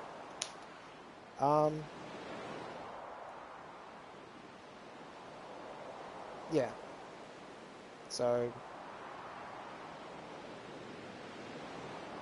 that way it also counts for the next, like, that Friday stream, because otherwise it would start at 12 p.m. Sorry, 12 a.m. and end at 12 a.m. So I wanted to go 12 a.m. and then to 4 a.m. the next day, just to bookend it really well and plan it. But yeah, no, if that doesn't work, then that day, or the next day, I'll probably do a 12-hour stream then. So, but yeah, we'll test it out. We'll see how we go. Cross our fingers, hope for the best.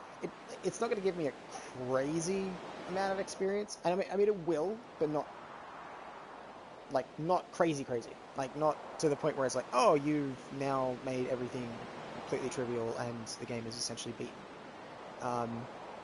No, what it will give me though is, I think, if it's 24 hours, about like 40 levels. So let's say I get to, I don't know, like here, that would mean 1, 2, 3, 4, 5, 6, 7, 8, 9,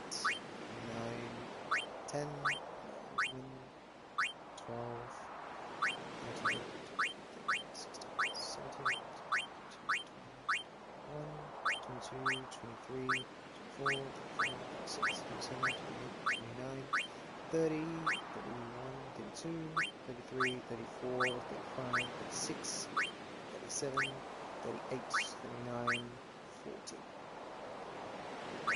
So yeah, I mean, that's pretty far. Like, I'm at that point like 2/3 done. Like, I then just have to go up here, complete this, So yeah, I mean, it's a lot. It's a lot of levels, but yeah, we shall see. It might not even be the same for Titus, because Titus I've already ranked up a bit, so he might even get less. He might get like 32 or something like that. But for others, depending on how much I rank them up as well, yeah. But that's the end of that. It's been a pretty good stream. It's been a good first stream back, and glad I decided to pick this back up. But yeah, I'll plan out a little bit and decide where I want to take it for the next 2 streams on Besaid, because it will be a bit of grinding, but I want to see if there's something more interesting I can do there as well with that grinding. But yeah.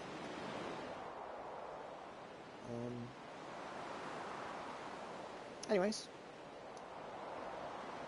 thanks very much for watching.